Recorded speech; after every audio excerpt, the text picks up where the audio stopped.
what happened last week, guys? Because we were in a different reality. We had sex minus. Actually, let me just tell you something, or DM you something. Well, Yushin was hitting on minors, and it was very scary. Wait, what? Hold on. Okay, I we're totally cutting looked at that one out of the recording. Okay, trying again. Also, What I need happened last week, guys? real quick. I need control over my token just so I can input values. That's what she Do said. you not have control over a new token? Alright, I will give you control over a new token. Appreciate it. Oh yeah, you're that underscore guy. Thank He's you. that guy. Okay, hitting the record button for the third time. What happened last week, guys? This is all staying in. Congratulations. It has to stay in. Too much. First the big thing was Yushin flirted with a minor. What? It was pretty scary. What are you talking about? Okay, guys. Hitting the recording button for the fourth No, just time. leave it in, Kevin. No, I don't think we're gonna do that. Alright, what happened last week, guys? Okay, so like a lot went down. The A big lot thing. did go down. The big thing was Yushin flirted with a minor. That was the Guys! big one. Alright, Neji's lost recap privileges. Pedophile jokes in the recording. Does someone who is not Neji would like to do the session summary, please? I vote Neji. Alright. I love you, Tim. What happened last week? Okay, What? we Or had a Fred, what court. happened last week? We had a court thing with interdimensional angels that were being assholes, and you should. Really? You thought they were being jerks about what happened? I don't know. I just thought, yeah, they're being kind of like, He was Team Adrian, Jerks. that's for sure. yeah, hey man. I just don't like people being assholes. That's my thing. Well, what asshole thing did they do? First of all, they gotta be understanding of mortal time's perspective. Second of all, They were They were so very disrespectful about that. They kept saying, "You mortals." It's freaking bullcrap. You guys, why do you guys find the word mortal disrespectful? It's a term. It was the of way- endearment. it was the way they it said was it. very derogatory. It was the context and their tone. so derogatory. Okay, well that was with not it. my. That was not my intention to be derogatory. Well, would you prefer me to just call you gnome kind? It doesn't quite work for non-human. Dirty small lives. Short lives, mortal lives. That's where the word comes from. This means person who doesn't live forever. Expiration date beings. Expiration beings. nerfed people. They're nerfed. The limited All right. users. So while the nerfed people here were being rather upset about it, why exactly were you guys speaking to angels? Because Something there kind of was like important happened. travel and like timeline. There was like a whole court case of like, you guys fucked up the timeline. We gotta figure out your punishment. Most people got off easy. You've been naughty. Fish Guts Indeed. kind of got the worst of it. In that he's like kind of like eternally in prison again. Well, not indefinitely in prison. Which is And what about you guys? we were like, we gotta go back to our timeline and stop Yushin was the Karzu. lawyer. We gotta stop Indeed. Karzu. Yeah, nothing happened to him. Thanks to your amazing ace attorney skills, the party was able to keep most of their memories of what exactly happened. While what happened in Eberron was effectively erased to prevent any sort of missteps from happening here and there, the party is in fact aware of what truly happened regarding Merrick's. And namely, that their mission to stop Karzug has gained a whole new meaning, as it seems, according to what happened, Karzug worked with Merrick's in order to obtain, potentially, the power to time travel. And, well, I'm sure I don't need to tell you that giving a powerful wizard access to that sort of magic is a slight problem. As a result, not Lucretia. Lizvara did everything in her power in order to best equip you for the journey, namely by siphoning EXP off of the rest of the gear grinders and supercharging Meru and Lucas. The party has spent about a week or so in Eberron, preparing themselves to leave. Meru, what exactly have you been up to in your last week in your home plane? Anything notable at all, or just getting your finances in order, spending all that money that Brian gave you, trying out your new body that Emily made you now that you're medium-sized? Do you want to describe what medium-sized you looks like? Now that you got some new art? Yeah, so oh fuck, well nobody would recognize the old Maru to begin with. Yep. That's funny. So basically what you're gonna see is more of a what was it called? More of like a cyborg chassis than an android chassis. So a lot of human features have been deducted because they're a little redundant. And the most notable thing is he does not have a human head anymore. It's more like a probe or a drone. But other than that, yeah, new specs, new armor, new everything. Anything in particular you guys have been you've been doing in this month or so of downtime, or week or so of downtime? Also, do you mind if I link that art to everybody? Oh yeah, that's fine. Okay. You put it in session. Do. He definitely looks a lot larger than the last time you guys saw him. I wanted Yushin to craft something, but I just didn't have the time before session. All good. But Pretty mostly cool. just settling your affairs, getting things in order, spending all of your money. Have you asked? Scribing from Houston's spellbook, fucking Scribing all of Yushin's spellbooks and whatnot. making Uther his body, like basically Indeed. all like his whole week was filled to the brim of doing shit. There was no like actual time for him to sit back. Downtime. Yeah. Which is rather unusual because Meru doesn't actually quite know exactly where he's going. Like, you are aware you're going somewhere and it involves a wizard called Karazug, but in all of the downtime you're doing and like saying goodbye to your fellow followers of the Lord of Blades and whatnot, you don't actually know anything about where you're going, which is unless you specifically spend time to ask Yusud about what exactly is going on. I think Maru would probably just been like face in spellbook and then gave Houston his spellbook in return, or formula book. Indeed. No time for small chat. And well, about a week later, Lizvara returns to, I guess, Brian's house, where you guys have been hanging out this whole time. And she bids you welcome, lets you know that plans are in place, and there should be someone waiting for you at Sentinel Manor to complete the Heaven's assistance to you. She then produces a scroll and hands it to Yusjin and says, "This shall be your key home." We love scrolls. I will tell. This is a single-use scroll of gate. No, you cannot scribe it. Why not? Is it divine? Yes. Yes. Damn. I was about to say, like, I know specifically I get Gate at, like, level 9, like, Bloodline spell in Celestial. That shit's super high level. Gate is an incredibly powerful spell. It is like Plane Shift, except there is no sense of error. This scroll will let you open a, albeit very temporary, portal to literally anywhere you want to go on the material plane. But presumably, where you want to go right now is home.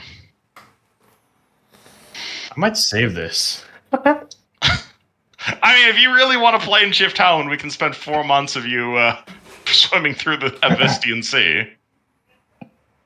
Plane shift home, then teleport home. Ah, shit, sure. I suppose you can do that. Cool, all right. If you're willing to spend 2 spell slots on it.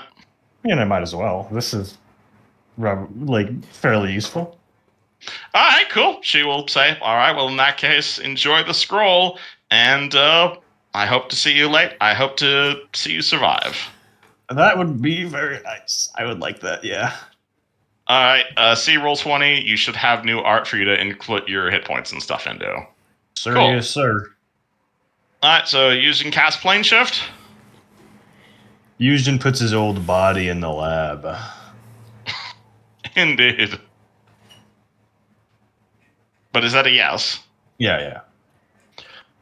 Cool. Roll me 5D percentage. I'm actually I'll curious just if Greater. I want to see if you end up in the ocean or not.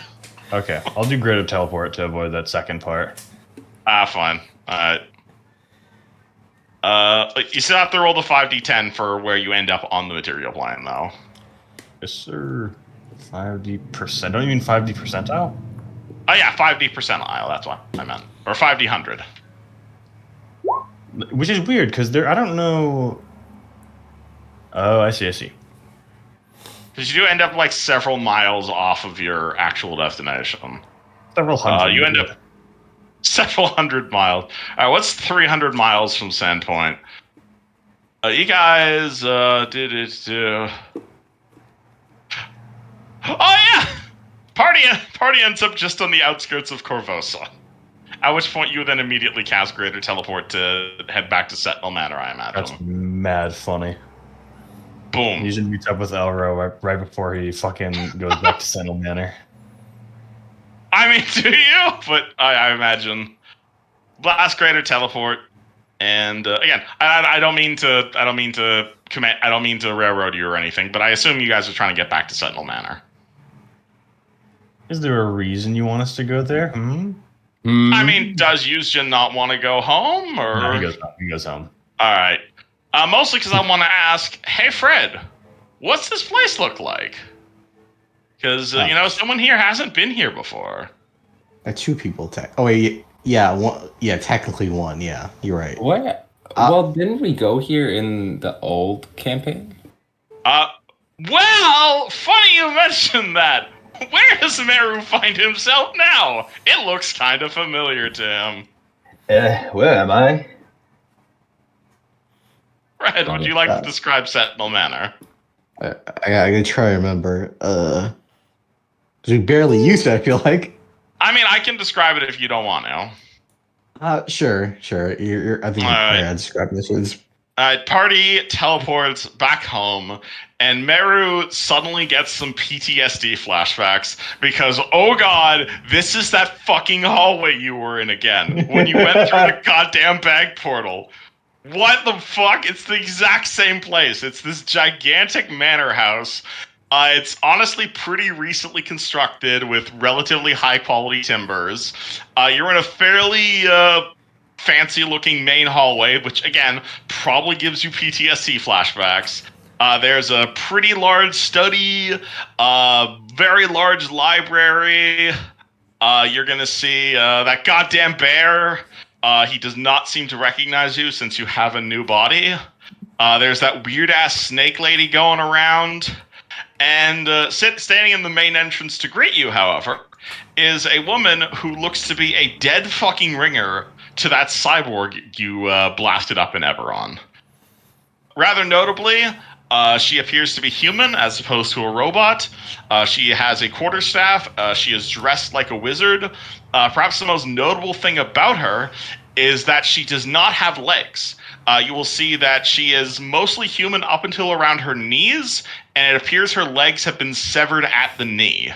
That being said, however, she is currently floating about like a foot off the ground, which presumably is like the fact she doesn't have legs. The fact she's floating about a foot up means she's still about regular human sized. And man, when you guys walk in the door, she looks absolutely fucking overjoyed to see you guys. And she immediately floats over to Fred and gives him a big hug and kiss on the cheek. Oh my god,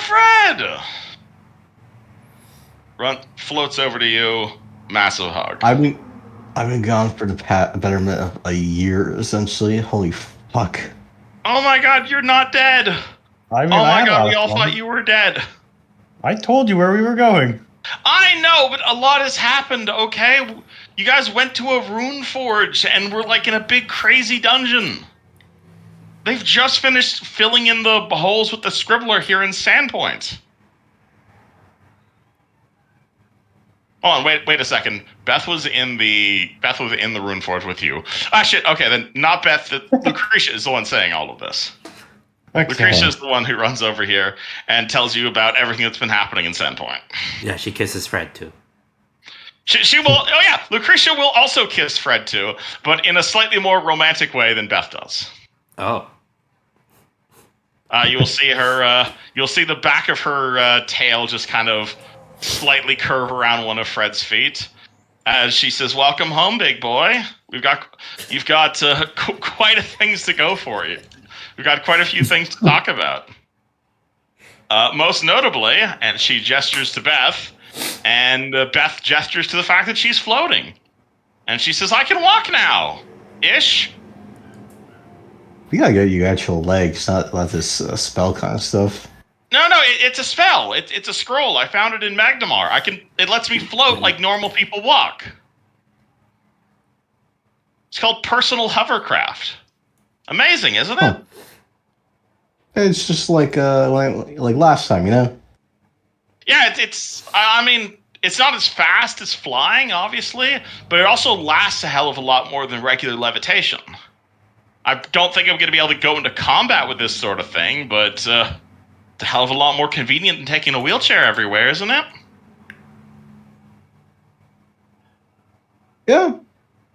Yeah. I mean, but still, you know, we gotta get used to some actual legs soon. Well, I'd like some hopefully legs, after. but unfortunately, you don't have anyone who can grow them. Can you? Fred's gonna look at the Yushin. Hey. It looks at you. I don't suppose you know regenerate legs. Maybe. Let me flip through. Maybe? Fred's gonna look at Neji. Would you accept to reincarnate? I don't know. I'd prefer not to be killed, no. Is that the Okay. only way? Again, I can float now. I don't think I'm going to be running off into danger anytime soon, but, I mean, I suppose if you guys can do something like that while you're off saving the world and all that, I imagine you still have a Karzug's ass you need to kick. I mean, I've finished writing my will, so I'm about ready. You're writing a will? Are our prospects looking that bad? Not in front of the new guys, all right? Oh, and who's your friend? She points to the big robot guy. Oh, Kathy 2.0. I forgot his name. Who? Who? Who's Kathy? Beth I think kind of they- walks over to Meru and looks at you really, really confusingly. Is he hostile? Does he speak? Is it a construct? Did you build this, Yuzjin? Yes, it was my blood, sweat, and tears. It was very difficult, but I got it done. Oh You wow! didn't? She immediately starts looking up and down Meru like he's some sort of magic item. What's he made of? I'm lying to you. My friend Emily did. Emily built this? The other one. Oh yeah, there's two of them. I wasn't there. Yeah. Man, that must be yeah. so confusing. Well, more like Emily's mother, but close enough. You're Oh yeah, she is your related mother. to Emily's How about mother? Essentially, I was her creation. Wow, I've never met a construct that could speak like you before. Does it have intelligence, Yuzjin? that? Yeah, I mean he's pretty smart. He's probably as smart as you and I, or maybe the average between us. Beth looks at you and says, "What's 4 factorial?" That's a great question. Did you actually know what 4 factorial is? Off the top of my head, no. I roll an int Okay, roll, it's but 4 times 3 times 2 times 1. I'm not doing that. I've never heard that. Dude, That's 24. you've never done factorial? Oh my god. I actually don't play forgot what Factorio. Factorio. I forgot what that was. I hated data management. I've never heard that shit in my life. It's You've a never little. done It's the Grade exclamation 12 mark. math. I'm taking calculus and I've never heard of that. You've never Yeah, done that's not- factorials? It's math? more That's like not brought data up in management. the It's American like education system. That is it's not like a thing. It was grade 12 math for me, but it's a different kind of math. Yeah, I don't think it's they the do data those management and like statistics math. I don't think they do that in America. Yeah, Well, they no. do No that. clue what but that is. All right. Well, you say 24, and she seems impressed. It's important for statistics. Sorry, I'm not Thanks for used calling to. me out as a stats nerd. I appreciate it. I'm not used to the math in this realm, I suppose. This realm, you're not from. I can tell you're not from Sandpoint, definitely. No, not one bit. Are Although you I from can say Corvosa? I've been to this manor before, I believe. You've been to this manor before? Well, it's only recently come up. We haven't really had a huge amount of guests. I'm afraid I don't recognize you. I might have been a bit smaller in stature and made one of your residents profusely vomit all over the main foyer. Oh, are you that weird tiefling are you related to that weird tiefling who showed up a few months ago? No. He kind of scratches his head. I don't know if you're... Lasagna! At which point, this giant fucking hulk of a bear, like literally a actual dire bear, walking on its hind legs with a massive great axe on its back, and I think like rough leather armor, like not even like it's basically like taken a couch, ripped up the couch, and it's now wearing the couch as armor. Walks around the corridor and says, "Hi, Beth." And Beth immediately turns the big. I thought you said there was a weird tiefling who came in here and caused a whole shebang a few months ago. Yeah, it was the tiefling, and then it was the little metal pot guy. I thought you said it was just a tiefling. Well, yeah, isn't that what a tiefling is? This little metal guy? No, that's a very big. It's a very big difference, lasagna. As I didn't know. I thought because tiefling means you're made out of teeth, and that's what teeth are made of metal, right? No, lasagna. It's a completely different type of creatures. Oh, I'm sorry, Beth. I didn't mean to. Oh yeah, he's got like a chain shirt. I didn't know if you bought actual armor for him yet. He's not super dumb. He's got int of 10. Oh, did you? I thought I saw you still int of 6. We cranked up his intelligence, didn't we? Did you? Yeah, I think we did. I'm just looking at his sheet. I don't remember doing that, but that's what it says on his sheet here. I do not have lasagna's sheet anymore, so you're gonna have to resend that to me. We awakened him and gave him an int band.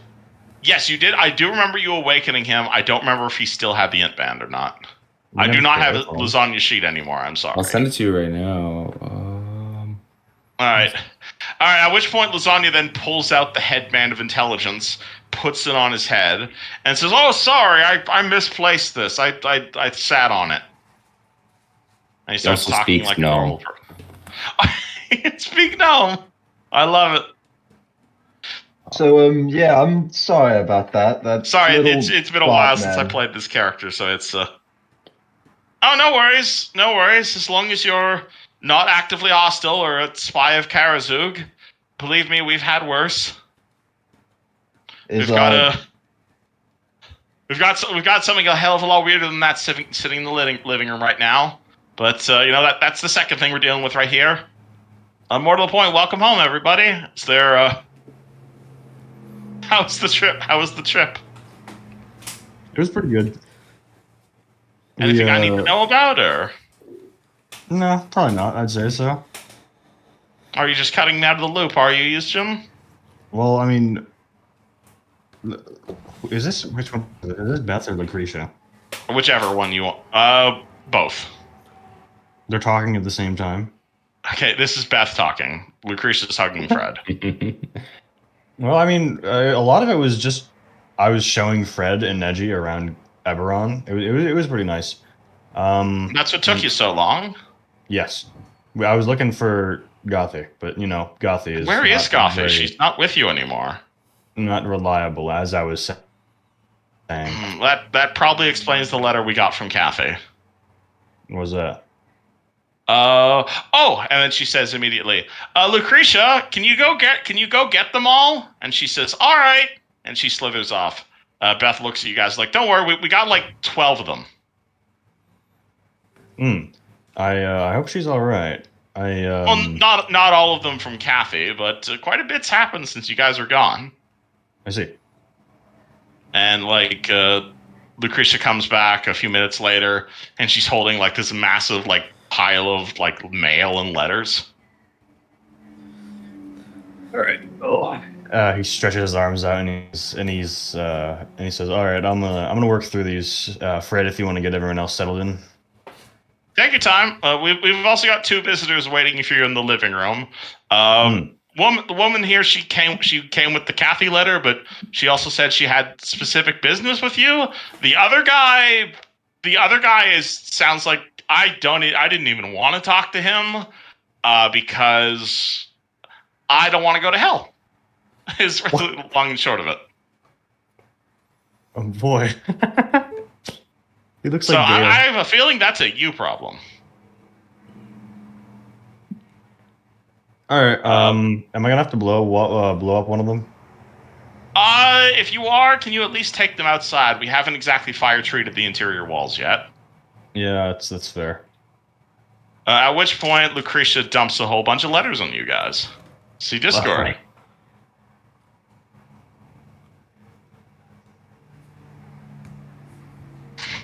And everybody can read these, though obviously new guys, you're probably not going to recognize who most of these people are. Wow, that's so- a bunch of letters. Nick. Some of the letters have things attached to them, some of them are just letters. I don't mean to interrupt reading time, but do you folk have a laboratory by chance? I do actually. Well, we actually have a couple. We do have an alchemical laboratory that Tarek used to use, but he is no longer with us. And we also have Actually, you know what? It's just the alchemy lab that we have. Don't worry about it. Anici's in the alchemy lab upstairs if you want to go say hi to her.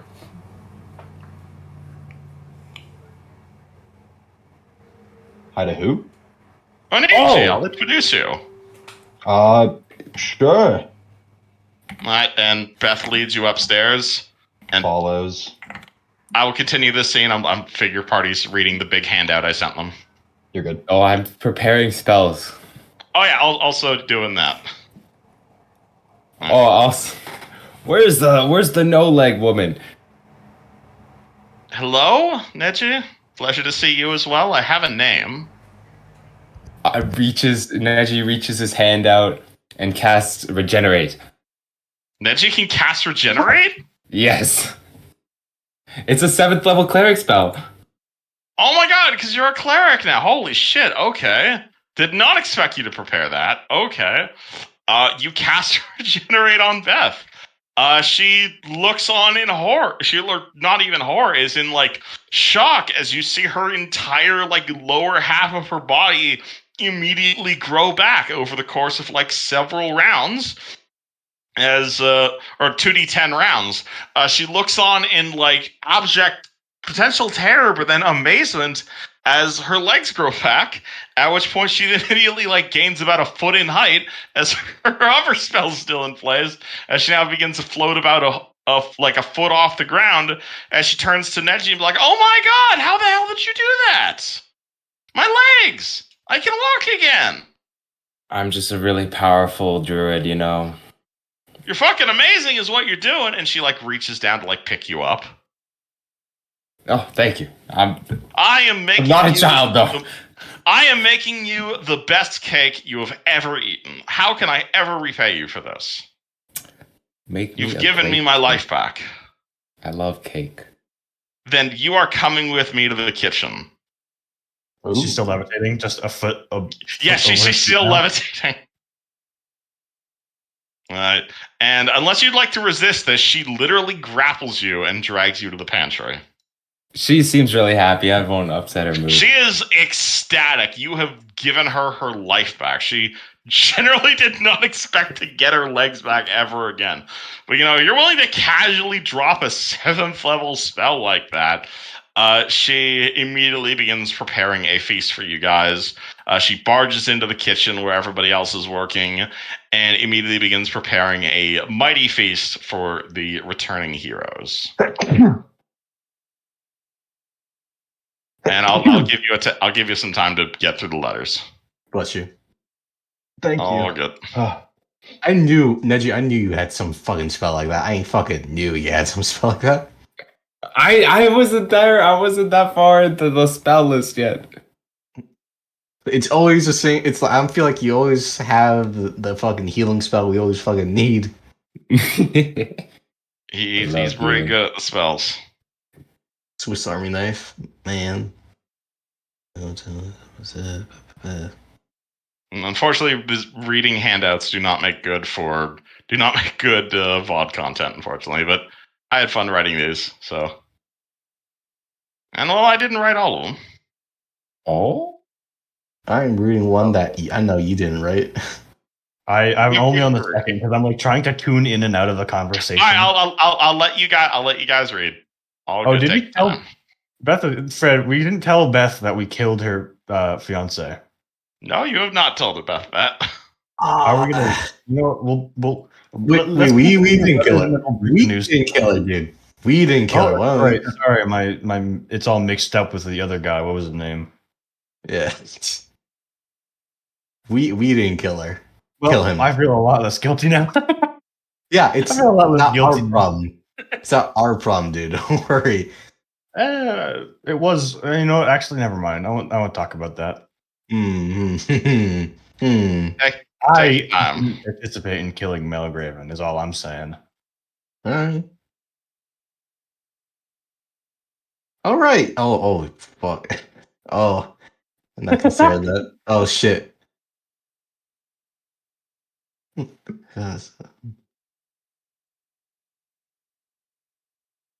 Alright, do brushed letter. Okay.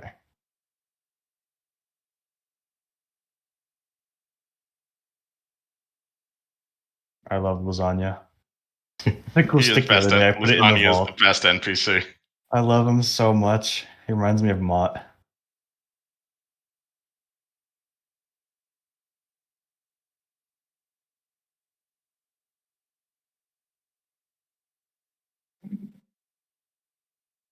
The Cult of Strong, lovely.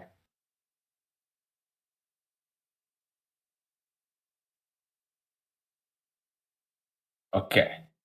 Did Raza actually write this? Maybe. Fuck you, Esmeralda. Oh, fuck, that's funny. Been a long and sordid campaign. Thank you, Neji. Gosh. You're welcome.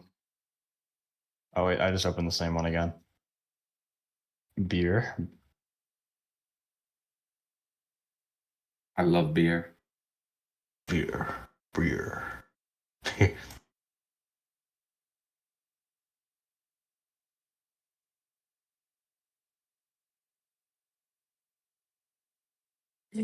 Gone human. I'm sorry. That's so funny. This is a letter from John Human. Yeah, from 4 years ago. Wow.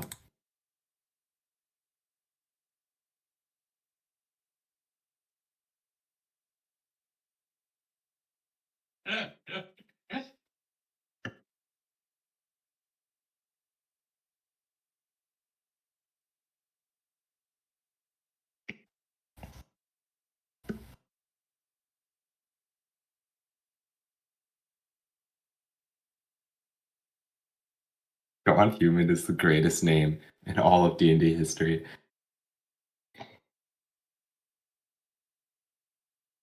Why is Nick's letter a bit like written red? That's all the blood on it. It's like it's got a whole bunch of like drops of blood on it seeping into the page. That's the best I could do on Google Drive. I thought you were doing. I thought you were doing kind of like you gotta read the red to get like some other. Oh no! It's just like the drops of blood that are seeped into the page. I think could you Google background though? Yup. Oh, I love it. There's gonna be one from Melgraven or some shit. I guarantee it. Fuck you. Just do your pesky sentinels.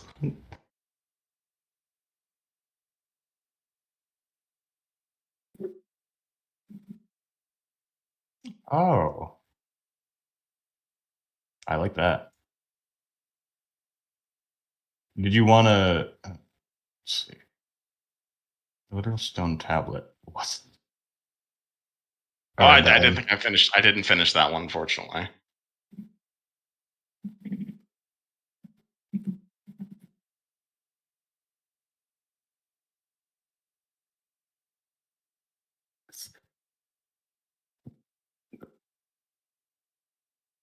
Oh, Barwick.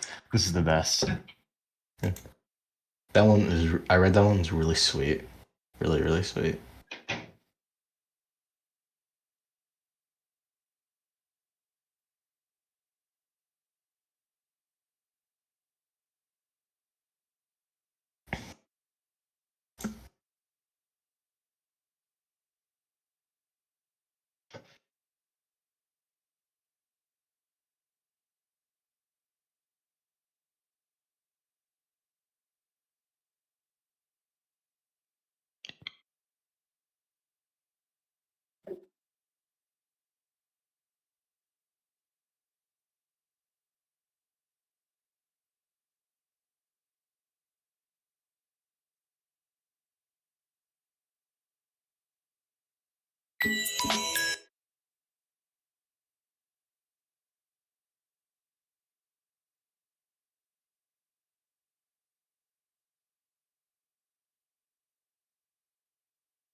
Oh, that's lovely.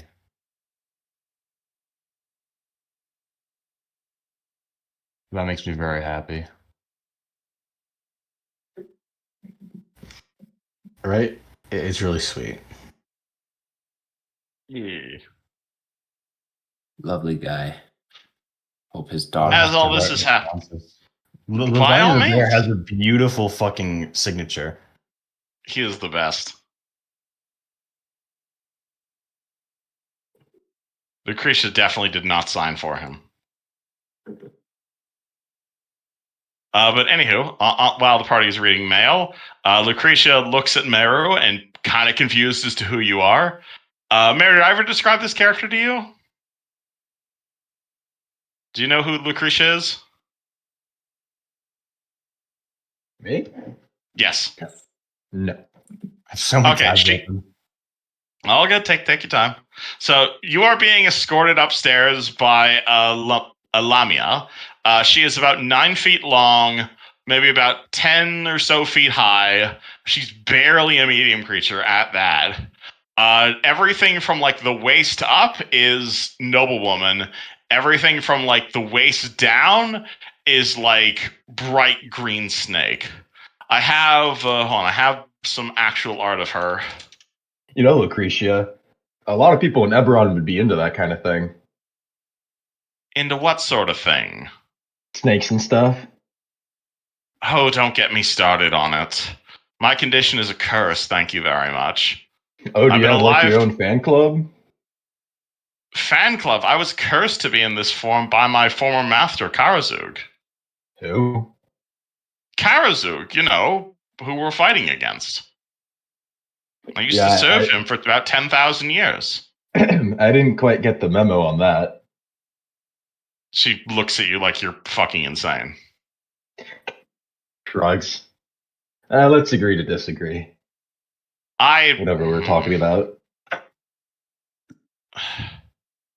Oh, I'm trying to get you the art of Lucretia. Lady Lucretia, find her. Yeah, okay. I'll send you that art. This is copy. And I thought I had it in art gallery, but not. So this is what she looks like, albeit significantly less crazy nowadays. Right. because she's no longer a villain thanks to the efforts of the party and a hell of a lot of diplomacy checks. But in any case, she leads you upstairs, not completely trusting you. This is quite the like expansive manor. You notice it's like what's it called? Like you head up the second floor. The second floor of the manor house is like nothing but bedrooms. There's like 10 beds in all, most of them double beds. Few of them are already occupied. There is one grand master bedroom that's like twice the size of the rest of them. You're kind of confused who that one belongs to, but I'm sure the party will tell you. The third floor of the house contains more bedrooms. There's 2 double beds, a single bed. Up here is also a fully stocked greenhouse full of like alchemical plants and whatnot. And she leads you into the alchemical lab where you are going to spy a woman. She's not expecting anyone to see her right now. So again, see picture. She appears to be mostly human, like at least 70% human. But she's definitely got a bit of non-human to her. Notably, the multiple foxtails. She's got whiskers. Her skin's kind of orange and cat-like. And she's currently in the middle of mixing up what looks to be some sort of combination of like a lesser restoration potion and like baby food. As you open the door, you see her like ears kind of pop up, and then immediately like there's a swoosh of magic. All of her non-human features disappear, and she like turns around and looks at you like kind of confused as to who you are. Lucretia kind of pokes her head in the door and says, Onichi? Yes, Lucretia?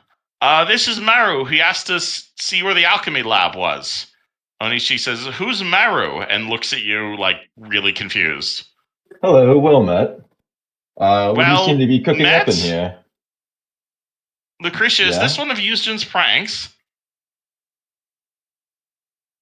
No, I swear it's not Eugen's prank. They walked in with it. It's a person, Onichi. It's a person? Like it talks? Indeed I am. I am talking. God. I can talk in a different way if you like. I could sound like this. No, sorry, I'm not used to speaking to suits of armor. This is extraordinary. Are you something Eugen made? Yeah. No, but I'm starting to get to the idea that constructs that are more innately human are not common to this realm. You're the first I've ever seen. My Well, God, no. it's a suit of armor that speaks. That's amazing. I take it you're not from around here. Oh no, you ever hear of a place called Eberron? Eber what? Yeah, it's far, far.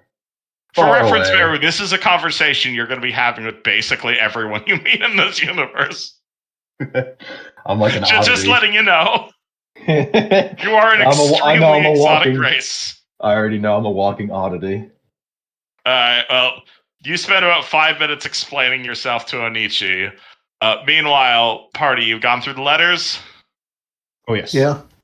What do you guys do with all the swag? We got keys to the city. That's pretty cool. Yes. Do you want me to hold that? Yeah, sure. Yeah. Cool. I don't really have a ton of use for the arrows. We might honestly give them to Lucas. And who else uses arrows? I use arrows. Okay. I use a gun. We're gonna give them to Neji for now, and then when Lucas gets here, they can figure out who gets what of those. I think those were the only things, though, right? Those were the only 2 like objects. Oh, there was also that stick lasagna mentioned. That's probably nothing. That's in the vault. We need to keep it there for safekeeping. I'm curious about the stick. We gotta go investigate the stick. Okay, I'll go investigate the stick with you. Then we can break the news to your sister. First thing I'll also mention, Neji, arrows and bolts are 2 very different things. Oh, they're arrows? I didn't hear that. These are specifically arrows, not bolts. And I have no use for them. So you can carry them by all means. It's just they won't go in your crossbow. Got it. Yeah, I that went over my head. All right. And, well, as you guys have this conversation and start... can I please turn up the opacity on you, Fred? Okay. What? Opacity, Just because what? it's a lot easier to. He's been like at 20. He has to be at I really didn't even low know he was opacity. there. He was at like 20% opacity this whole time. Wait, what am I in 20%? You That asked to be at like 80% see-through. Oh, yeah, I thought you were talking about audio wise. No, the token opacity. Yeah. Anywho, well, while you two, what's it called? Yeah, so Neji got pulled into the kitchen because Beth is overjoyed and wants to renew him. Maru's upstairs introducing himself to Onichi. At which point, Yushin and Eli, you go to turn downstairs. At which point, you look in your living room. And well, there's two people in your living room right now who definitely you have never seen before, and one of them is definitely beating the other at a game of cards. The first person appears to be fairly short, maybe like 5 feet tall at the latest. They're completely covered head to toe in armor, though they're clearly on the shorter side. Maybe it's like a really tall dwarf or a really short human, kind of hard to tell. They've got a mask, they've got a rapier at their side, they've got a big cape, and they've got like white hair poking out of their head. And the other one, Tara, Is kind of like the first thing you're gonna notice is this giant pearly white wings that kind of encompass like almost like a majority of half the room once they fully flex out every now and then. And but the person specifically looks like a human with white hair and these long flowy purple robes. As he gets up and kind of just leans back a little bit and tells the guy, "Don't worry, friend. Money is but a whisper in time. Let me strum you a song to soothe your pain." I fucking knew that guy was gonna be Terra. Oh my god. Oh my god.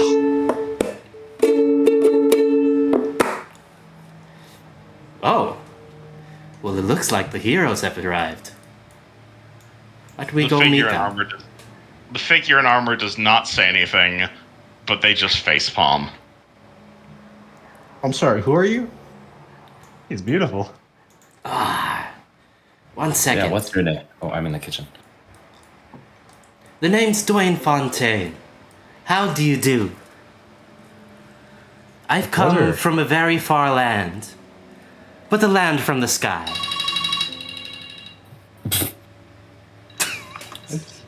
Is it Your instrument sounds very strange. It's part of the character. 1 second. He says his phone starts ringing. Hey, rock stars are busy. Neji, at this point, you and what's it called? Neji, at this point, Beth has put you down and is preparing like a big elaborate feast of like mostly like donuts and cakes and like a big roast and whatnot. But if you want to go down and say hi to the new guy, you're welcome to.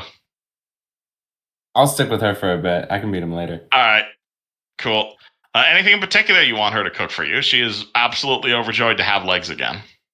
I there. love duck. Then you shall have the most roast duck that you've ever had. Have you ever had Turk Duncan, in fact, Neji? Something tells me it may be a specialty of yours. The fucking I've turducken. had turducken once, but that was back with my father. I've not spoken to him in many years. Any Many particular centuries. reason why? Oh, he's a bad guy. That's why. Oh. Oh, then perhaps you'd like to spice it up. Perhaps you something along the lines of chicken, surrounded by duck, surrounded by lizard. That would be exquisite. You ever had something like that before? No, I haven't, but it sounds great. I mean, you sure about that one, Neji? I'm pretty sure you've seen a bird inside of a dragon inside of another dragon before. If you get my meaning. Oh, you know about that? That was very... Houston told me. That was quite the sight. That was quite the sight. I can't believe it. That would be brilliant. And we'll have to tell Yushin exactly why we prepped it that way. Wonderful. Grab the paprika. It's going to be. We should be able to get this done within the next half an hour. Then. Perfect. Terry, you back yet? Yeah, I'm back. All right. Cool. Yuzjin and Fred are looking at literal fucking angels sitting in their living room. Oh, is that what he is? I kind of had a feeling. Yeah. I mean, you can roll me a plane sec, but human with instrument and giant fucking angel wings kind of doesn't leave much to the imagination. Oh, please tell me he's an Azada. You can ask him. I would bet on it. And I'm going to actually assume, instead of asking him, I'm just going to assume it. I love that. Cool. That's fair. You should. I'm gonna be honest with you. I feel like there's so many people that could just come in and out of our house. You know. I mean, pretty much the entire fucking town of Sandpoint is dead. So we did let in a lot of the survivors. So this is. I mean, the town's been manor. rebuilding. It's just had some hard times recently. That's true. I mean, this has kind of become a little bit of a homeless shelter. Not a bad thing. I mean, yeah. But like you guys are invest. You guys. I'm assuming you guys are paying your employees fair wages, so you guys are injecting money back into Sandpoint. It's not as destitute as it used to be, but it is definitely hard times ever since the giant attack. Once in post campaign, he'll inject a lot more money into it. But right now, he can still be greedy. As Yuzjin says that, he feels his gun kind of tingle a little bit. I'd be tingling my gun. You'd be tongued in your gun. Though, I will say, as Yuzjin feels his tongue tingle, he will feel a slight burst of excitement from another weapon in his possession, who seems to sense said tingling. Oh, Black Razor? You what's it called? You reach into your backpack for what was causing that tingling, and you pull out this fucking wicked-ass ebony-looking dagger, which definitely wasn't a dagger when you put it in your pack. I mean, it's cold out. I can't blame him. Alright, literal fucking angel man, what do you do? It appears your charge has arrived. He'll extend his hands, and you'll say, "Welcome, heroes.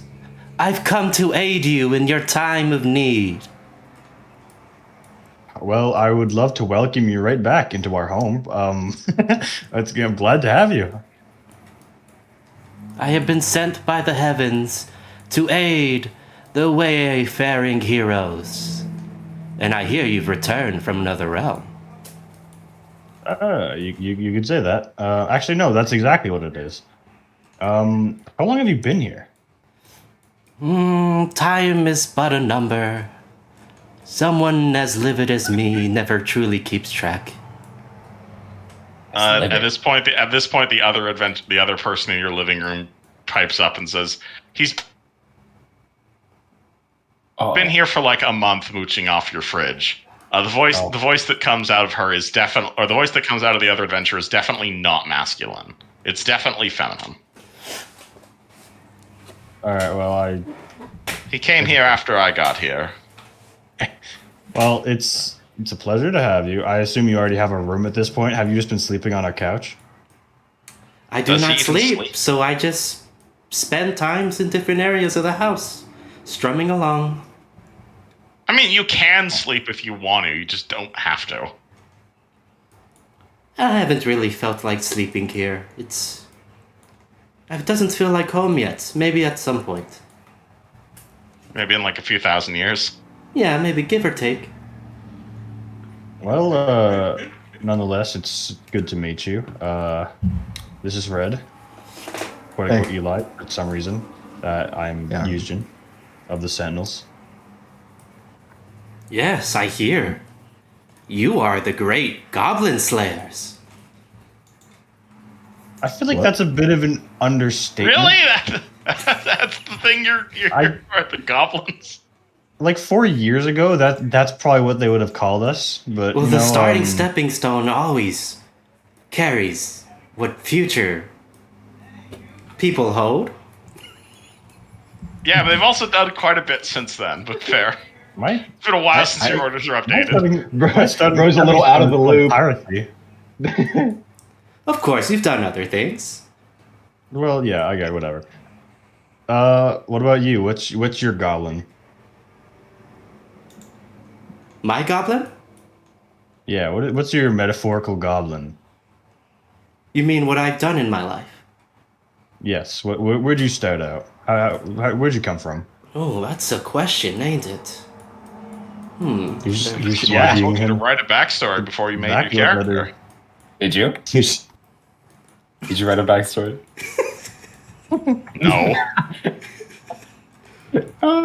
Oh, you gotta wing it, man. You gotta wing it. Well, there's a time before I became a winged fellow.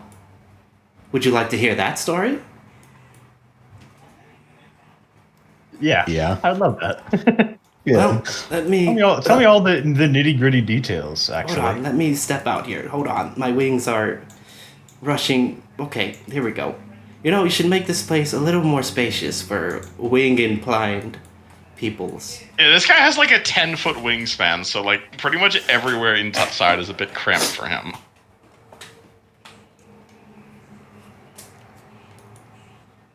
Well, maybe the whole before I was an angel thing might take too long. I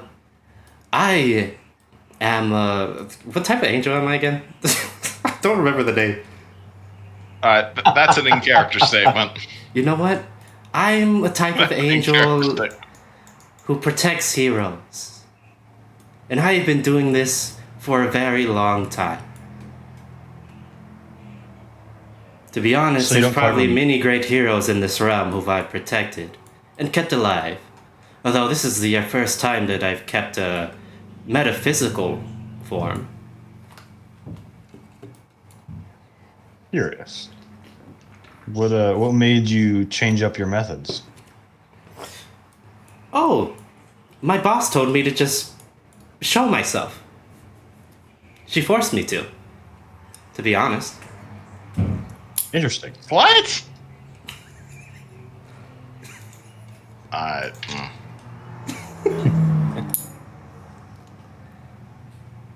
Who's your boss? She's Shirley, if I'm remembering that's how it's pronounced. God I damn. mean, Sarenrae? No. She's Alright, like, sure. This is why, okay, Tara. This is why I said we need to figure out the details before we introduce the character. it's so funny. fine. It's okay.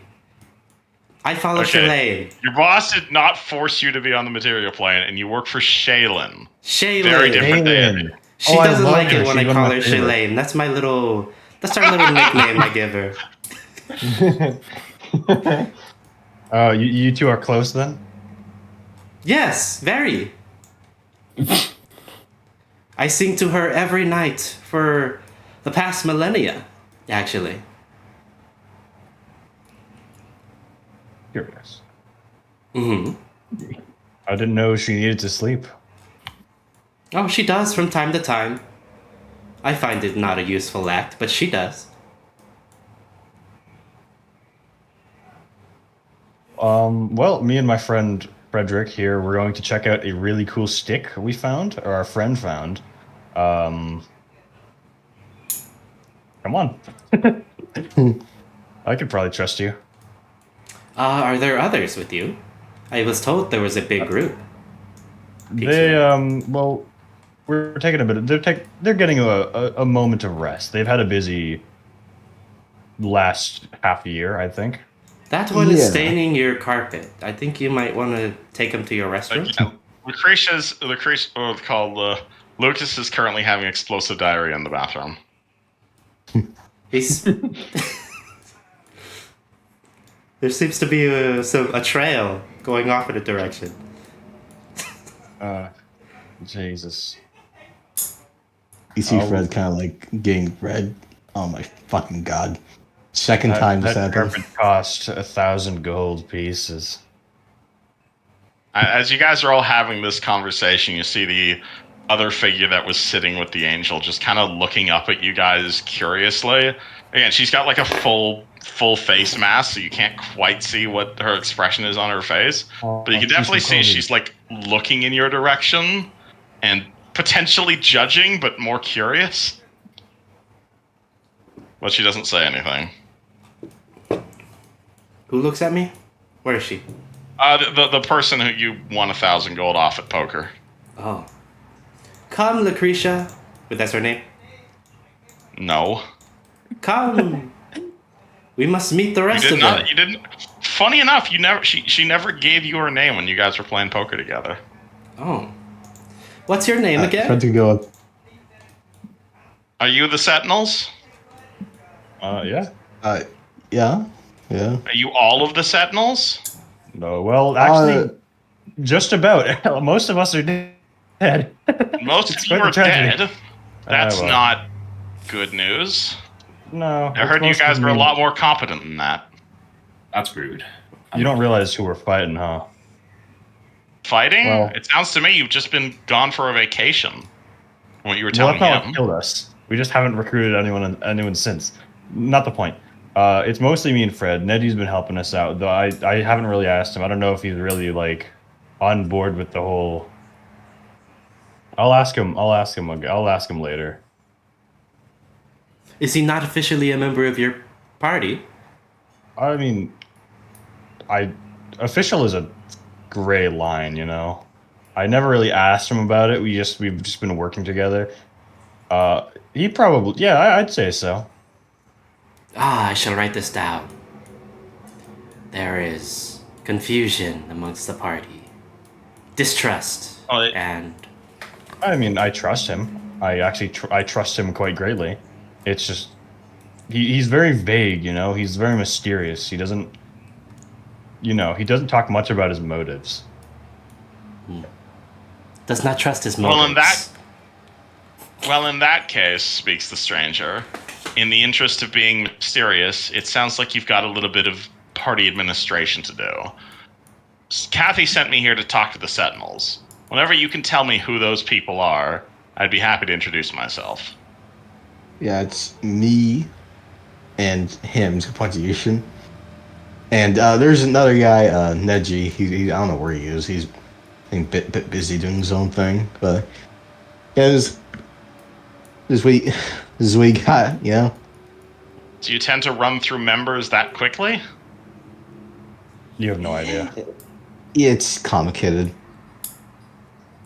So are the Sentinels completely different year to year? Yeah, something like that. Well, in that case, perhaps I came here completely in vain. In that case, you probably don't even know who I am. You can try and enlighten me, or you can continue being mysterious. What if I like being mysterious, Then I'm gonna go check out that stick, I guess. Kathy sent me here because you knew my dad. And you're one of the only people in Varsia who do know my father.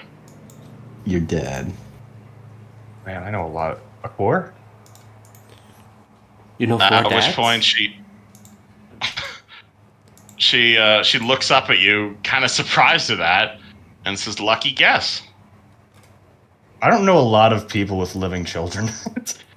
I don't know. I figured it was him. We've talked about stuff.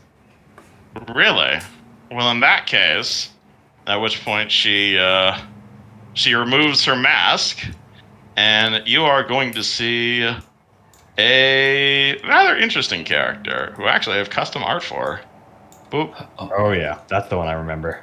Yep. You are going to see a teenager. She has pure white skin.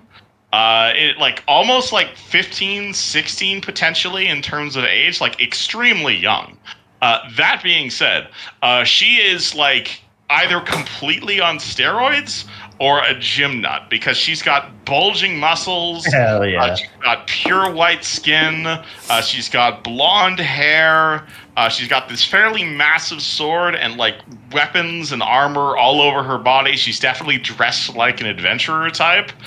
And she kind of looks up at you and says, "My name's Wendy. I've got a lot to talk to you about." Ah, Blossoming Warrior. Wendy Von Canto, though I'm still kind of getting used to that last name. Oh, okay. That's your okay? So did they get the old one right? What? The old one right? Luna Moon. You're aware of the cult of the eclipse, then? I talked a lot with the core. Then I would very much like to hear what you have to say. Please gather your fellows and your stick. All right. Well, Fred, do you want to grab Neji? I'm honestly quite shocked. I never expected to meet a friend of a core's or anyone related to a core after Ruthgar incident. Well, about that. Oh, god damn it. I'll go grab Neji, and Fred's gonna go grab Neji. So I imagine you abandoned the stick quest. We'll get there. All right, Fred, you run to the kitchen. Neji, how's the cooking coming along? What's it smell like in here? It smells divine. Neji's been alive for like 600 years. He knows his way around the kitchen. Is cooking like this sort of thing something he enjoys doing, or like he is a bleachling, so obviously I was gonna say like but he probably doesn't have a smile on his face, but he's not. It's not like begrudging. you see Beth like pull the garlic bread out of the oven, which again she's kind of having difficulty doing because like you can clearly see she cast a levitate spell on herself, but she doesn't know how to dispel the levitate spell off herself. She's permanently basically crouched over while levitating. And it's clear like she does not actually expect to ever have to dispel this levitate, so it's clearly gonna last for several hours. But she pulls some garlic bread out as Fred runs into the room, and she kind of shoves it in his face. Have a slice. My legs are back, Fred. Isn't that amazing? Pretty amazing. I knew one of them figured out. Not Yushin, most likely, because he has his own things too. But and I knew Neji could pull some of that magic stuff. But what was I gonna say? Yeah, Neji, we got a new person who keeps on coming.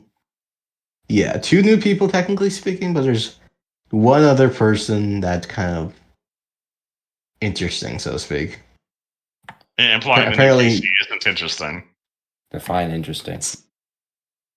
Yushin knows her father and stuff. I mean, Fred was there for that plot line. Was I? Wasn't he?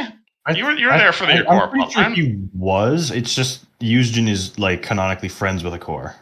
Yes. Yeah. So he probably is a little more familiar. Okay.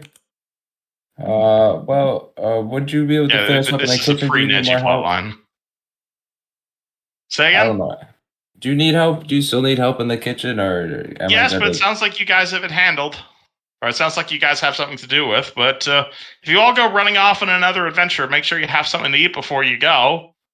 Wouldn't want any of you guys to starve up there in the wilderness. Also, we can't waste this luscious meal. Of course not. Succulent meal. Hey, speaking of succulent meals and taste buds, what's happening upstairs in the alchemy lab? As you get acquainted with Anichi, she essentially you learn that her name is Anichi. She is, depending on how much you question her, she'll let you know that she was originally married to this man called Mr. Consash, who owned a local farm nearby. Unfortunately, it was not a terribly happy relationship from what you can gather from just introductions and whatnot, to the point that the Sentinels actually came by and fucking murdered him, at which point he came back as a zombie, and then they murdered him again. She was originally living at said farmstead, but then this crazy druid came by and basically turned the entire farm into a nature preserve. And then they kicked her off her farmland, and she's just kind of been living here ever since, trying to take care of her 2 children, one of which is 7 and the other of which is 5. And she's incredibly thankful to the Sentinels for letting her live here, and to the point she's now engaged to Fred's uncle. Damn, lady, that was quite the sob story. I'm sorry to hear. It's to be totally honest, Fred's been having a far more exciting life than I have. So what do you got cooking up in here? Mostly just food for Emma and Isabella. We have servants and whatnot, and well, I don't really have my own dedicated alchemy shop anymore after the Sentinels caused that to explode as well. So I've just kind of been limited to this lab in here. Haven't really had the chance to do anything terribly fancy. Alchemical ingredients cost money after all. I'm not made of silvers. But Can't you just borrow some from the estate? That's what I've been doing. There's a greenhouse just to the north of here. I've got some nice herbs growing in here. If you got any sort of interest in that sort of thing. Sure, he'll take a look around. Roll me a nature check. Nature, knowledge, nature. Sure. Okay, okay, not 20. Okay, cool. You identify all of these papers or all of these sorts of things. Let me roll. I didn't expect that, by the way. Okay, cool. First roll of the session, just a 20. What the fuck? Love to see it. Let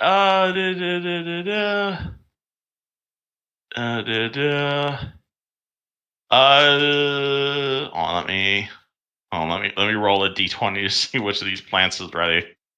There's a whole bunch of random fucking herbs in here. You got any 4. black lotus in here, Miss Oichi? Like the poison? Oh Goodness, yeah, no. that's my favorite. I don't do poisons here, good sir. I'm a healer. I run potions. I run like she kind of reaches down to this like vine which is like growing orange berries. She takes a few orange berries off the line, puts them in a beaker and says, "This is the closest you're going to get to poison around here." I mean, I'm not doubting your healing abilities, but I'm just saying that if you're not properly prepared to deal with poisons and to counteract them, you can't fully instantly. Counteracting poisons I can do, but I'm not going to grow black lotus in the same building as my children. So you said there's a greenhouse? Assuming you guys are standing in the greenhouse right now. But she will harvest some orange berries and put it in a vial for you, and say this is the closest I've got to poison, basically. That's fine. I'm sure we can grow some stuff here later. But if you don't have much for alchemy equipment, I still have what's left of mine, and he's got like his little portable alch lab. Well, I've got the beakers, I've got heaters, and I've got tables. It's just the components that I'm missing, unfortunately. Fred here is rich, but I haven't seen him in months, and I'm hesitant to beg him for money, if that makes sense. I don't think you have to beg them. Just make a suitable case that the alchemy department needs funding. Would you be willing to speak to him for me? I'm not technically related to him right now. My attachment with what's his name? My relationship with Jackie is still. I've still only been dating his uncle for quite some time, and I wouldn't want to infer on him and say, "Oh, your step aunt needs money." But if the topic happens to come up, and it seems you yourself are very skilled at alchemy, I'm sure both of us could benefit. I'd say so. And I've never met this Fred character or heard of him, but I mean, I'm sure we can give him. I thought you came here with Fred. I came here with you, Jim. Where the hell's Fred? Fred? Where the hell is Fred? Fred! And Onichi immediately begins running downstairs. I guess I will follow. Okay, cool. Two of you guys run downstairs, and then essentially, two of you guys run downstairs.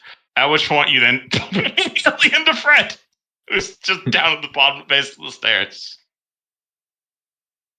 Fred, Onichi runs down the stairs, looks at you with a shocked face, runs over to you, and slaps you for 1 non-lethal damage. Fred! Fred, are you there? Oof. I mean, Apparently, Fred isn't here. Wonderful. Fred. I think you slapped him so hard. Re-enable him. Hold on. I think you slapped him so hard, Miss Oichi, that you put him in shock.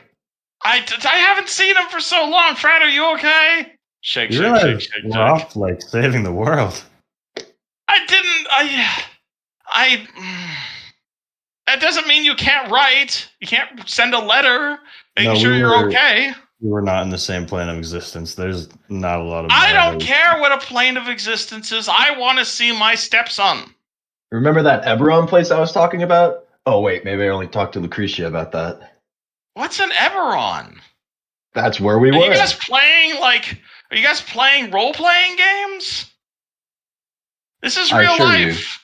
I assure you we're in a different reality back then. Yeah, you sure are in a different reality. I want to talk to my stepson. Anywho, I think he has PTSD. Presumably, Fred is not actually standing there frozen. Fred will apologize to Onichi, and Onichi will, walk away in a huff, as it seems you guys all have business to attend to.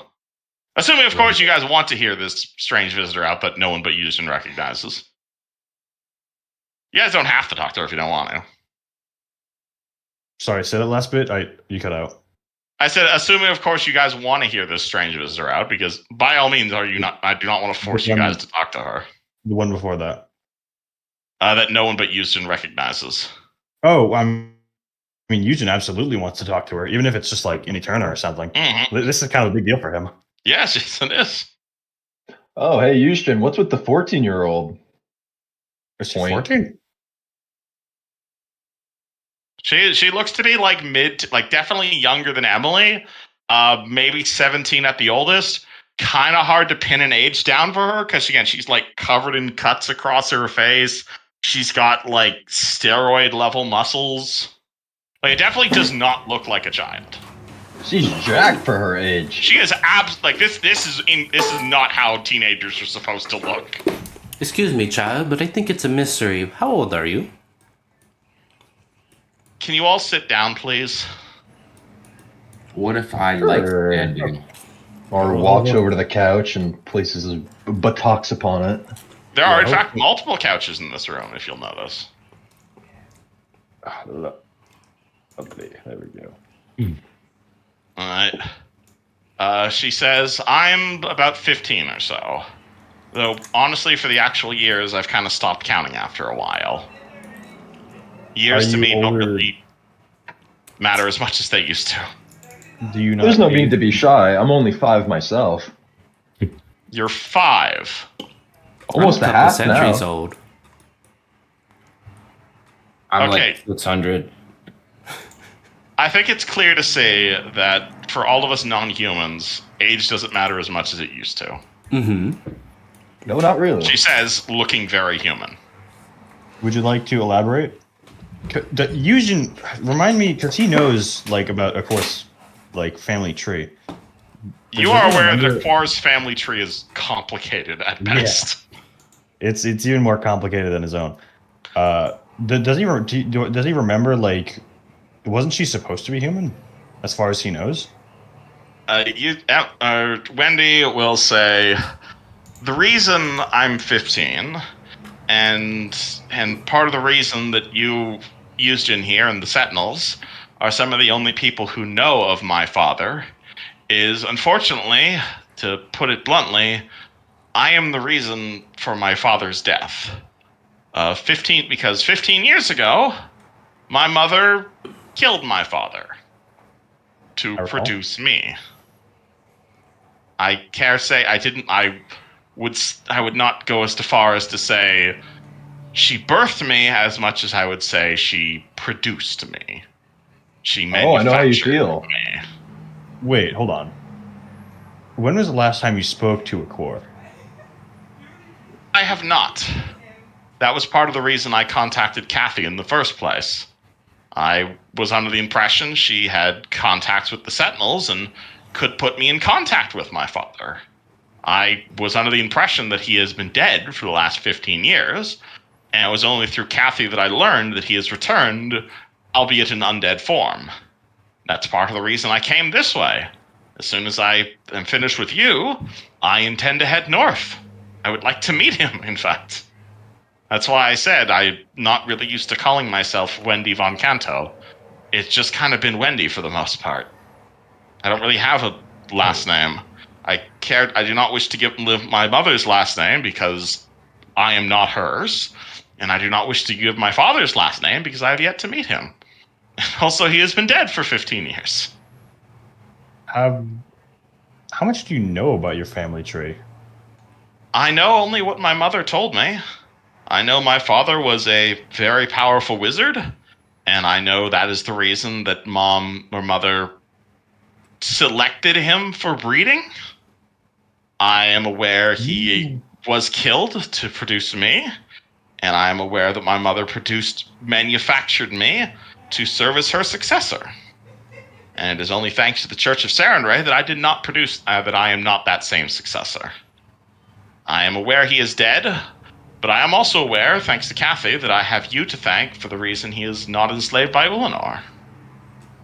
Yes, he is in a bit of a state between undeath and life, which is not necessarily undead, but it's something of the sort. I inherited a little bit of my father's magical knowledge, but Kathy told me it was complicated. Yushin will explain it to him, because I remember years ago you explained it to me as all of the internal organs basically being jammed inside the bones into like the bone marrow. So it's still technically alive, but it's like very... It's a weird form of... Bone walkers are like a really weird esoteric form of undeath that are like basically... positively aligned undead. Mm-hmm. But Yushin will explain it to the best of his ability, and he'll even take out a piece of paper to like fact check what her mother told her, to just be like, okay, this is... I don't know a ton about your family tree, but this is what Akor has told me. And he'll just like, I guess, see if the facts align. Alright, Yushin gives a very technical explanation of magic to Wendy. What do the rest of you guys think of this? What do the rest of you guys do as all this happens? Just listening along to this weird girl? I was just like clapping, like just telling them, you've been through so much. God, you're so strong. Maru, you are cutting out. You need to. There you go. You're He back. just needs to wiggle the USB a bit. The dongle's a bit loose. Maru's just like clapping, and like his like visual. Oh fuck, he doesn't have a human face. There is no visual expression. I mean, if you want to do like the murder drones thing where your eye is like a screen. I was gonna say like the Daft Punk helmets. Face display. Yeah, like the Daft Punk helmets where like they're just like they have their faces on it and shit. I love Yeah, that. so you'll see like the little teary emoticon, and then the smiling as like the story gets like happy and like, oh wow, you've been through so much. You're so strong. You can definitely tell like the way she's listening. She is clearly like the way she's listening to you. She's clearly a very intelligent character that you're talking to, but at the same time, honestly, Mara, she does seem a lot more artificial than she does human. Like not even mechanical, like animalistic in the way she listens. Like she's constantly like twitching her hands together in like almost an ADHD sort of way. The way she's like constantly like changing her sitting position. She's got honestly, you might like this woman might even have a tail. It's hard to tell. But she definitely did, like, she looks very human, but between the pale skin and how she's acting, it's like she's got either a 3 in charisma or 3 in a wisdom, and it's really hard to tell which. Excuse me, miss, are you alright? You seem a bit uncomfortable, Wendy. I'm not used to speaking, if that makes sense. I'm not used to talking to people in a civilized manner. My mother trained me as an assassin. If I didn't know you were most of the time when I'm inside of a building, I'm there to kill someone. And I'm trying my best to not think about you like that because you're friends of my father. Well, I don't personally know your father, but I mean, sure, I'll be his friend. Your friend here knows my father. Houston, you do? And yeah. I would consider him a good friend of mine, and I would consider Wendy a friend in turn, if that makes sense. Well, any friend of yours is ours.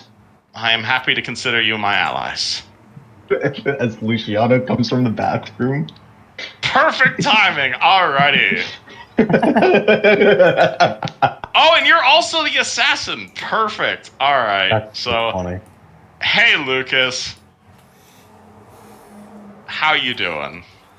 Also, I want to point hear out. you. What's happening? Also, There we you're in the go. bathroom. You're in the bathroom right now. Some lady's talking to us saying she's an assassin or something. You So- probably hear a bit of this It's conversation. so funny that the bathroom is the connecting room right next to it, so he's literally I gonna know. walk out with like fucking TP on his boot. All right. So, I Lucas, just jump realized- roll 20. I just realized this is that's a weird design on my part because I made this. I thought, what did I put You're the it one there? who designed the house. That's Yeah, I on did. you. I know. I'm put just it right next to realizing the fireplace too, which is interesting. Yes. I should put it right next to at the end of this hallway right here. But no, I didn't. I should put it right by the fucking living room. I don't know why I did that. I don't know why I Fuck it, did the that. bathroom is nice and toasty. It's like warmed its feet. Yeah. Yeah, That's why because I Maybe, That's that's yeah, what the fire from the fireplace also heats the bath. You know, it's intelligent Oh. design.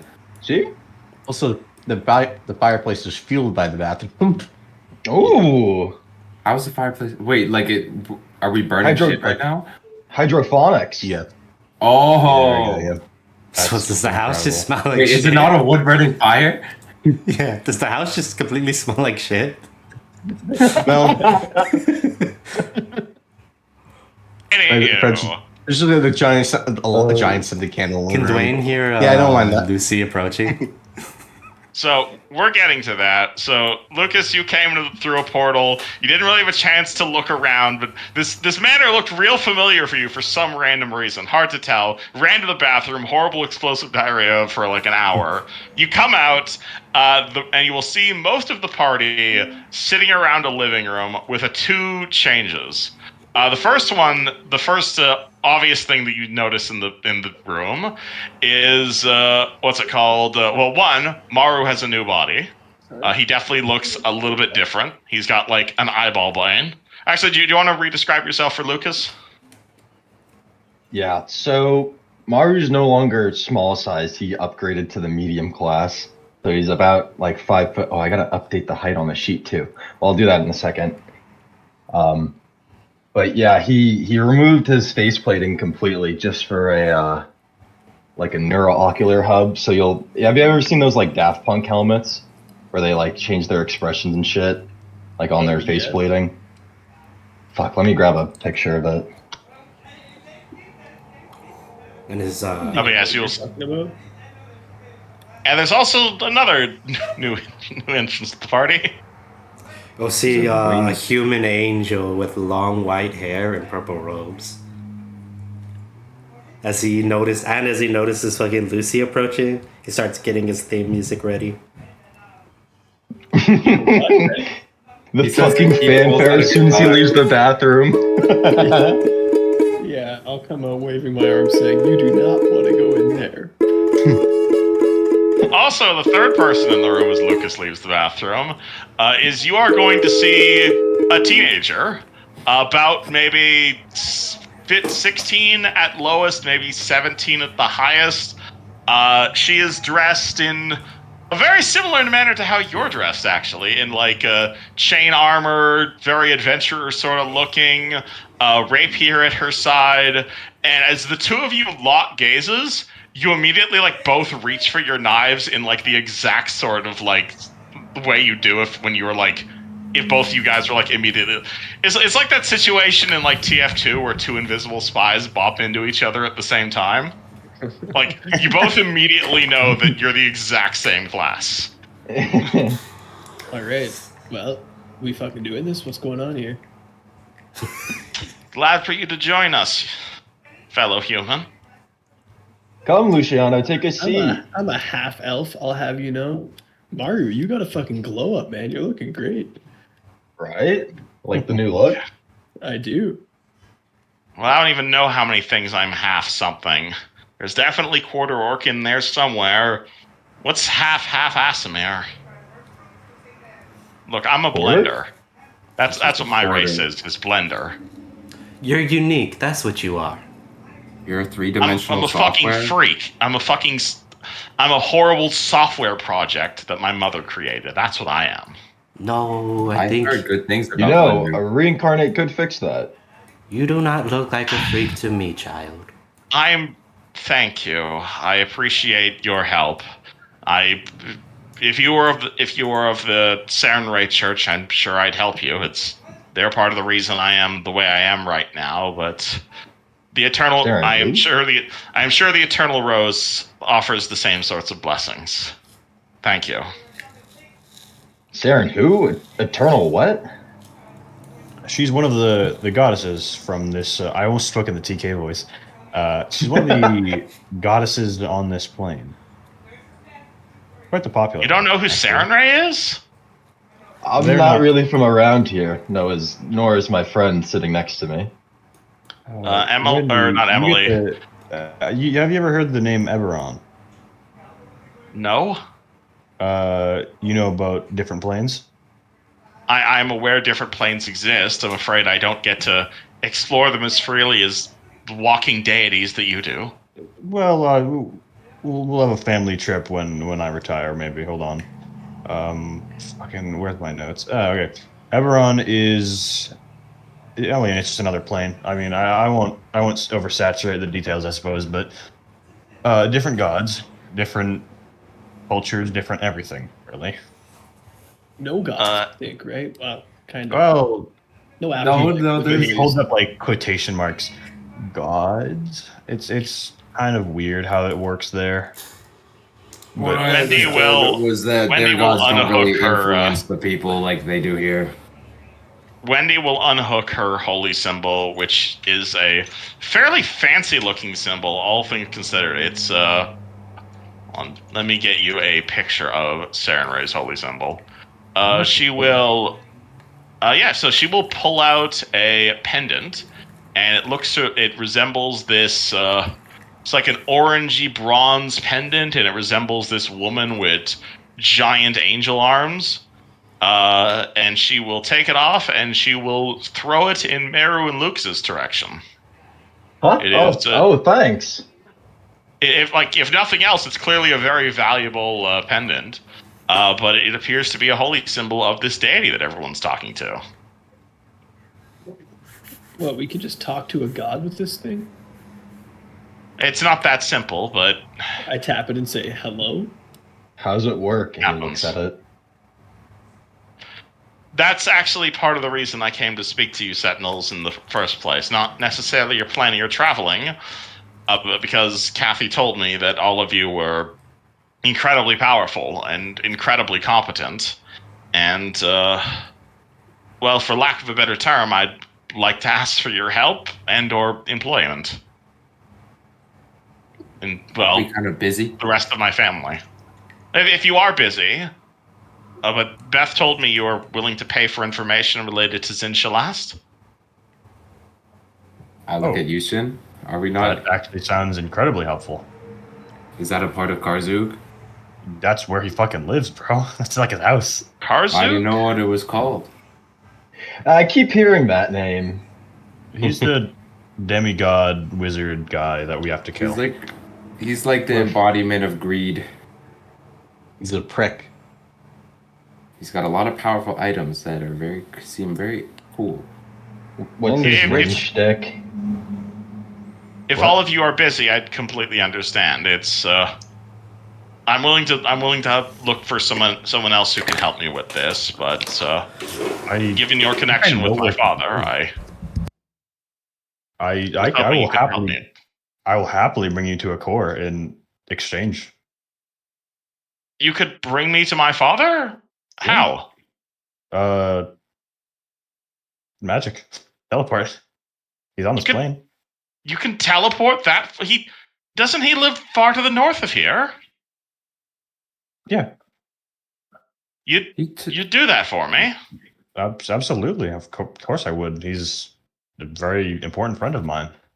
I'd very much like to meet him. All right, I suppose that's that's better than I could ask for in gold. But to be honest, I did have a slightly more different. I did have a slightly more different thing you could help me with in mind, and I'm sure it's something Aquar would probably appreciate. Actually, By all means.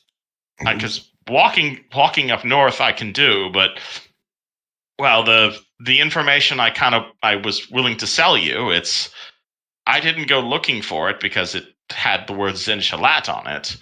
I went looking for it because it relates to my brother. Which one? You have a couple, don't you? Or do you have a couple? You have a couple siblings.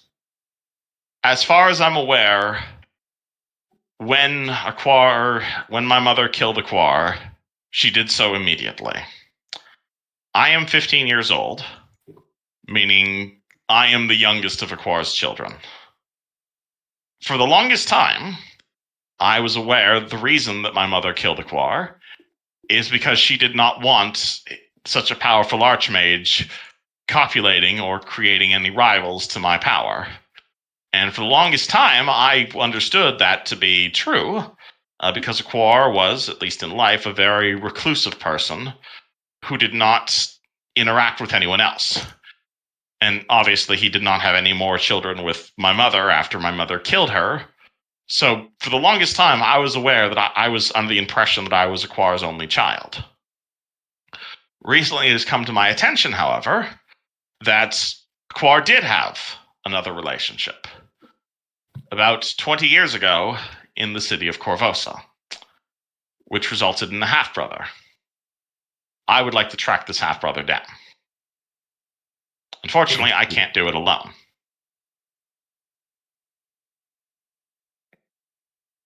I knew I should have prepared locate person. Well, Do you that's the problem. At least have a name? I do not have a name for a half-brother. I do have a name of the woman that my dad that Aquar had an affair with. It was a human guardswoman.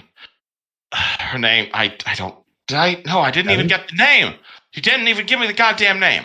What I got were adoption records. I was in Corvosa, and I got adoption records. And I got adoption records from 20 years ago, which I went through as best I could, and I did find a record of a man who looked like Aquar having an affair with someone, the woman dying on the street, Aquar running off, not willing to take any sort of responsibility for his own child, and that half-orc or whatever getting dumped into the adoption system and being adopted by a huge amount of paperwork later. And look, it's a bit of a long shot, but I believe my half-brother was adopted by a dwarven clan called Hammerfell. And I'd like some help tracking him down. And I found some details that might can help. A lot easier. Yeah. Well, give me all the details and I'll see what I can do in terms of scrying. Well, no, it's not scrying. I actually know exactly where he is through this paperwork. And she holds up a piece of paper. He's in the Kodahar Mountains. Okay, go on. Long story short, the Hammerfell Dwarven clan is a big clan. And there's a bajillion different records to it. But I was able to track at least most of them. Believe it or not, it's very hard to track someone when you don't know their name and you don't know anything about them. But long story short, there were a number of half-orcs adopted by the Hammerfell clan. Hammerfell clan is an incredibly rich clan and an incredibly large clan. They were mostly based in Corvosa, but they ended up splitting up. And the reason they split up is because Clan Hammerfell found Zin Shalast. Or at least they claimed to.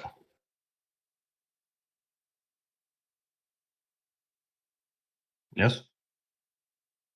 She then produces the piece of paper, and she hands it to you. Copy link, and see Discord.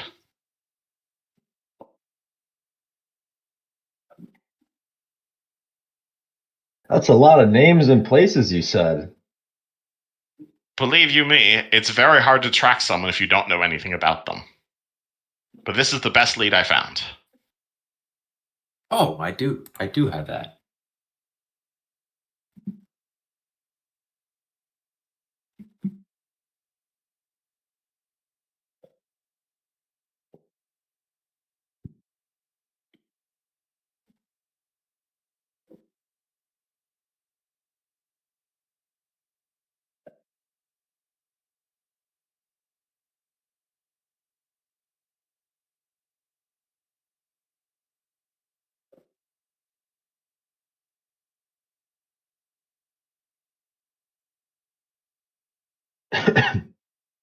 Lovely. Okay. Assuming she hands the letter, assuming Houston shares the letter with everybody else. Yeah, I mean, I'd say so, as long as she's okay with it. Yeah. Well, this Red means Wings is nothing to me. Yeah, I'm What gonna it be real. means essentially is the clan that adopted my brother ran off into the Kodahar Mountains in search of treasure. And unfortunately, the Kodahar Mountains are full of Yetis. And I can't take out an army of Yetis. But thankfully, I think I know some adventurers who can. Oh, who are they? And let me guess. It's She us, looked isn't at it? you. Okay, I see. Well, I never killed a Yeti before, so I can't force you to, but Beth said you were interested in information about Zinjalat, and I want to find my brother. you know what? That seems like a good trade, right, Yushin?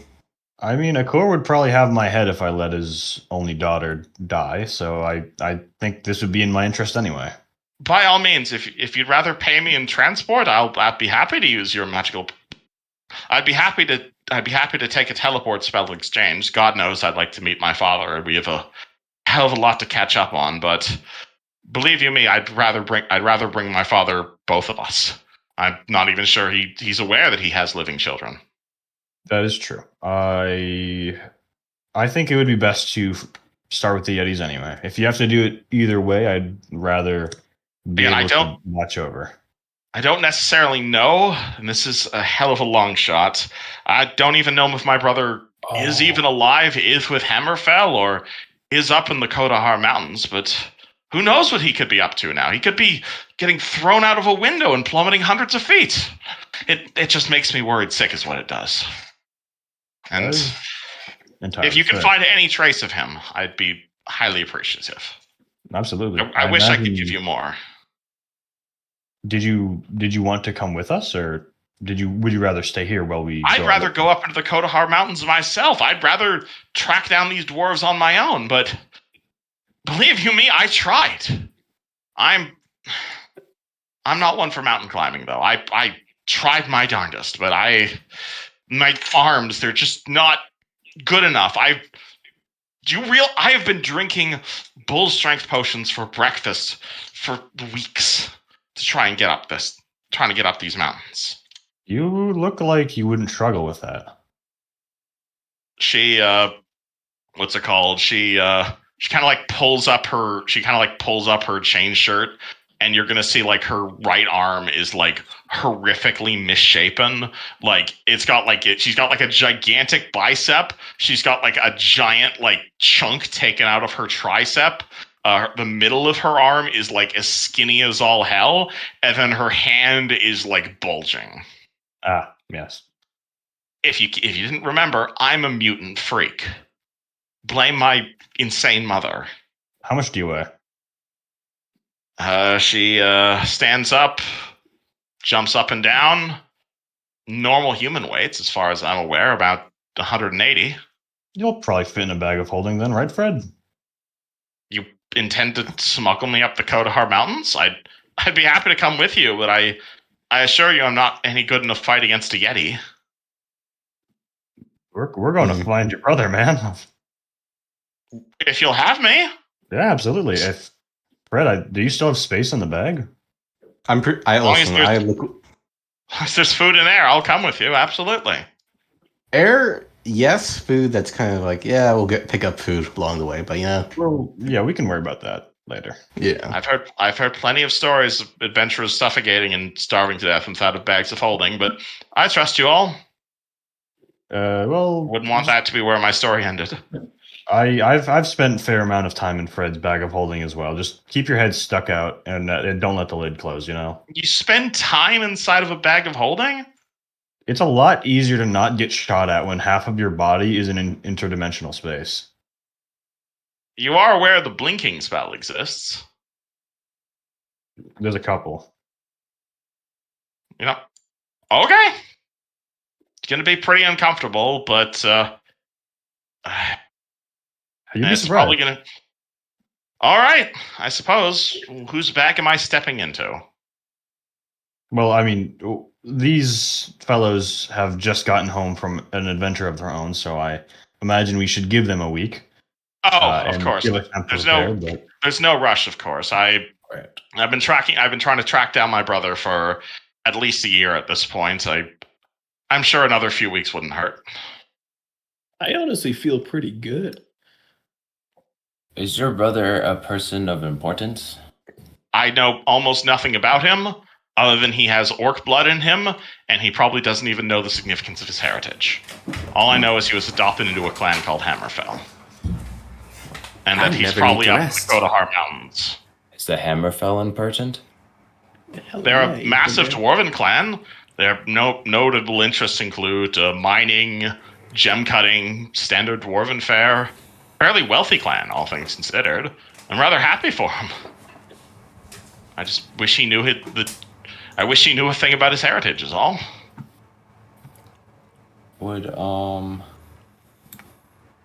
And well, if his clan was looking for Zin Shalat, then all for it. With what she's telling me, do I think that this spell would do the trick to figure? Oh, I have that one too. Yeah. You don't. If you know only rumor, you could do the rumors thing. It would take about 2d6 weeks, but absolutely you could cast rumors on Wendy's brother. Problem is, you don't really know a whole lot about her. That's about this person is the problem. But absolutely, that would work. It just takes 2 to 6 weeks, or 2d6 weeks to cast. What if Yuzin casts it? Because he has that as well. But he knows much more about the bloodline. You know about the bloodline, but you don't. So you could definitely cast it if you want to know about the Van Canto bloodline. But specifically about her brother, you don't have any information about him. That's the problem. Like, other than he's a quarter orc, or he's a half orc. And that represents millions of people. But of the clan, which represents a lot less people. Are you casting it about specifically the brother, or are you casting about the Hammerfell clan specifically? Like, what are you targeting? Let's just do the fucking Yeti thing. I mean, you could also just do the dungeon. Up to you. Okay. You don't have to play the dungeons game if you don't want to. I'm down with doing the dungeons. I like that idea. But if you need some time to rest and relax, I completely understand. I do not need rest. So I am good to go at whenever. I personally, I need to buy something because I got a new upgrade for my arm and I just need to get something before we go, just in case. I just I'm unable to use it. Speaking of which, Fred, right? Are you the owner of this estate? Yeah. Why? I think it's jointly owned by the two of us. Could the alchemy department request funding? It's a bit lacking. If you don't, no offense, obviously. How much? As much as you're willing? No, tell you what. When we come back from Yeti hunting, we get some value. Yes, of course. This is 20%. just a matter I brought up. We can discuss finer details on a later date. I can give you some cash, Mario. I'm still pretty flush, honestly. Luciano, all of your currency is not from this realm. It's still Is platinum non-exist here? Gold and platinum don't exist. It can generally still be used. In some cases in big purchases, you just have to switch realms. That's fine. That said, if you do have a lot of money, I can make you better shit at half price. You can roll me a knowledge check if you're wondering about cross-realm currencies. It's never bothered us before. But can I help here? Planes check would be the thing you're rolling here. 21. 27. Same thing, yeah. Like, all right, well, two different answers. Okay. Yeah. So basically, Houston looks in his pocket. Most of his coins basically say something along the effect of the Principality of Varsnia. Some of them say Sheliax on them. Some of his recent coins definitely say the word Sharn on them. For the most part, this has not bothered you because, again, you haven't really been making very large purchases. But presumably, if you made a very large purchase and in like a very major city, and someone took a a look at your coins, then someone might be thinking fishy things. Again, it's not usually a big deal, but again, the fact that some of your coins do say Sharn would probably raise a few eyebrows back here. With a 27 and a 38, though, I think I mentioned this in the Discord the other day. Generally, for really big purchases, you're not even like for really large purchases, like when you're dealing with items worth like hundreds of thousands of gold, you aren't even using astral diamonds are generally the currency used, which are essentially these gigantic diamonds that are like fist-sized diamonds that are mainly used in like the upper plane and the lower plane. The 5th edition equivalent would be like soul coins. There is no set exchange rate between gold and astral diamonds, but usually it's around like the 20k-ish mark or 25-ish k mark. So for like really, really big purchases, you're not even using coins at all. So, you know what? Is Luciano's weapon on? Is Luciano's like weapon displayed, or is it hidden? No, I just have it. It's on my hip, yeah. Kevin, can I just quickly spellcraft that to see what bonus it is? I mean, you could just ask him, but yes. This is more covert. Okay. or I could just ask you out of character. If you would like to side eye his weapon to try and get the enchantment on it, you can. Yeah. Roll spellcraft. Okay. I'll just take a 36. Take 10. Alright, bro's got a plus.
Fair. But as far as our plans go, I'm kind of just along for the ride at this point. I don't know what's going on. I'm just happy to do what's going to help us. Yeah. Out of character, you guys should probably explain the plot to the new guys. Yeah, I feel like we know that we're here to kill Karzuk, who's like the big bad. Wait, even you know? Where was my memo? there's other things going on in this world other than Karzuk. Well, to put it short, because I'm sure you guys don't want to hear the entire detailed story. About 4 years ago, I washed up on the shore of this island, or of this town, Sandpoint. And there was a lot of problems, mostly goblin raids and this and that. And as we dealt with each problem, it escalated further and further. And then eventually we uncovered a plot to revive a long-dead demigod named Karzog. And we set out to stop that. We failed in stopping it, and now we are trying to put him down. Yep, that tracks. Yes. So we're trying to kill a demigod. Something of the sort. I mean... Oh, boy. Yeah, it's... I mean, It's a bit of a big undertaking, but we've made do so far. We can only pray for it to go a little further. Well, I mean, I'm here. There's no take backsies. I agree. Yeah. Death is What are we merely an talking about? illusion, anyways. You Well, said- no. When it's about Karzak, it is not an illusion. He will trap your soul and then fucking eat it. I believe I you don't said really you have were a going soul to anymore, upgrade. so There is no Yeah. afterlife after that. Sorry, what'd you say? I believe you said you're going to upgrade Luciano's blade. Well, doing theoretically, the if you gave me enough time, I could do it at half the market price. And I'm willing to do it because we have the same goal. I think we're doing the Yetis in like a week, anyways. We haven't decided yet. I proposed giving everyone a week to settle in for a moment, since you guys just finished saving your own world. But everyone is kind of itching to go kill more things, which is a little concerning, but it's the right spirit, you know? Yeah. Well, we did have we stayed in Eberron for a week shopping and whatnot, saying our goodbyes. Oh, I thought that happened after. No, yeah. You guys have had a week of downtime since last session. Okay, I didn't You guys realize want that. to take another week, by all means. I thought we just got back to the manor. Oh, no. You guys had a week to, like, Brian gave you guys a bunch of money. Yeah, sorry, you weren't here for this. Yeah, Brian gave you guys a bunch of money. Everyone got a chance to say their goodbyes and whatnot. Okay. But yeah, you You guys did got, just like, get some back time to to the settle in. Houston, you literally gave Maru your spell book to scribe from. That takes time. Well, yeah, that's why I thought that we were going to have a week from now. Oh, no, sorry, yeah. You guys had... Sorry, because We had a you week were back late in this session. Eberron. You guys had a week of downtime. But if you guys want another week, by all means. Well, what do we feel? I'll leave that up to you guys. I don't really care either way. I'm okay with either. I'm down to clown. Fuck it. Let's go kill some Yetis. Alrighty. Okay. Wendy, you know what I said about taking some time off? We are not doing that. Let's see if No, we can fit in I the heard bag. you. All right. Whose bag am I stepping in? Oh, Frederick. Mine's full. Okay. All right, get in the bag. Am I even the first girl you've picked up like this? Number 3. No. Hey, Yeah. you're 15. God you damn can't it. be talking like that. That's true. God. You're not. Fred's too old for you. Yeah, you're Yeah, banned. don't All flirt right, with him. That's You're creepy. in the timeout bag now. Luciano, need I remind you, I'm only 5. Okay, but you're different. You're different. In Yeah, you're Warforged different. year, that's like 30, I think. It's like 45. Yeah, You're you're middle age you're right now. basically born an adult. Wendy stands up looking at Lucas like that, and she walks over to Fred with like the biggest fucking power squatter legs you've ever seen as she climbs into his bag of holding. Man, you guys got real bags of holding. Yeah, I've what? been using a handy haversack, honestly. I'll- It's I pat my Damn. hand attack self-consciously. I hide it a little bit. Fred, you may add one Wendy to your inventory. She weighs about 170 pounds. oh, never mind. Hey, one 15-year-old got it. Congratulations, the FBI will be on their way. Neji, you were almost prophetic in what you said at the beginning of session. What did I say? You just Dun, picked the dun, wrong dun, guy. dun. Yushin was talking to Oh, a minor. yeah, you're right. No, he is prophetic because you were talking to a minor. Oh, I guess that's true. Well, no, I said he was flirting with a minor, so That's- that was a bit off. You said talking. Yeah, you were a bit off. Anywho, Oh, jeez. moving on from the pedophile jokes, what do you guys do? All right. I was supposed to say. Yeah. How much is a gunsmithing kit again? Or do I get that automatically? I forgot. Did you not buy a gunsmithing kit? You gotta buy one. I am It's just like asking. Like, alchemy kit. I imagine he did that over break. I'm Okay, assuming. I'll let you do that. Yeah, over downside. There. I searched gunsmithing kit and I'm getting Amazon links. No, that's not what I mean. I mean fictional gunsmithing kit, please. I know specifically if your gun like jams, you need the kit to like do maintenance and shit. If you are a gunslinger, you can quick clear it. Yeah, Oh Fred, yeah, great. yeah, Fred, spend 15 gold, you've got a gunsmithing kit. It weighs 2 pounds. I always Yeah. forget about the fucking grit. I think he's been Also- making like. Ooh, go ahead. Remember that over the like year of downtime, Yujin probably upgraded your gun for that like half price. All right, so So it's that you hashed that out with Kevin. Yeah, did we say it was a +1 arm cannon or +2? I think we said right +1, now your cannon is +1. If you want Yuzin to enchant it more, you can. All right. Are we gonna assume that you should make like a shit ton of ammo for it too? I can't if make you ammo. would- I can enchant ammo, but I can't You make. cannot ammo. make ammo. You can make ammo for your gun. If you'd like to make ammo, it takes time though. All right. Well, he did just have a year. I think he just didn't run the numbers beforehand. All right, how much ammo does Fred want? In terms of mundane ammo. How much per bullet would it cost? Are you making it yourself? Like a gold per shot making for it for mundane ammo? Yeah, Isn't I think it's gonna make. like a quart? It's like 1/10 the price if you're making it yourself. Yeah, normally it's a gold per shot. He can make it for a silver a shot. Yes. Okay, I'm gonna make like 50 rounds essentially. All right, minus 5 gold. You have 50 bullets. Gotcha. So 4K 50. So Houston, are you just gonna bloop us back over there Fuck. to mount wherever? Sorry, I wasn't really listening. I'm gonna Not scry on listening. it I just today. don't understand anything here. It's understandable. It's fine. This is like high level stuff. You'll pick it up soon.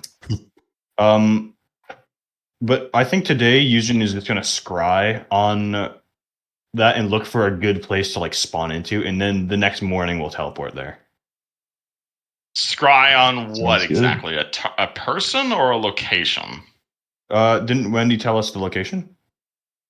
She gave you a handout which said they basically went up in the Kodahar Mountains, which is Oh, a okay. very large mountain range.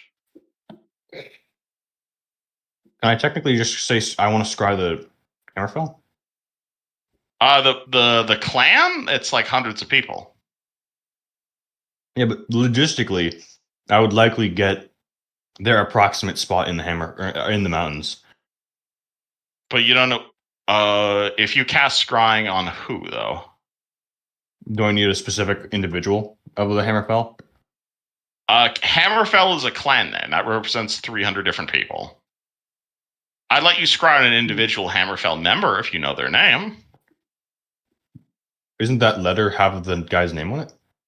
I'd had the clan name. Hold on. Read the handout again. Sorry. Yeah, I will. So then we're taking a day. Presumably. Well, I guess I'll be off in the alchemy lab. Red Wing. Red Wing? Is that not Red a Wing was the Hammerfell name. Red Wing was the name of the guy who wrote the letter. Yes, you can scry on him if you'd like. Is he a part of the Hammerfell? Because that's what I thought from reading this. Red Wing is. Yeah, Red Wing's a Hammerfell. You could scry on him. Okay. I'll try and do that then. Alright, Houston starts prepping scrying. Mayra runs off to the alchemy shop. Lucas, what are you doing for your day of downtime? The party is taking their prep time. I'm just gonna take a long walk on the beach, I think, and take in the sights. I don't need to prepare anything. Alrighty, we'll get back to that then. Fred, what are you doing with your newfound girlfriend? Oh wait. All right. Old. Is she still in the fucking bag? Can I get out of the bag for the time being if we're not leaving immediately? Of course you can. Thank you. She climbs out. Yeah. God, I've never had a day where I didn't have something immediately rushing on me. I don't know how to. I don't know how to respond to that. What you just said there, but What, just having a day? My No. life so far has been a lot of running around, so I'm not sure what needs to be done right now. If you need me, I think I'm just gonna go do some push-ups.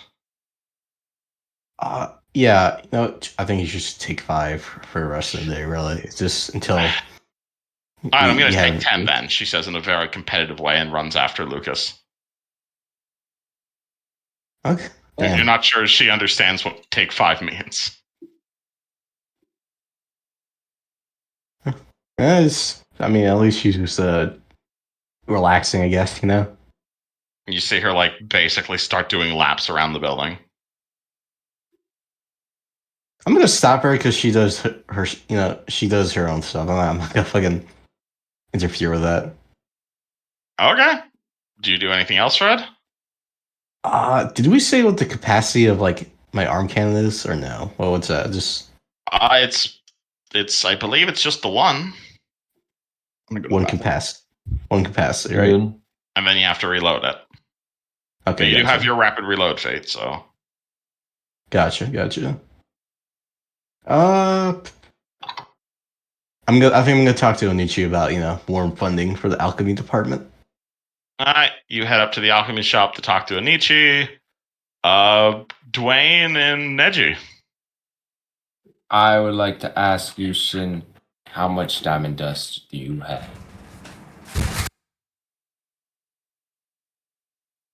Houston?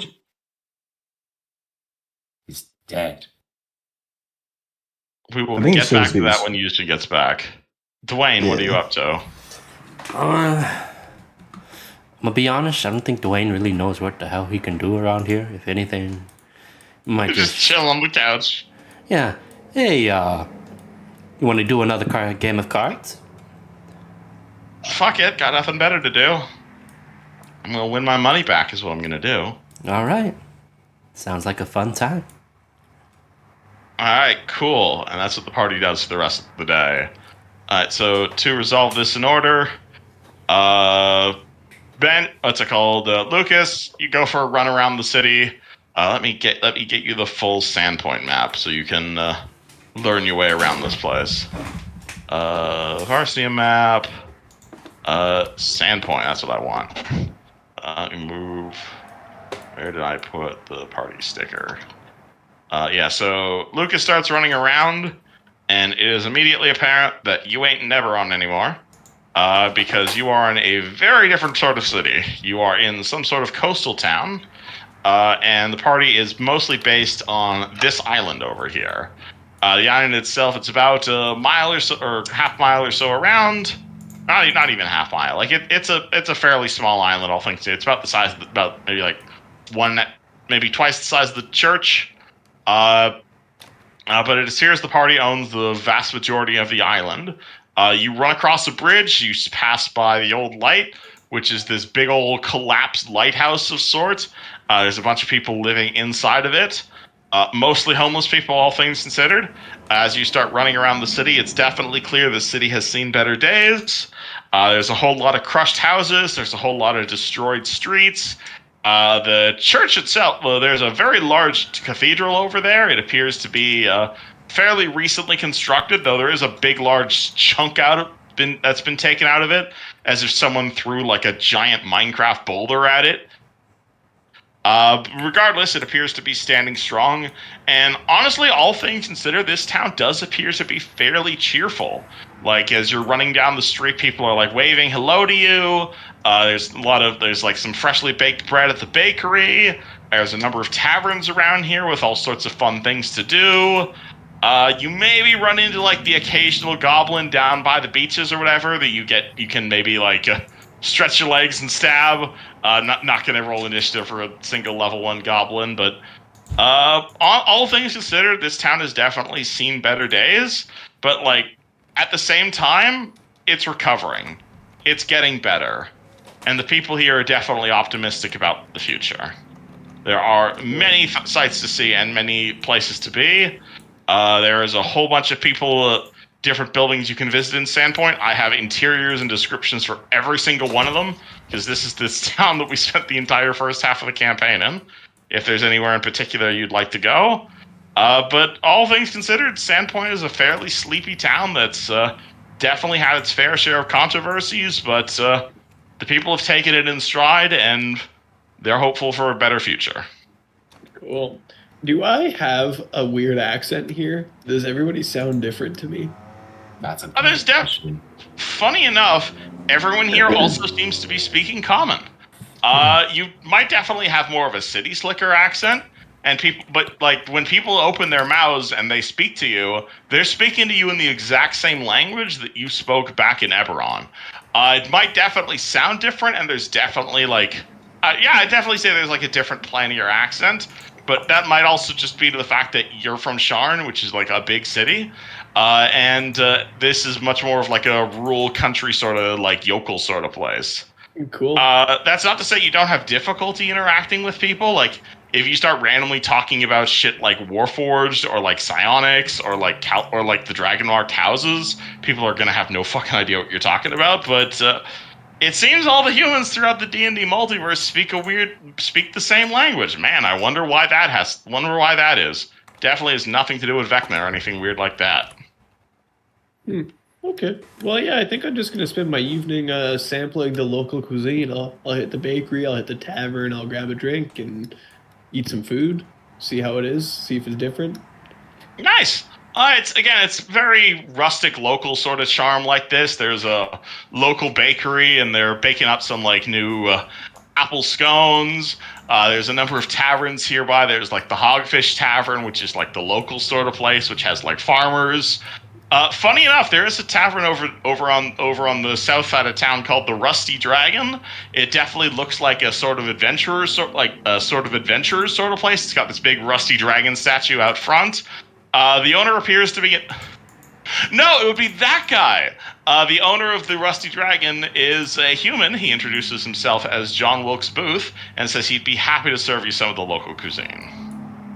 Perfect. Not John Wilkes Thanks. Booth. That's crazy. Yeah, that's what the character is named. I forgot about that guy. But yeah, it's otherwise a fairly nice place. Definitely a bit of a different from like the city slicking sort of place, but I'll say you can definitely make some friends and whatnot. Your time here with the friendly locals. Cool. Where is move this back to where the rest of the party is. There's so many tabs here, sorry. The train, that's the Runeforge stuff, and Fred base layout, there we are. And alright, so back up in the alchemy shop. Meru makes his way upstairs, Fred makes her way upstairs. You find Anichi making her way through, watering some of her plants. It's clear there's definitely room in this greenhouse for more plants and more alchemical stuff. She's not clearly using capacity. She sees the two of you walk in, and she looks at Fred with like big puppy dog eyes. You've already done so much for me. I'm sorry, I don't mean to impose, Fred.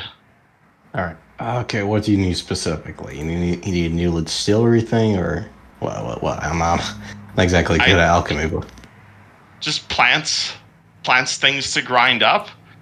We have a lab, and we have everything set up that I need to feed my kids, but if you'd like me to start making healing potions, I need herbs to turn into healing potions, if that makes sense. Yes, we essentially need general reagents to make and concoct potions, which inevitably costs gold, obviously. Reagents, herbs, plants. I don't mean to impose, Fred. all right. Me and the children are perfectly happy here as we are. It's just if you'd like me to make anything substantial, I need some dust. Okay. Okay, so you need seeds and legs, essentially. Is that what you're saying? Depends what you're asking me to produce, but yes. Well, let's say, you want to make regular old healing potions. What do you need? Regular healing potion, I just need some leeks, I'd need some veggies, I'd need some strange dust. perhaps mixed in with some mana eggs. Nothing terribly expensive. I could probably do it for under 30 gold. There you go. Okay. But you just And need how more strong plants. you wanted it. But you need more plants, is that what you're saying, for your greenhouse? If you could, yes. I'm not going to bother you with the specifics, though. Obviously, if you find anything particularly magical, I could definitely grow it up here. All right. I'll keep a lookout for anything like, in particular, special herbs and stuff. But I'll put in more of in the alchemy department when I get back. If I find anything expensive. Right now we've just got plenty of equipment, just no seeds to grow is all. All right. I'll keep that noted. It'd be much Appreciate it, appreciated, Fred. Yeah. Okay. I'm just trying to think. Where could I even get seeds? You guys got any like tips or anything like that? I am native to this plane, so I apologize. Magnemar, I mean, perhaps? I'd be happy to Yeah. run to Magnemar. It'd probably just be a day's ride. The roads are definitely a lot safer with you guys around. Fred's gonna take out his big leather wallet. I'll give you 1,000 gold. You see her like immediately like try her best not to react as you mention I'll give you 1,000 gold. I'm sure I can find something to make for you in return. Yeah. Hey, you said finding plants, had that sustainability, as they say it. Definitely. Yeah. I'm making a note of this. We could set up shop and make a healing factory or healing potion factory, as you will. Factory is an understatement with 1,000 gold. I Fred, mean, where have you then come across it's such my kind of money? skills. I've come to liquidate a lot of things I've collected, and I have made a sizable chunk of money. And Does Jackie know about this? I have not seen Jackie. Where the hell is he? He's downstairs sleeping, probably. I mean, he's asked me for money before, and I gave it to him. I don't mean to beg you for money. I can manage on my own. The kids have a roof over their head. The kids are well fed. I don't have any other needs I need to ask you for. You've taken amazing care of every single one of us, and I don't want to discount that. I don't want to seem like I'm some sort of slacker, Fred. I'm willing to pay pay my way, so I earn my keep. Room and board for me and the children. I mean, hey, you're family now, so it's kind of like, you gotta keep each other's backs, We'll be family when the wedding is done. We're definitely planning it in Magnemar for when all of this business with Karazug rolls over. Oh God, it's so. We can definitely move the planning up, but we'd like all of you to attend, and we want to make sure all of this is behind us before me and Jackie decide to make our family official. I'll trust me, you and me. I just want to keep this place safe, period. And you have been. You've been gone for a year, but believe it or not, banditry in this town has dropped massively. People have been moving in. Buildings have been being reopened. You've made a sizable dent and you've made a sizable impact in this industry. Sandpoint is going to be amazing for years to come. I hear the mayor of Magnar herself even wrote you, thanking you for all you've done. And she gave us the keys to the city, which I don't have personally. Houston has in his back pocket. Really, but Well, that sounds like an expensive gift. Oh yeah, definitely.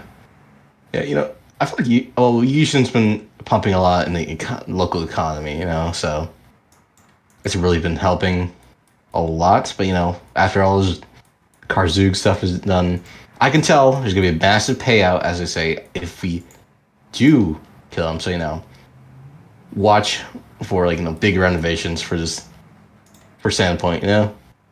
Sounds wonderful. You go get him, nephew. She says, smiling. or step-nephew, I think would be the correct term. Yes, oh, here's hoping. Yes, well, hey, just holler if you need anything else, So I gotta go. She takes the money and gives you a crisp salute. I give her a hug. She hugs you back, smiling. Yeah. I think Fred's gonna wake up Jackie and see what the fuck he's been doing for a year. Assuming I'm not hogging up anyone's spotlight time. Do you mind if I do the Jackie and Eterna as well? Sure. Else. Yeah, sure, yeah. Can I throw a quick alchemy just to make alchemic creations? Hold on, let me see the thing you sent me. Unstable. How much does that cost? It doesn't have a cost. It's just crafting. You can just make that for free? It's just a craft check. That doesn't seem correct. You can double check if you'd like. Because you have like plus a bajillion to alchemy, so I'm not okay with you just getting a damage bonus for free, if you don't mind. Mm-hmm. Talk to me about that after session. I can give you a cost for that. All right. Well, I'm gonna look at other stuff for now. We can move on. All good. Neji, what are you up to? I asked Houston how much diamond dust he has. That's a good question. Diamond dust, I have 750 gold worth of it, though I should probably get more. Okay, I'm gonna go get a bunch of diamond dust. Oh, who's this token? Remind me. Which one? I have no idea. Okay, and they're not there anymore. Labeled? Put it back. No. Hold on. Let me take a better look at it.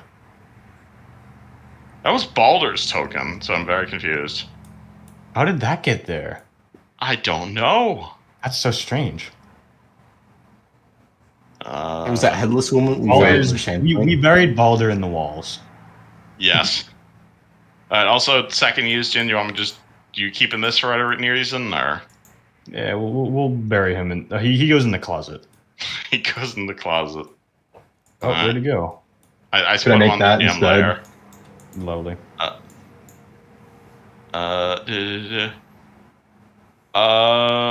Yes. How much does it cost?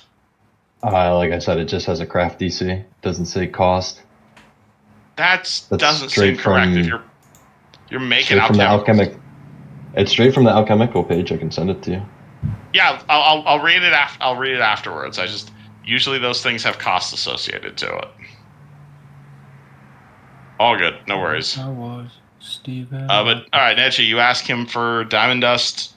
Do you give her? He does not have it. Do you want to go shopping for diamond dust? Yes. The closest town that would probably have that is Magmar, and that's a day's walk away. Man. How the fuck am I supposed to get over there? If only. Houston. You only get a personal taxi cab service. Do you want to take me to Magmar to get some diamond dust, since we're low on diamond dust? Yeah, I'll do that. You cast teleport. Sure. Well, I'll use the key on the way there. Oh, use the key. All right, cool. Yushin pulls out the little key.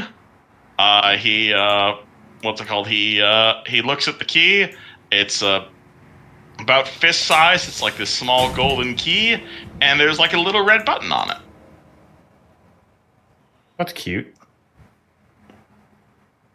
What do you do? That's very cute. I press it. You press the red button. You hear a little click, click, click, click, click, click, click, and it's just getting faster. Do you keep holding down the button? Am I supposed? Do I know how to? I want to make a spellcraft check on this. All right, you can roll spellcraft on this. Hey, 38. This is not a scroll. This is a unique item. You've heard of these things before. This is essentially a spell grenade. You basically hold down the button, and it's going to go off in a few rounds after you activate it, in a similar manner to the Hearthstone. And the spell is just going to affect whoever's holding the spell grenade and everyone within 10 feet of them. Interesting. So this is just a weird Hearthstone. Something along. It's a bootleg Hearthstone. Yes. That's funny. And presumably, there's going to be a loud magical explosion on the other end of this. Okay. Do you continue holding down the button? I might as well. All right. You hear tick, tick, tick, tick, tick, tick, tick, tick, tick, tick, tick, tick, tick, tick, tick. At which point, then there's this boom, big explosion of magic, big purple magic. At which point, there's a what's it called? At which point, there's a big explosion. A moment later, Yuzjin and Neji find themselves standing pretty much in dead center of Magnamar Market as a magical voice cheerfully announces, "The Sentinels have returned to Magnamar!" Oh, In jeez. like an incredibly overdramatic fashion. At which point, like about 100 nearby people immediately like drop everything they're doing, and like groceries fall on the ground as the two of you are swarmed by a massive crowd of people, so eager to meet the glorious Sentinels who saved Magnamar. And they're, "Oh my God, can I have your autograph? You're so amazing, Yuzjin. Oh my God, that's Yuzjin. I've heard of him before. Hey, Yuzjin, can I ask your likeness to put on these towels? Oh my God, is that Neji? Oh my God, no, I don't want to talk to Neji. I want to talk to Yuzjin." What the hell? Yeah, the party is just completely grappled. What do you do? I'm gonna hold Neji's hand and use my school ability to teleport like 100 feet away. Alright, that works. You hold Neji's hand, you spend 2 charge your school ability. Boom. Party is now outside the crowd. Takes a moment for them to notice. Nah, he's already walking away. Alright, as Yuzjin now realizes this item has a minor downside. Yeah, a little bit. I mean, he loves the attention, kinda, even though he's a little bit flustered. Mm-hmm. Neji, what do you do? I go buy Diamond Dust. Alright, cool. You walk into one of the nearby Diamond Dust shops. He recognizes you immediately, is incredibly happy to see you here. He is pretty much like thanking you at your feet. "Oh my God, that we had so many problems with that. Oh my God, my son got a job repairing the old clock tower. Thank you so much. Is there anything I can do to repair you?" Clock tower. Yes, if you'll recall. Wow. I remember Hey, I gave like 10 gold out to the nearby homeless population. Mm-hmm. You saved his life. He saved my life. He's got a proper job. He's working as a proper roofer now. I'm so happy for everything you guys have done for us. And oh, hey, I'd like to buy Diamond Dust. "Oh, of course, my good sir. Happy to help you in any way I can. Please enjoy a generous discount on my store." How much Diamond Dust are you looking to spend? Neji. About a market value about 950. You can get that for 1,000. 800. 9,000? 9,500 is what I meant to say. 9,500. Jesus. You can definitely get that for 8,500. Let's go. Okay. Oh. That's honestly not even a bad amount to get. He is absolutely overjoyed. He's like, honestly, like you show up and he immediately like you see him like pull out one of those wands of like a minor image, and he starts like scanning you to like prepare to like put paintings of you like on his shop. It's like, "Oh my God, the great Neji came into my store. I shall preserve this moment forever." Neji has came. The man who nedged the world. Oh my God. Oh, I love that video. Houston, what are you doing in Magnamar? I mean, I imagine he's just with Neji. He doesn't have any other thing he needs to do in Magnamar. Oh my God, Houston, I can't believe you would grace my glorious door with my presence. Sarah Ray blesses me this day. Like, honestly, like the first time it happened, Houston, it was kind of funny, but now it's like every single store you go into. Like, this is the downside of being super famous. Yeah. Is it's very hard to deal with normal people. Neji yawns.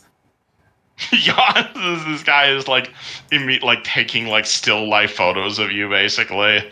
You hear like the crowd rustling from outside, being like, "Oh my God, he went into Marx's store. We need to go check in there, guys. Oh my God, Yuzjin, have my children."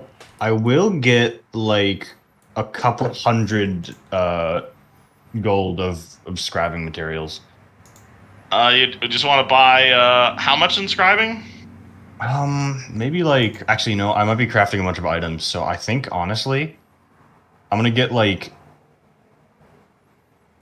1,200, which is kind of a lot, but I think I feel like I feel like I have a good amount of crafting ahead of me. You can get that for 1,000. Lovely. I imagine, and as the big crowd outside is like reaching critical mass, you see people just like the guy's store would be like, lock the door, I want to keep them in here, I want to paint them forever. And you see like the crowd outside is like ramming into the door to get a chance to see you, and like there's like 100 fangirls outside, all immediately like very eager to meet you. You just teleport back to Sentinel Island. Yeah, I was about to say, well, I've had my fun, Neji. And he just kind of grabs your shoulder, and then we vanish. Neji waves bye to the guy. Bye. I will say, however, as you cast the teleport spell and as you begin to vanish, you hear that key in your pocket kind of resonate again, as it just says with like a magic mouth attention, Magnemar, the Sentinels have left the building. Yeah. As you guys disappear. That's pretty funny. Who haven't I done yet? If we kill Karzog, then we'll have to have an actual parade or something. Maybe you guys are gonna get way more than a parade. Dwayne, you want to just roll me a wisdom check for your card game? Sure. I will absolutely have Wendy roll off with you of card games. I'm surprised she knows how to play. Oh, she's fucked. God, my days. Oh, absolutely, she's fucked. Like, you can definitely tell that, like, this woman that you're playing cards with, like, she is like you're getting a sense of her personality as you're playing cards with her. Like, she is jacked, she is incredibly dexterous, and she is made of meat. And, like, she knows her way around spell books, but, like, common sense she does not have. Ability to talk to humans, she does not have. Like, you're doing, like, basic bluffs, and she's falling for every single one of them. Like, this woman's stat array is, like, 18, 18, 18, 3, 3, 3, essentially. You make your decisions way too obvious, child. Yes, you have to get the good cards, and I had the bad cards, so that's why I told you my hand was bad. Yes, but I know exactly when you have a good hand and a bad hand.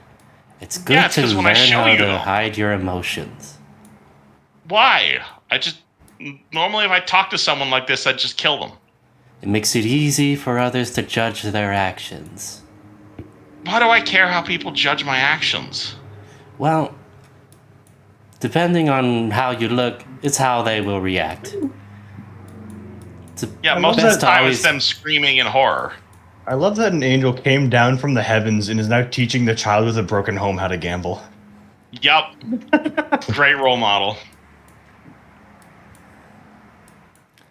Alright, who have I not gone over? I think that was everyone, yeah? Caden, I think. Yeah, wait, we need to go back to Caden on the beach. Oh, no, Caden is at the Rusty Dragon getting, what's it called? He spends the night eating some of the local cuisine with John Wilkes Booth, who bought the Rusty Dragon after you guys convinced him to sell it.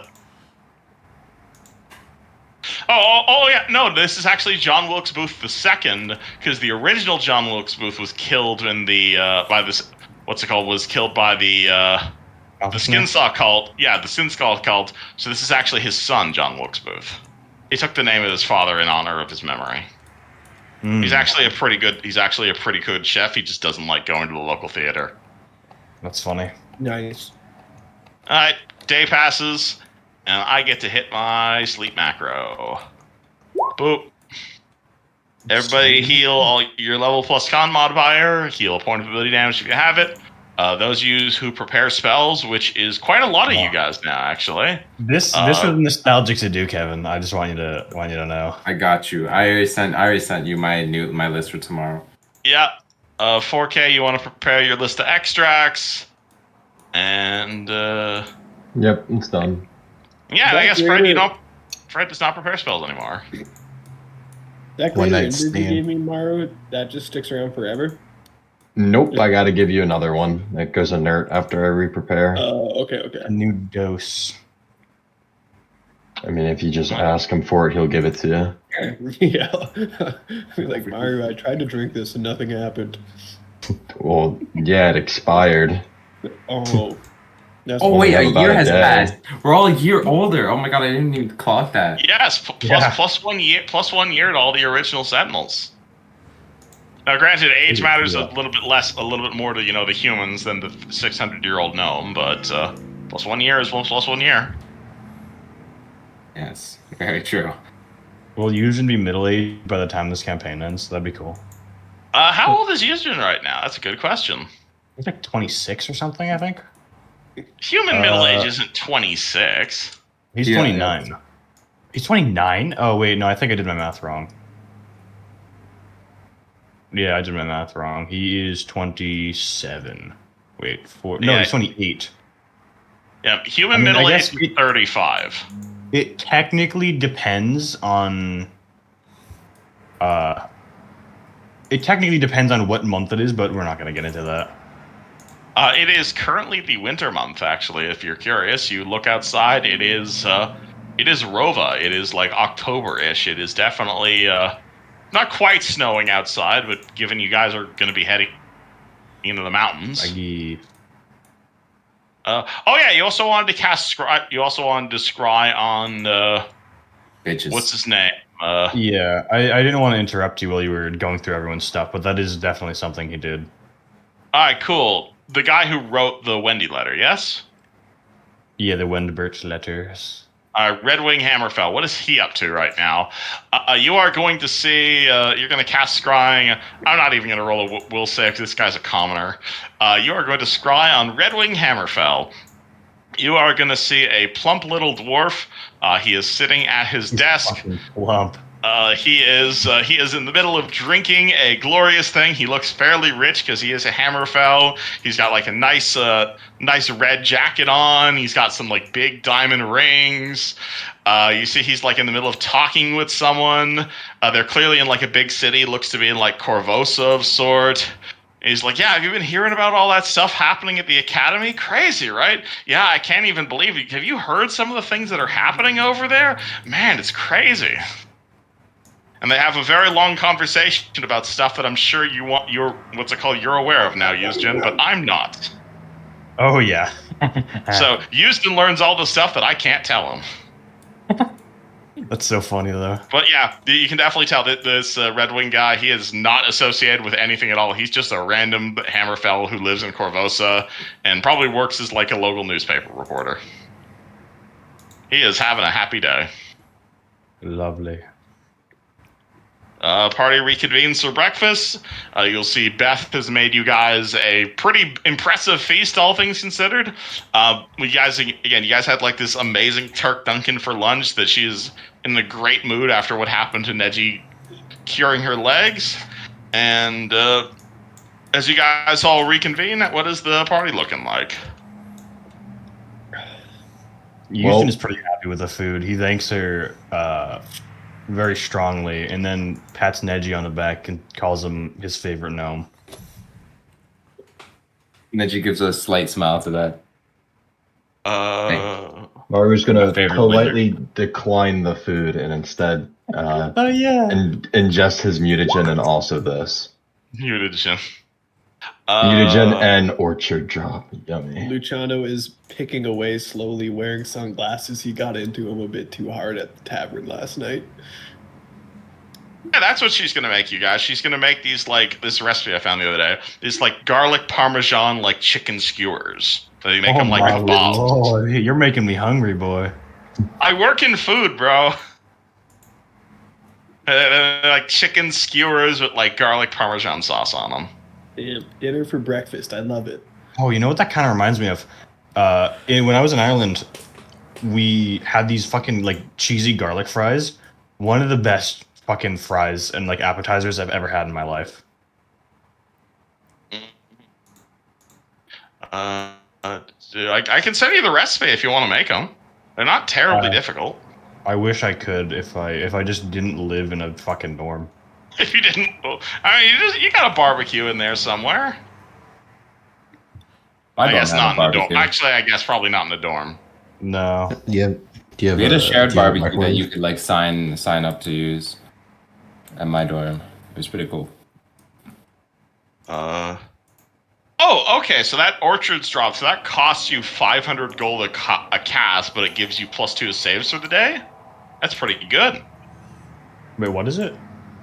Orchards drop. Oh, I've never heard of that one. Also, how the hell did you get Sun Orchard Elixir? That's I'd like a question about that if you don't mind. Isn't that just a normal spell component? No, that's Sun. Where the hell would you get Sun Orchard Elixir, Meru? What is this from? Listen, Sun I Orchard Elixir just is copy pasted from fucking Alchemist spell page, bro. Well, I'm okay with you casting it. I just want to know where the hell you got Sun Orchard Elixir from.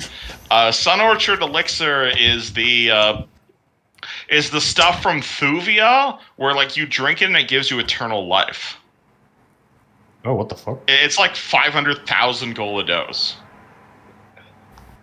I mean, I imagine. Like I said, I probably- usually when I put spells in, bro, like I look at the components and I copy paste. So All right, I'll let you mean- cast it. I'll let you cast it now, but going forward, that's actually a pretty expensive material component. Hey, it's a. I mean, it the literally thing is, says though it's why- a much diluted drop worth 500 gold. Yeah. Yes. that, and it's like I imagine it's the same place we get our like fucking like Our fucking. diamond dust and everything, you know? Yes, but again, this is specifically an incredibly rare alchemical thing that's like highly controlled. But we'll talk about it later. All good, Can I no worries. meet up with Maru in the morning? Absolutely, you guys are eating your garlic parmesan skewers, and you guys meet up over breakfast. Or do you need money, man? I heard you asking for money last night. You can just, if you need money, you can just ask me. you know, I don't know why, but I feel like I'm perpetually in debt for some reason. So Across every it character. spans the multiverse. Yeah. I don't know why. I get this weird feeling. Listen, you keep me hooked up with some cool potions and stuff here. I'll give you like, I don't know how much you need. You want like 1,000 gold? I mean, depends what potions you want, man, or poisons. You know how it Okay. works. I do know how it works, but I don't know how much it costs. So just tell me how much you want, and I'll give it to you. Character, I'm As long pretty as- sure it's half price for whatever I make. Okay. What do you want? You want a So, couple, couple G's? I'll take whatever you can give me. All right.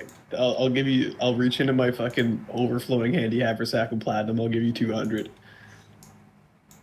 200 platinum? Yep. Holy fuck. That's a lot of money. That's 20k? No, 2,000, Yep. right? 2000? So 200. One platinum is 10 gold. Yeah, so 2,000. Okay. Hold on. Say less, that'll work. Anything in mind you want? Those greater invis are cool. If you really want me to go crazy, if you can make like a keen oil for me, and I can put it on my keen rapier, we'll be Does good. it work like that? Does it stack? I don't know if it stacks or not. Or is it just like my rapier is assumed to be always under the The keen? spell makes a weapon magically keen. No, you can't do double keen. Uh, Keen special property and does not stack.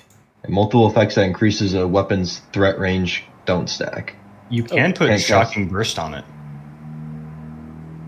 Oh yeah, just give me some cool stuff. I don't really care.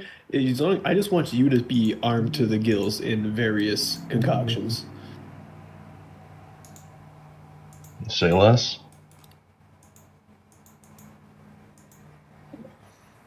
Well, are we still going to the mountain today?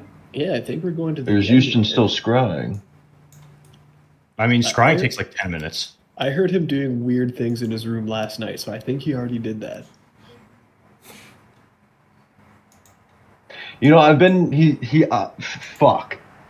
My apologies. I seem to trip over my words. I've heard these weird rumors about Houston. Something about hitting on minors. I'm not sure what he's doing in the mines though. Oh. Looking for diamonds, perhaps? You the goddamn brick. That child cared for the mines. Yeah, we need to keep an eye out. Did we make a mistake coming here, Mara? Are we gonna become are we gonna be on a list somewhere after this? Is this what the people in Sharn called grooming? Yeah. We're putting a 15-year-old child in a bag and taking her with us.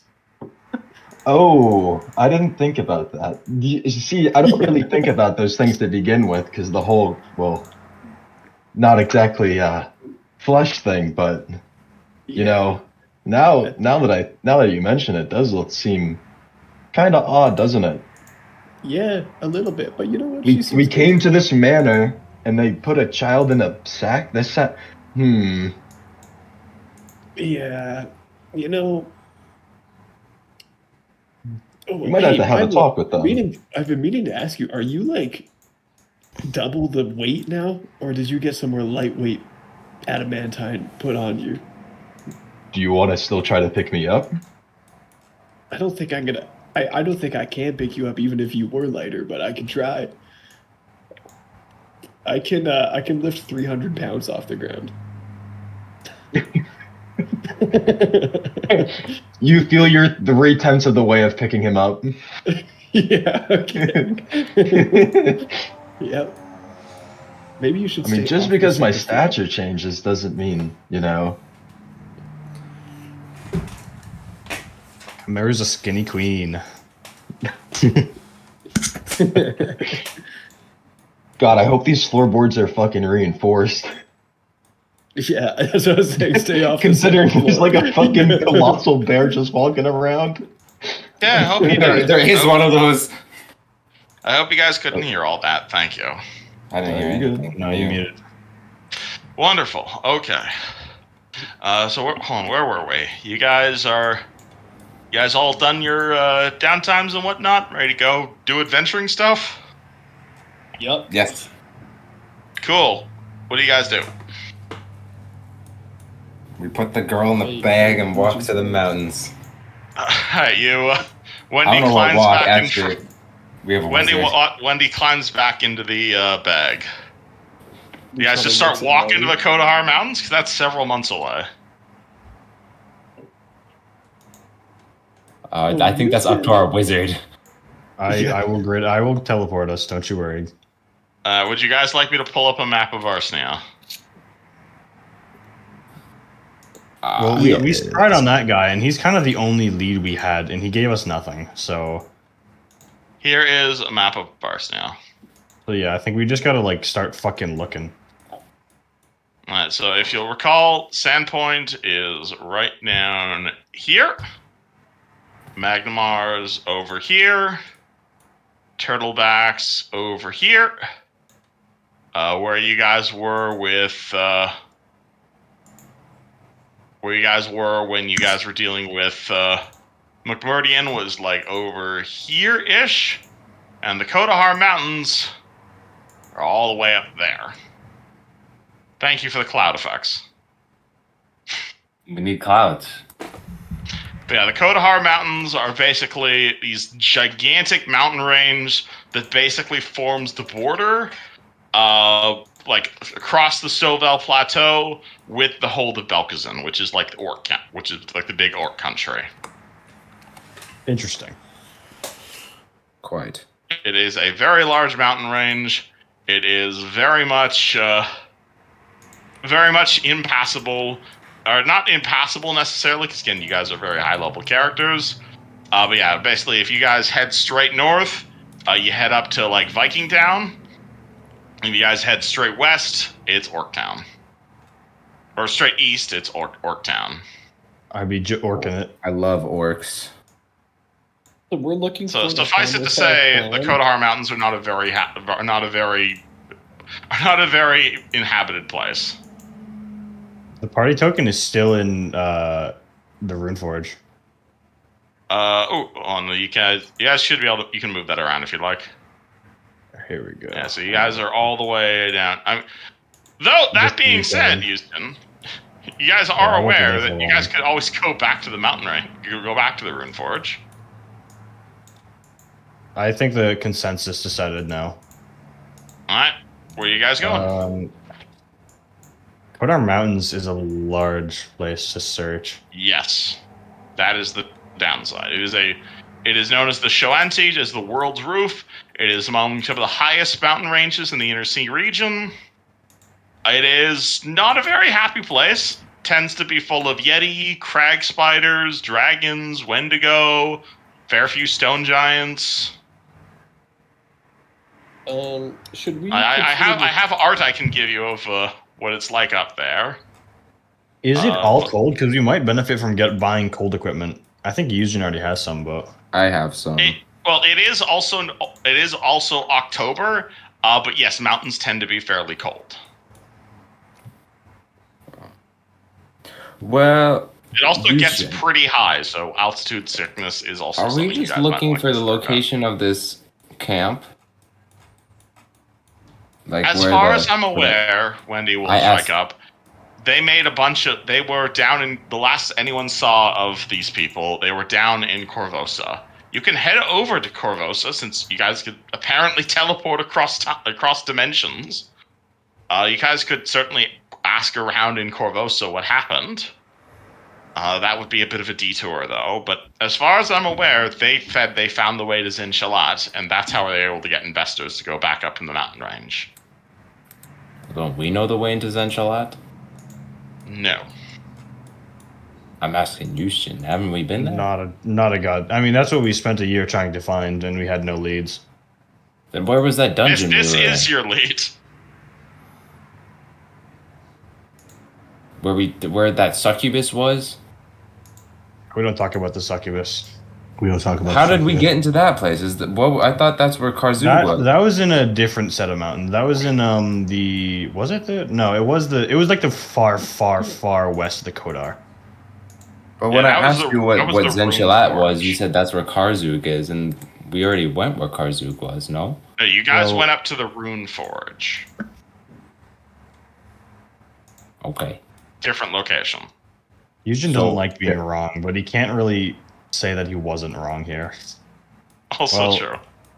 The Rune Forge was where we thought Arzog was at the time. That's where we were led by our current lead, and it turned out he was not there because we thought we would get a lead while we were. Well, no, we were looking for him in there. We thought we would get a lead in there, and then we just kind of didn't. And so we followed Gothi around / had a vacation for a year. It's Wow. like, well, we'll take a break, I guess. Well, we didn't really Yeah. have any leads, so it was like we might as well kind of enjoy it while we're here. Yeah, have a smoke break essentially. We're all going to die if we don't do this, so we might as well have some fun in case we all die. So should we just go to one of these like northern towns and see if they have any like ideas if there's like a camp they've spotted on their like treks into the mountains that we should go check out? You can read the handout again. Wait, Yushin, what did you see from scrying on the other day? He was Yes. having girl talk with some guy. I don't know. He's not useful. You weren't able to. Oh, okay. You weren't able He to find basically the was location talking at all. about one of that academy in Carvosa. Have you heard of it? Academy. Yeah, it's one of the wizard colleges. One of the bigger ones, actually. I don't really do school. Yeah, that tracks. Well, I'm not sure what we could do. But yeah, no, he wasn't useful. What are Hoffian taverns? We could try and follow. Like, we could just teleport to him. I don't think that'll get us much leeway. I guess I don't know. I mean, if you guys want to go to Corvosa, that's definitely an option. We But- started off Corvosa. came back here and ended up in Corvosa, which is the most ironic bit. I forgot what's Corvosa again. I forgot. It's I'll give you this without a or using you can answer if you want. It's essentially. Do you know what Cheliax is? Oh yeah. I know what that is. But I don't know if you mean that or not. no, he probably generally knows. So okay, out of character, you know the place Real is from? That's where. Oh yeah, the fucking Nazi This place. one has nothing to do with Real. I don't know what you're talking about. This is completely unrelated to the half brother she's looking for. I'm gonna beat you with a rock. So okay, I told you so I had either, some references for you. So either we go to the mountains and prance around for God knows how long, find a camp, or we can just go to Corvosa and just like look for leads. Essentially, Again, read the handout I sent you. Both of them are equally. There might be something in there you're missing. Oh, reading. Such a tedious thing. Along the Alright. Kazaron, we need to establish. They established a base of operations in the low Kodar Mountains along the Kazaron. So we need to go like here. that is. What knowledge check is the Kazaron? Probably geography. The party Surely we looks just at their have a map. Yeah. Oh. The Alright, well, I guess Kazaron we- is one of the main rivers that goes through the Kodahar Mountains, and as Yushin thinks about it, hey, that name sounds kind of familiar. Karzog. Karzug. I mean, that's All right, well, right it's there. a couple days to just travel across the entire river, so I honestly say we just teleport to the start of it and then walk along for a couple days. Yeah. Yeah. Okay. Oh, Maybe we- kill a yeti or That two. said, that does give us like a couple days of just time for me to make shit if you guys need that. Otherwise, let's just get to it. Yep. I think that's you make it. like Yeah, 9 no. days to make my sword better. 9 days and 9,000 gold. Okay. Well, we don't have that kind of time. We'll do it Yeah. eventually. So just think about what you want to put on it, and it'll be good, you know? Sounds good. So where exactly on this map are you teleporting to? We're going to That start matters. at the beginning of the Kazaron River. Oh, wait, shit. The I beginning didn't of the realize that was also Kazaron part of it. River is the Stovel Deep. Okay, so never mind. We might actually have 9 days. Well, they were in the foothills of the mountains. We don't have to start at the fucking coast. Okay, yeah. Like I think where you pointed us out at that fork in the bend in the river, like where it forks off, I feel like that's a reasonable. Alternatively, place we to just start. start from the other end. Wait, what would you consider foothills? Because this kind of goes up all the way. You are aware most of this is the Stovel Plateau. This is mostly like flat, pre-mountainous terrain. This is again, this is where you guys were when you guys were dealing with McMurdy, and it's very stone giant, very flat, very not mountainous. It's just over here where like the mountains are on the map. That's where like it starts getting hilly, and then starts getting mountainy, and then gets really high. Is that what foothills are? Generally, foothills are what happen before the mountains. Okay, so we'll start. How about like right here, guys, and then we just make our way up the river. How about that? Yep, that sounds good to me. All right. The only thing No, that that when would this, still definitely take you some days. yes, but just so we don't miss it, because we don't know how far from the foothold they will be. So I say we just start here and then move up forward. The only thing is that actually, we'll probably find it around there. So we'll worry about that if we have to. Alternatively, we start at the end and work our way back so that we guarantee don't miss it. Where do you consider the end? Because it splits off into three, like I would Three like this smaller and rivers. then work our way this way, I suppose, but that's like kind of halfway through the foothills, isn't it? That's why I suggested the other. Oh yeah. I don't okay, know. Sure. Yeah, let's start here. Fuck it. Let's start here, because then it'll probably just be in this area, and we can reach it in like a day or two. Oh, how I miss this kind of stuff. Just figuring out where the fuck we go on the map. Wow, Yeah, I Oh miss my it. god, party doesn't have a direct line to their destination. Damn. Yeah, it's nice to not be railroaded, but I mean, I know. it's close enough. Yeah. Okay, so when Oh, it's we're just going still down. too railroady for you.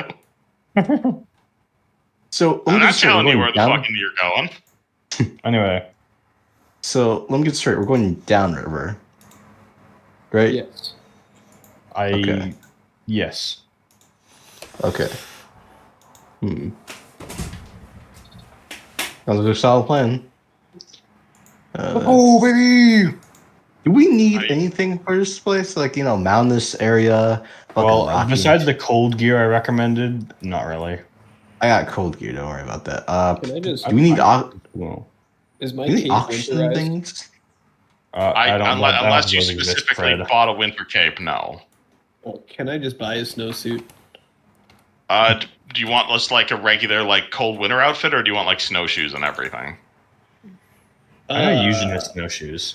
I'll fuck it up. Yeah, I'll get strapped up. I'll get some snowshoes. I'll get some warm. Strapped up, strapped on, and ready to I rumble. imagine the cold weather does not affect Dwayne. You have cold resist, right? Yeah. Then How many probably points not. How many points of cold resist do you need? Because I have 2, but that's not a lot. You're probably going to need to actually cast a spell if you want to. Okay. I mean, it definitely would help. It depends what I roll on my. It depends what I roll on my dice, really. All right, Cool. snowshoes. If you guys want to buy snowshoes, that's definitely a thing you can buy in Sandpoint. 5 gold for 4 pounds. It will reduce the penalty for walking through heavy snow by 50%. So normally moving through snow is difficult terrain, so it counts for 2 squares. If you got snowshoes on, it counts as 1.5 squares. If that makes sense. Cool. I'll get some snowshoes and I'll get a winter coat and warm pants. I'll also get snowshoes. All I right, got snowshoes too. I don't think the snowshoes will hold my weight. Probably not for the Warforged. If you'd like a cold weather outfit, it is like if you want like a proper like Canada style wool coat, linen shirt, wool cap, heavy cloak, heavy skirt, waterproof boots. That'll be 8 gold and 7 pounds, and it'll give you a +5 bonus on fort saves against cold weather, but it cannot be worn at the same time as armor. Well, my armor specifically says it's light enough to be worn under clothing. Not counting the people wearing celestial armor. Hell yeah. I don't want. Will the coat and the pants just suffice because I already have a cloak? Yeah, absolutely. Okay. I will do that. It counts as a clothing slot item, basically. Yeah, perfect. And we'll subtract 8 gold. See Discord for stats. Any other shopping? And also Fred, as people are looking at this map, Fred recognizes one of those towns, actually. This is nearby Erglin.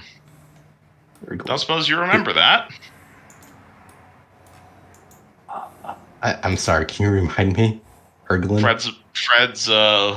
Fred's butterfly wings pop out.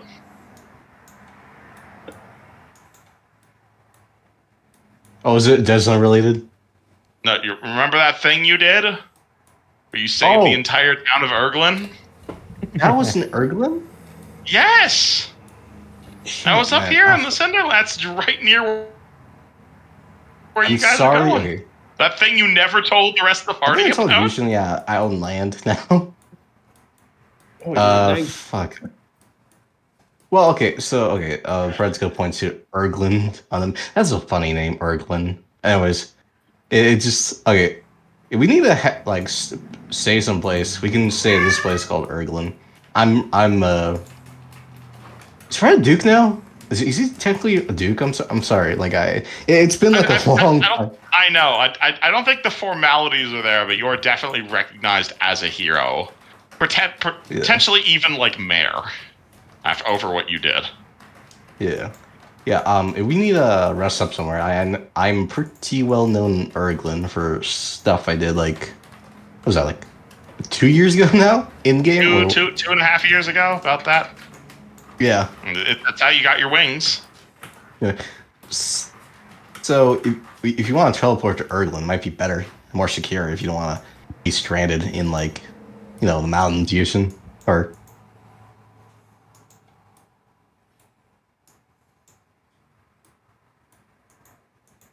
What does party do? Did I cut? Yeah, sorry. Used. What? Houston's Houston. Okay. What was there one thing about just going to Erglin, and we should make our way from there? My name is Erglin. Oh, that is a very good Erglin show. It's all such a drag. I'll just go along with whatever you guys do. All right. You guys are really bad nice. at making decisions. You Yeah. did this to them. I have a square Well, where we let's just should- start with the original plan. Yeah. Okay. Like, Okay, I'm we just came up saying. with a plan. We don't need to make it more complicated. I'm just saying.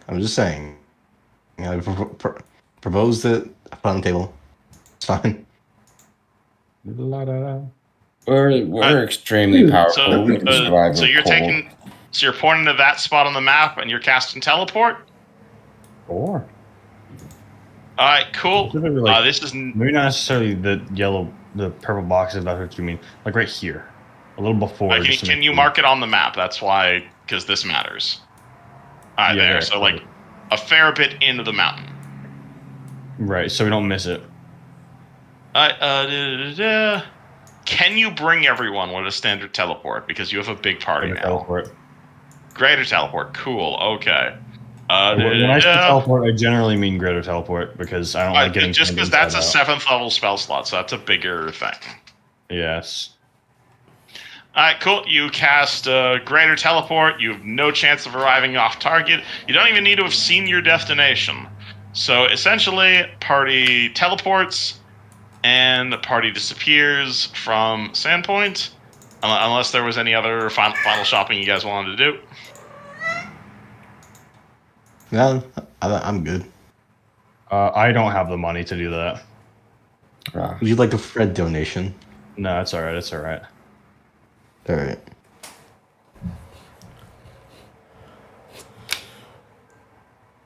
Hold on. Let me find out where you guys end up.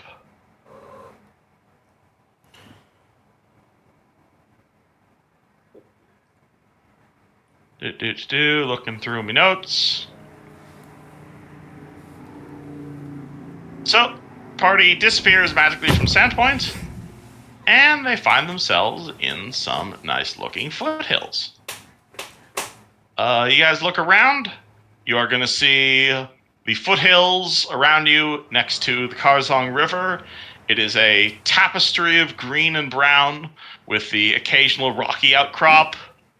There's some trees nearby that are like clinging onto the foothills. Definitely pretty shady, all things considered. Like, it's not like amazing weather outside. It is again, it's a completely different climate from where you were in Sandpoint. You're definitely in the middle of nature right now. You're going to hear crickets. You're going to hear bees buzzing. Maybe occasionally like a bird call. There's definitely a lot of like winding paths suiting through these like small hills.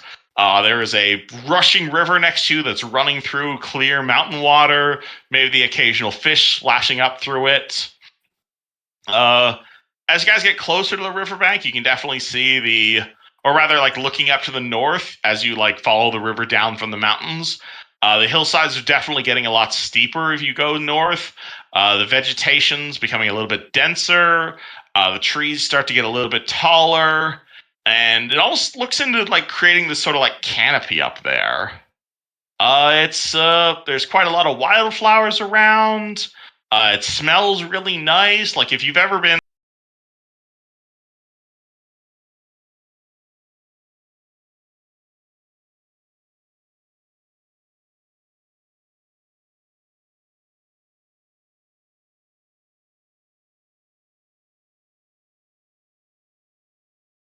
difficult terrain, but it is like those like up and down sorts of places, and with like the river cutting through everything.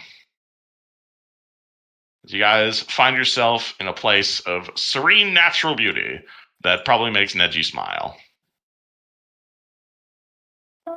Maybe. You guys are definitely at the world's roof. Well, Do we have a hopping, I boat? guess.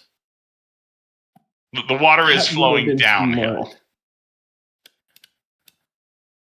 That's where we want to go, thankfully. You guys want to head again. If you guys head south from here, you're going to see like the hills get a lot less hilly. You're going to see the hills like start to get lower and lower and lower, and eventually you leave the hills entirely, and you see like far down south, it's just like flat as far as the eye can see. Wait, are we not in the mountains right now? You guys are like these down here are like foothills. These are like proper mountains, and these are like spires. Oh, so we're in the foothills, so we need to go up. Yeah, you from guys are here. in foothills, are considered in foothills terrain right now. Oh. Mountains would be north of here. Can I look downhill and see if there's a camp? No camps as far as you can see from where you're currently standing. Cool. Can I look around and assess for danger? Look around, looking for any obvious signs of danger. You don't see any immediate predators immediately attacking you. You could roll me. You could roll me perception if you're looking for like specifically the sort of like like what sort of predators would be around here. Yeah, that I guess actually, could I make a perception check to just see if there's like signs of activity from other humanoids? That'd be a perception check, yeah. Sure. 37. 37. Jesus. All right. Humanoids, definitely. Like, you see some Yeti tracks over there. No human track. Actually, no. Maybe like one or two like humans passed through here a few days ago. You see like a group of human footprints heading out of the mountains, perhaps down towards Erglin, or perhaps a nearby barbarian camp. Nothing like you guys know. Like the closest you're going to get to humanoids around here is again like Yetis. You see a pair of footprints over there that look like they belong to a stone giant. Okay. Well, there's creatures galore here. There are definitely plenty of creatures around these parts, though. But I don't see signs of a camp, so I guess we should start marching, huh? Wait, that's what I was trying to ask earlier. Are we not looking for the camp? Yeah. Well, then I would probably just see if this works. Where is it? Find a path to the camp of the people. What does that spell do? Find the Oh, it's. Oh, I didn't put the description in there yet. Damn, thought I did. The recipient of the spell can find the shortest, most direct turn to a prominent specified destiny. Damn. Okay, that's actually really useful here. Yeah, that's why I was trying to ask that earlier, but I don't think I was posing my question the way I wanted to. The spell enables him to direct that leads to his destiny. Do you need to know where you're going, or I would assume so. I would assume not. If you know where I'm going, why would that spell be useful? A prominent specified destination. Maze spell.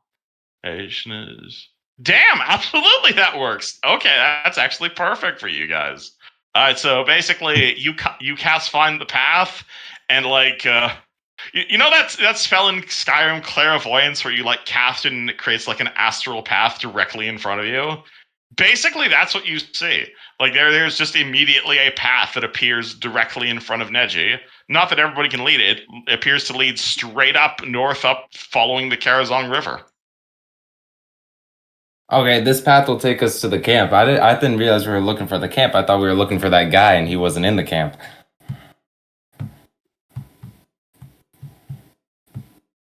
All right, Let us go. That works. All right, you guys just all start following Neji? Yep. Yeah. I guess so. Yeah. All right. I didn't expect you guys to do that. All right. Too? All right. Though I suppose I should ask, and it's been a hell of a long time since I asked this question. What's your marching order, guys? Oh my lord! I think I have to lead. What order are you guys walking in? I assume Neji's leading at this point. I'm seconding Neji. Yeah, I'll go. Yujin will hide behind Fred. Yeah, okay, I'll go after Yujin then. Yeah. So hold on, let me grab everybody's tokens off of the one map. So we got, where did Neji put his token? Neji's back there. So Neji's leading, then Fred, then Yuzjin. Who's after Yuzjin? I guess maybe. Okay. All right, Meru. Then who's behind Meru? I guess I mean, I can go in it's front of you you should the last too, one. either or. Are you just like a little underground guy trudging through the snow because you're so heavy? That's so Slow. funny though. Just Maru's head is sticking up out of the snow as he's Probably towards the back end. So who's lead? Who's at the rear? Is it Lucas or is it Mr. Angel? I think Tara's at the back. Tara's all the way at the back. All right, cool. There we got the All right, Dumpy. I need your marching order and whatnot. Is Tara actually walking? Because like you do have these massive wings which give you a massive speed, but like everyone else is walking. So are you just landing and like trudging behind everyone? I think every now and then I'll be walking. But I think a majority of the time I'll just be like slowly just gliding in the air. Because like you're used to like zooming around at like 60 feet around. It's like, when was the last time your character actually walked with their feet? I'll do it very little, but the rest of the time I'll just be like very, very lightly flying around the group. Yeah, that makes sense. You're just like looking around, trying to stay alert to danger and whatnot. Partially. Hey, speaking of which, anyone want to roll me a D100 for random encounters?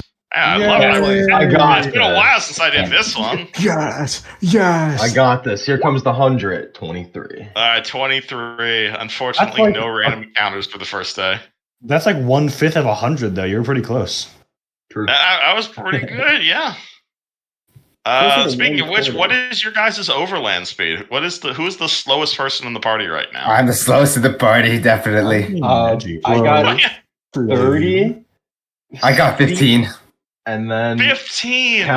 count that being 1,000 pounds in the snow. So I'm probably moving at 15 as well. I need something. I need to get something that lets me not deal with the 15 weight of feet my armor. overland speed. You guys are at 12 miles a day in terms of progress. That's so fucked, bro. That's You need- very Unless someone wants to slow. carry me. Yeah, can somebody Can I carry put the that on little my guy? shoulders? Put him in the bag. I'll put him. No, I'll put on can my we- shoulders. Wait. Can we fit Wendy and Neji in the bag? How much carrying capacity do you have in that bag of holding, bro? Oh yeah, I forgot. How much is a bag of holding? 600 pounds, right? Or It depends what type of bag of holding is it? Is it just a type 1 bag? Because I don't think you can fit more than one person in a type 1 bag. It's gotta don't- be like A type 1 bag can fit up to 30 cubic feet or 250 pounds. I don't remember. I'm going to Is it- assume it's a type 1 bag, and that's not enough for 2 people. you really never Yeah. wrote it down, Fred? Wait, no, it's right here. 250. Right here. 250, yeah. So it's a type 1 bag, so you can only fit 250 pounds in it. And I think Neji weighs more than... Actually, I guess you are small. How much do you plus all your shit weigh, Neji? Like Is a that little... less than 50 pounds? No. Then no, But you can't fit in the bag. I do What?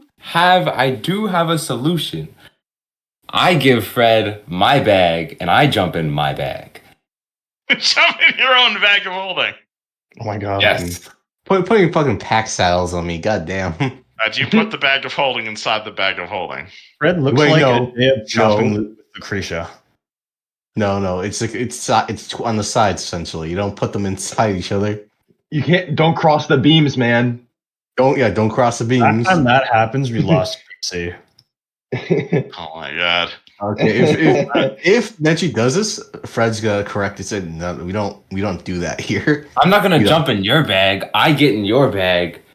Sorry, I hand You you get my in- bag and I jump into my bag. Okay, I'm sorry. It's just I thought you said you're putting the bag inside the bag. No, Oh, I didn't do that. I Okay, take my bag off my hip, put it in your hands, and I jump into my bag. so it's like horse saddles. It's like Do you horse guys saddles. make a technically. habit of jumping into each other's holes like this all that often? Yes. Shut up. I'm- Go back in the bag. You're 15. You can't be talking Hey. like that. Bro, I'm a I've cut a 5-year-old. man's That's dick even off. worse. I've cut a man's dick off before. Thank you very Stop. much. God. That Talking doesn't make the forever. allegations any better. Edgy teenagers, am I right? Yeah. We're like stinky. She's going through a lot. She's going through a lot. All they know is charge their phone, eat hot chip, and twerk. And cut dick off. They have a word for those people now, Fred. I'm sure What? her They're called- circumstances were They're called a understandable. bop. They're called a bop. Wait, what the fuck does a bop mean? That's what you just described. Charge day phone, eat hot chip, twerk. That's the word for those people. They're called a bop. Are Those you people. serious? I'm dead serious. Fucking, how you know that? Anywho, weird Gen It's Z TikTok. humor aside, do you do this? Yeah, I'm a fucking fucking mule now, I guess. You may add one Neji to your inventory, I suppose. It's not. Because No, you, he puts it in his own inventory item. Neji, you may add one Neji to your inventory. Yes. All right, And then how are he you can put carrying Fred- 2 bags of holding at once? Are they just slung both over your back at the same time, or? It's like double person. You put a one on the other side and one on the other side. You know, there's one on the right and one on the left, essentially. I will say you can. Yeah, I'm probably going to say you can't fight like this because both your hands are occupied. But absolutely, How you big can is a walk bag over of holding? land like this. It's about like it's like Is it? normal back. It's like 2 feet by 4 feet. So it's like a Like satchel. sack sized. You're basically carrying like 2 sacks like behind your back. Because they are like 15 pounds each. Okay, fucking. All right, I'm gonna drop Neji if combat comes around. Well, I'll probably just hop out of my bag. I'll throw you all at right. the person. In that case, who's the second slowest person? I think it's Meru because you are metal. Yeah, I mean, I could also just fly. All Or put you in day? the bag. Put you in the bag. I mean, how far away is our destination? Well, we're in overland movement right now, which is like basically 1 turn a day, which is 8 hours. Hmm. Well, I got land speed of 30. Make that as you will, but I also weigh 1,000, so I don't know how deep I am in the snow. But you guys aren't hitting the snow yet. Right now, you're still in foothills. Okay, then yeah, I just have regular 30 feet speed. All right. Is anyone else lower than 30 feet? Nope. I'm Cool. good. Then you guys are at 24 miles a day, which is slightly better. It's double. Yeah. It is double. Unfortunately, as you can see, this map is in miles. However, you guys teleported there. You guys can make quite a bit of progress in just the 1 day. So you guys get 24 miles in. So that'd be like. All right, so about 16 miles into your journey, so about like half a day's walk. You guys make your way up the river. You guys don't encounter anything terribly exciting on the first day. Again, the vegetation is getting a lot more dense up here. You're definitely getting into not necessarily tundra quite yet, but definitely getting into the hills are getting bigger. You're not necessarily getting into the. Actually, no. At this point, yeah, I'd say at this point you guys are definitely getting into like proper mountainy terrain where it's like you're getting these the overland journey. What's it called? Hold on. Where's the where's the mountain rules? Mountain climbing, training. You're quite a few cliffs you're going by, a lot of gradual slopes, definitely a fair few steep slopes. Not like hidden, not like you're occasionally like crossing chasms here and there. Fair bit of light under. Like there's like gorges and whatnot. Like they're not like hidden or anything, but it's like it's like maybe like 10, 20, 30 feet deep, maybe 5 feet wide. You can jump over it without a check and whatnot. They do seem to get deeper, and occasionally you see like side caves and whatnot, allowing you to rest for a while. But as you guys follow the river upstream, about like 6 or 7 hours later, you guys realize that just like the mountain path, the river does split. There is a portion of the river that appears to turn to the west, and according to your map, continues farther up into the mountains, and another part of the river which appears to turn east and head up and leaves out of a different mountain. Well, it's a good thing I got a path on the floor. You guys got your fucking. I forgot about that. How long does that last, though? Let's see. Wait, let me double check. Actually, I don't know. It's 10 minutes per level. Ooh, that's gonna run out. So so you are level 15. Does that mean that lasts 6 hours? Did you ask that? Yeah, because it's been 6 hours since you cast that. As it led you up the Carson River. 150 minutes and hours. I can't do that. That's 2.5 hours. So that's 2.5 hours. So absolutely, the Find Your Path led you up the river, but it ran out before you got to the crossroads. Do you have another cast of that, or? I don't think. No, I don't. It's just a domain spell. I didn't. All right, well then you can rest here and prepare it again tomorrow, or make a choice. We can just rest. Yeah, fuck it. You guys just decide to take it an early day? Yeah. Yujin will cast Magnificent Mansion for it. Damn, okay. Nice. What does Magnificent Mansion look like? As the party decides to like settle down for the day instead of continuing without guidance, Yujin gathers everyone around, and sorry, I got a message from my bank. Yeah, it's fine.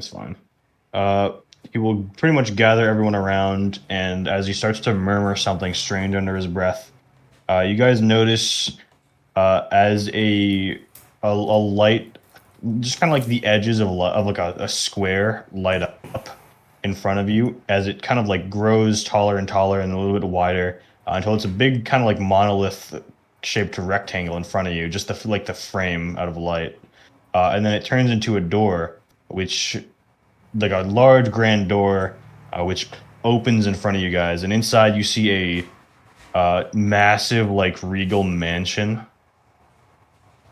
And he says, "All right, everyone, this is where we will sleep for tonight." Really? Hell yeah, man! Magic is fucking awesome. It sure is. Hope you didn't bring a tent. Those are usually heavy. Yeah, I have my bedroll in my hands. Wow, That's funny. Well, the servants will feed you and house you. there's servants. There's magic servants in here too. Yes. Fucking rights. I make myself very at home. Alrighty, what does the interior of this mansion look like, Houston? This kind of looks like a cross between the Sentinel Manor that you guys saw, but with a more rustic energy. It's definitely very, very similar, but it just kind of feels more like homey. Like you can tell that he's definitely a farm boy at heart, despite his years of magical study. You guys head into the magical manor. There is a magnificent foyer with numerous chambers beyond. There is a bathroom. There's a study. There's pretty much any possible, definitely alchemy labs in here. There's potentially any real accommodation you could really ever desire, from like a shower bed to a sauna to again, really anything you can think of. It's clean, it's fresh, is warm, and there is a massive banquet, like a 9-course banquet. That's enough food to serve, I think, if I did the math correctly, 180 people.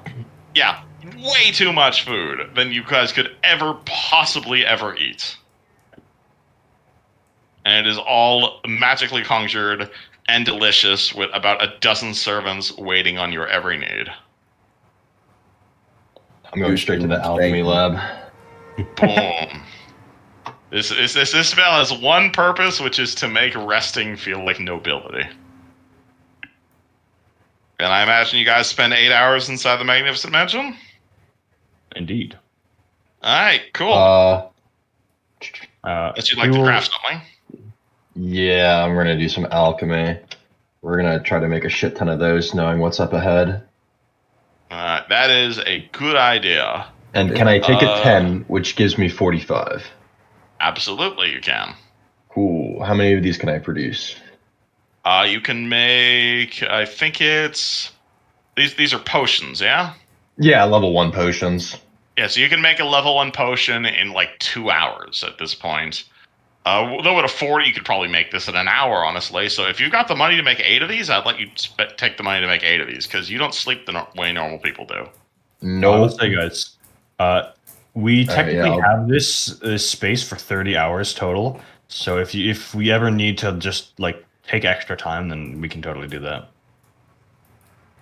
Mm-hmm. I mean, I can just brew more stuff. I mean, I thought you guys said you didn't want to take a whole bunch of downtime. And yes, Time you can is do that. Sorry, invaluable. I did not respond to that. Though it's not Bane Karazug because you have to specify a type with Bane. You can say Bane human. I thought you could specify an individual. No, you can't specify an individual. You have to specify a type. I'd let you say he's human, so I'd let you count it as Bane human, though. Okay, I'll take that. All right.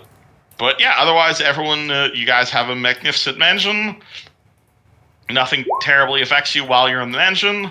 Everybody heal level plus con mod HP, deal avoid ability damage, re-prepare your spells if you so desire, and resets all your per day abilities. As you guys basically spend 6 days walking through the foothills, and as soon as it gets like mildly treacherous, boom, instant mansion. Welcome to high level games. Alright, reset. 6 hours later, mansion party makes their way out of the mansion. I cast my spell. You cast Find the Path. Find the Path points you up the right fork of the Karazhan River. Damn it.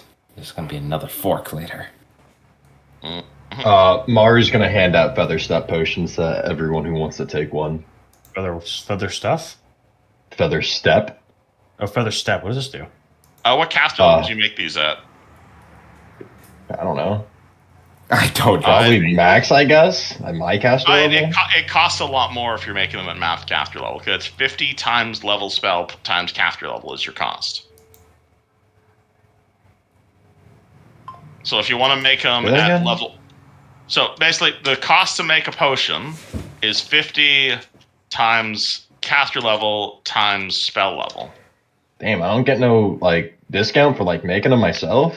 Being math. Yeah, you get them half off. So 25 times caster level times. So then half that. Yeah, so that means if you're making them yourself, it's 25 gold each. If you're making them at caster level 1, but if you want to make them caster level 15, it's going to be 375 per potion.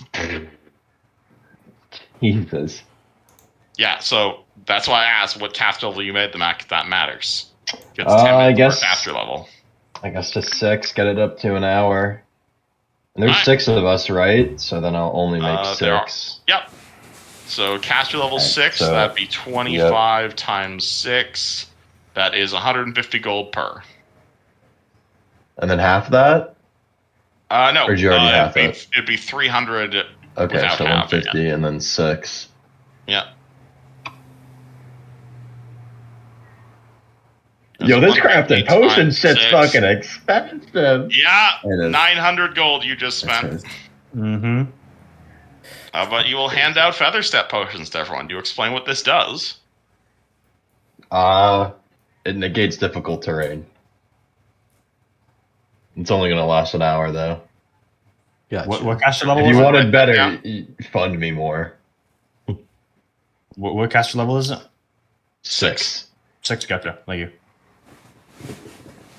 Sorry to say, I could have made it a lot better, but money. No, I feel your pain, man. I think I told you. Literally every single one of you guys have been complaining about money. That's why there's a dungeon up ahead. God. No, it's just Yuzjin and Mera, I think. The crafting guys needed craft The money. crafting spell book guys, yeah. Sounds about right. Well, as the party follows the Nedge Master's trail, hey, on the subject of finding money, anyone want to roll me the random encounter die? I'll do it. Someone else has got this. I rolled the first one. 7. 7. 7? Holy shit! Lucky number 7. You guys are getting lucky on the fucking random encounters here. Damn. All right. Another day passes without incident. What? That's crazy. Damn. Yeah. I want the drama. I know you guys are getting lucky as shit. I would consider that to be unlucky. You want to spend a hero point to reroll a random encounter die? You can. That's such a waste of a hero point. I want the I drama. know, that's what makes it funny.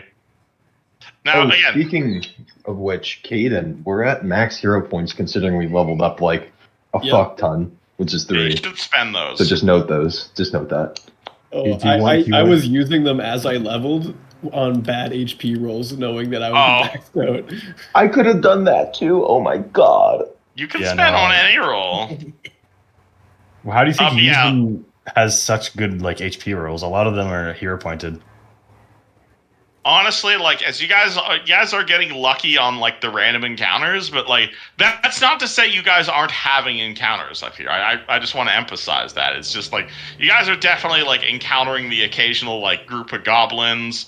You guys are definitely like fighting deer. There's definitely like you guys encounter a cave bear once or twice. Like there's definitely monsters you guys are fighting, and there's definitely violence you guys are doing. It's just I don't want to roll an encounter of you guys versus a single kobold.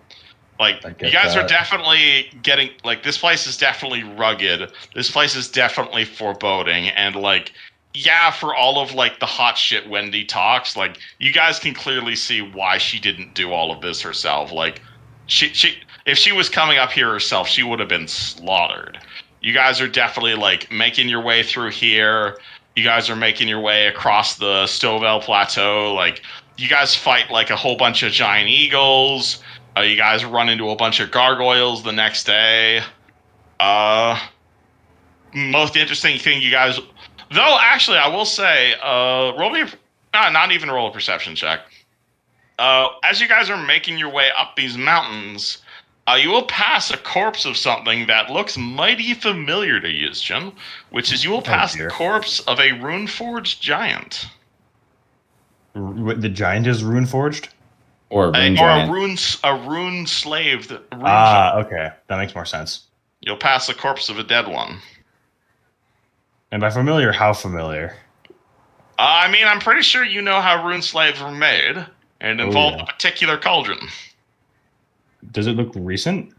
Or is it just frozen? It's a frozen body, so you can roll me a heal check for how long this guy's been laying here, but he's fairly well preserved because he died up in the mountain. I mean, if you really want to. This guy died exactly a month and 2 days ago. Yes. That's he died a month and 2 days ago. Hey, I gotta be right back. Hold on. Uh-oh.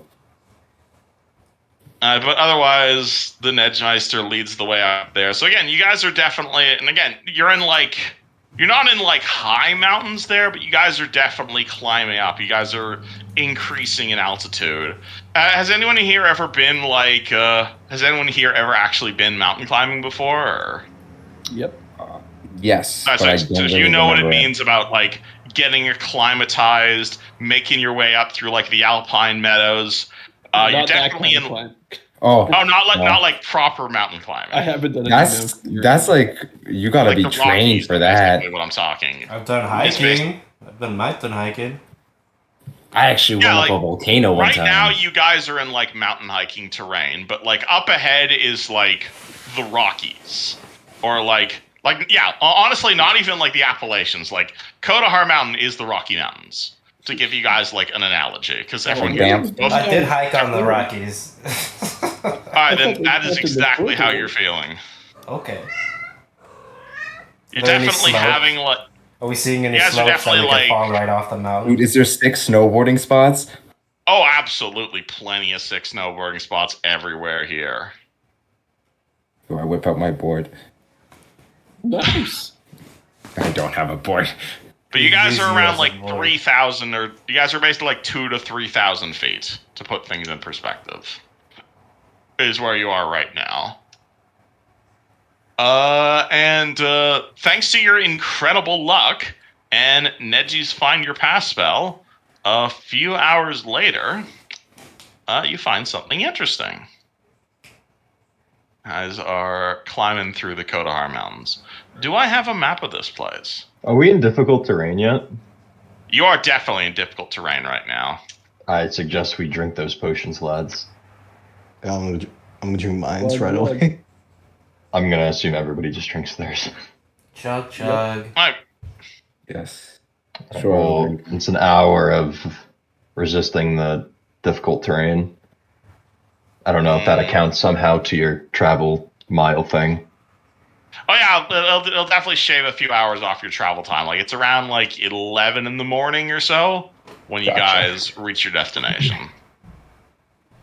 Oh, let me grab the party from Fred Base. Oh, you guys did the same marching orders before, yeah? Yeah. Yes. All right, cool. Let me. All right, there's a bit of a lag with Jumpgate nowadays. Damn. That might be because it's still in beta. Copy. I think they also, because they added like the foreground stuff to it, like they're adding a lot of Yeah. experimental stuff at once. Yeah, it's a little bit laggy for me compared to how I used to be, but Yeah. all good. This is the right map for this, yeah. I mean, just give it like a month or two, they'll optimize it. You know what I'm saying? Yep. Alright, the world's roof. This is. Hold on, is this the right map? I want to make sure I'm on. Yeah, this is the right map. Cool. So, party has been making their way through the mountains for about day and a half right now. Definitely feeling a little bit dangerous, but honestly, you guys have been pretty lucky following the Karzong River all the way up here. I don't know why we didn't get a boat, honestly. You didn't remove that feather step potion. We drink it for the difficult. We all did? Okay. Assuming you want to drink it.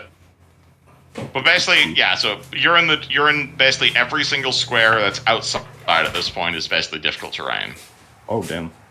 Yeah. Like, it's like mostly snow. Like you guys are in about like you ever walk through like a foot of snow? Is basically where you guys are right now. Okay. And well, as you make your way forward, Neji, who is leading the party, you spy something. Namely, you spy a tower. You see a tower of logs. There's basically right up ahead, you see like a big cliff face, and someone has built a big old wooden cabin directly on that cliff face. There's a little workshop on the ground. Then there's a big old wooden tower following the cliff face. It goes like about 100 feet straight up. And then there's a big old wooden cabin on top of it on the top end of the cliff face. It is made of wood. It is so overgrown with like lichen and rot as to appear part of the rock itself. The ground to the south of the lower structure is a very steep embankment, and you see a little chute out of the structure's southern wall.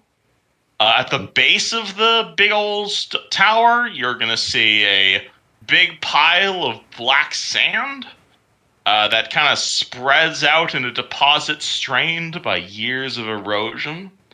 And as a druid, you can immediately sense the wrongness in that sand.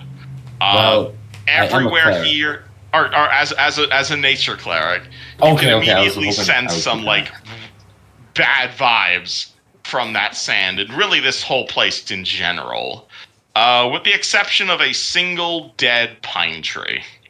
There are faint traces of a footpath that lead up to this structure, though it is very obvious none have come this way in many years.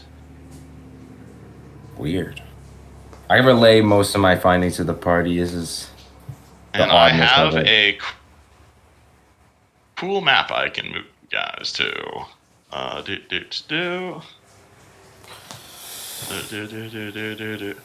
No, not Jorgenfist. I want this map. And let me reveal areas. But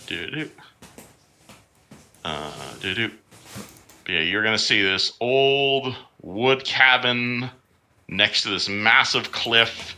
There's a big dead tree, and everything is rotting and overgrown and not very very weak looking.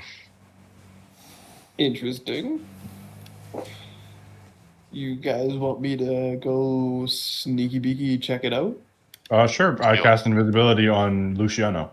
All right, cool. Shano is now invisible. All right. for like fuck the yeah. next 15 minutes. Would you like me to back you up, Lucy?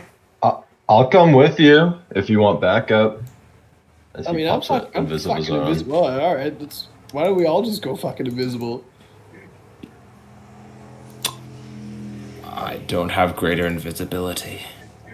Oh my But god, why are there's you this throwing- virtual conditions button. Oh my god, that's amazing. Why are you guys rolling who strength all checks? is sneaking? So Lucas is sneaking, Maru is sneaking, and Dwayne is sneaking? I also drank an invis, so Okay, and Maru. Okay, hold on. Give me a second, guys. Okay. 2 of you guys drink invisibility potion and start sneaking. Mr. Angel Guy, you also break down and start sneaking with them? Wow, I said I would split off, yeah, with them. Alright, are you also going invisible? I don't have a thing to go invisible. I don't think I do. So probably not. Alright, cool. And the 3 you guys, are you just staring and watching as the 3 of them move ahead? Yep. I'm just gonna awkwardly stare as I get ready to fireball it if something interesting happens. I mean, this entire building looked like it's made of fucking Tindlet. What's it called? Yeah. Tyndals. Fred's clearing out his gun, making sure he has a bullet in there just in case anything pops out. Mr. Dwayne, would you also like to be invisible? I can just, as he pulls out his other extract of invisibility. I would love it. You see an extract of invisibility floating in front of you. I would love some strange juice. Go ahead, slurp on it. Tell me how it makes you feel. Doesn't that turns his stealth into a 58?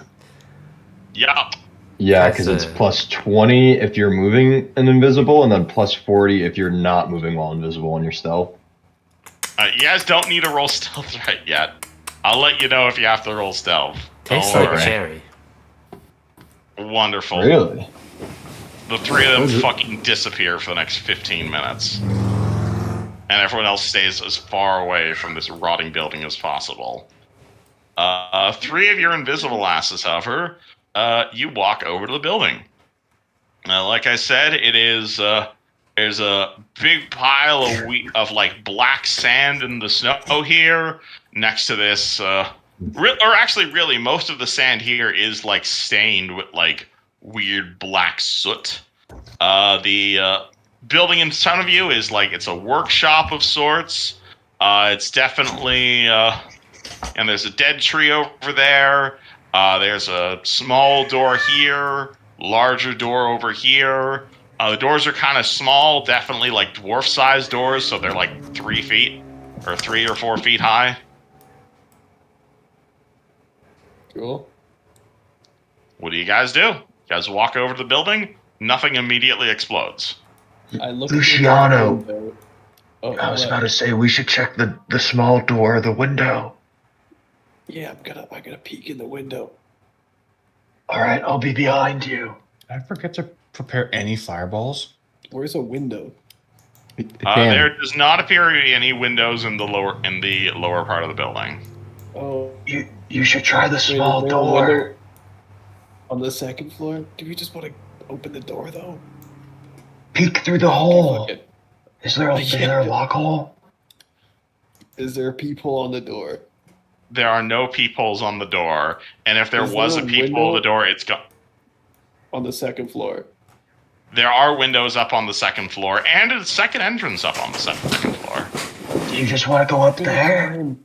Yeah. You're to climb? I'm just gonna fly up there, dude. I can climb you up there. I can fly you up there, Lucy. No, I want to climb. You want to climb? Everything's Okay. too magical now. Wait, I don't Everything's have that too kind of magical climb. now. I was about to say, are you sure you want to climb? You can try to jump it. The party thought promptly you'd be spends better the at first 2 jumping. minutes of their invisibility arguing. Okay. Fucking fly me up there, Dwayne. Fuck. Okay. Maru's also gonna fly up there with the celestial armor. Oh, wait. Yeah. Yeah, don't you have something to fly, actually? I do. No, Dwayne, I'm pathetic and useless. I can't fly. Oh, okay. You guys just fly up to the top of the thing. Is it in a one a day or is it a at will fly with the celestial armor? The celestial armor is a once a day fly. I'm saving mine. I mean, I can't fly. Okay. Mine. I guess All I right, got. Dwayne, carry you. Dwayne, what's your carrying capacity? Oh shit. We can Because you have carry him terrible together. strength. Are you sure You're you can carry him? right. You are right.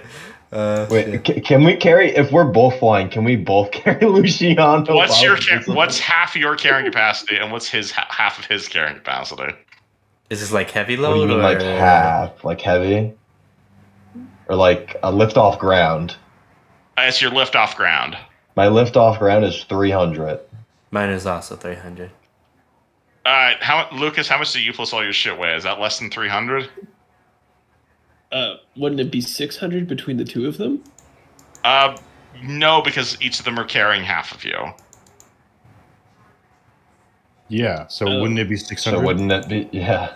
600 Oh yeah, then total I guess it would. Yeah, so absolutely. Yeah. Cool. Luciano weighs 160 pounds, and I definitely don't have enough equipment. I'm probably like another 100 pounds of equipment.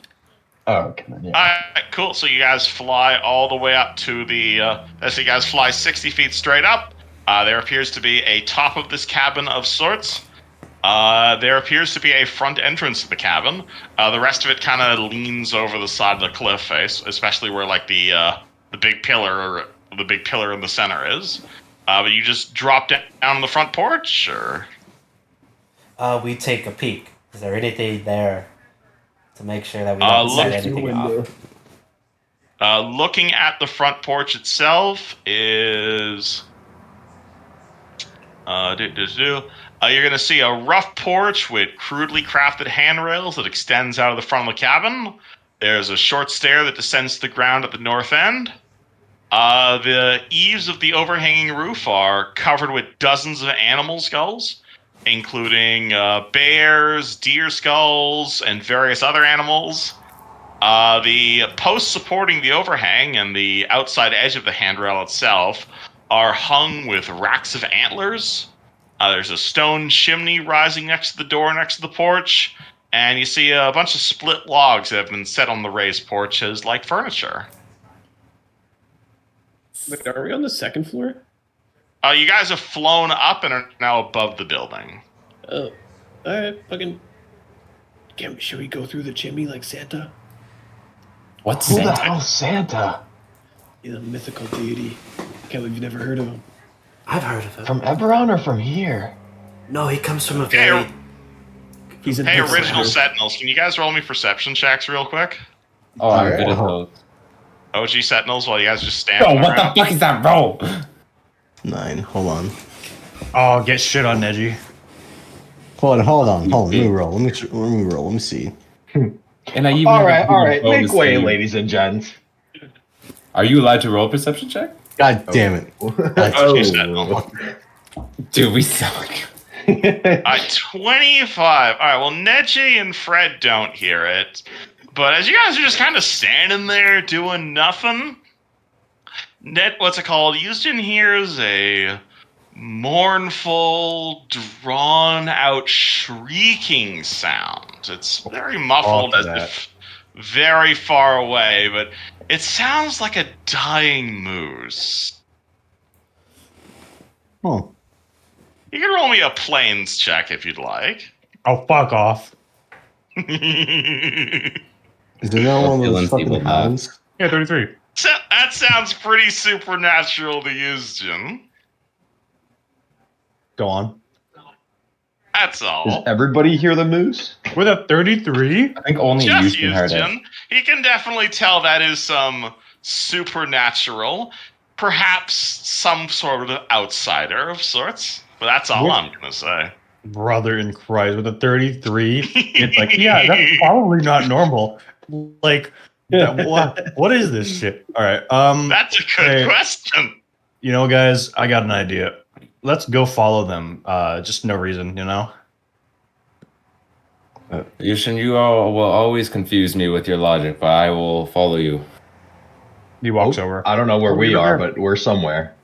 Yeah. Flying party.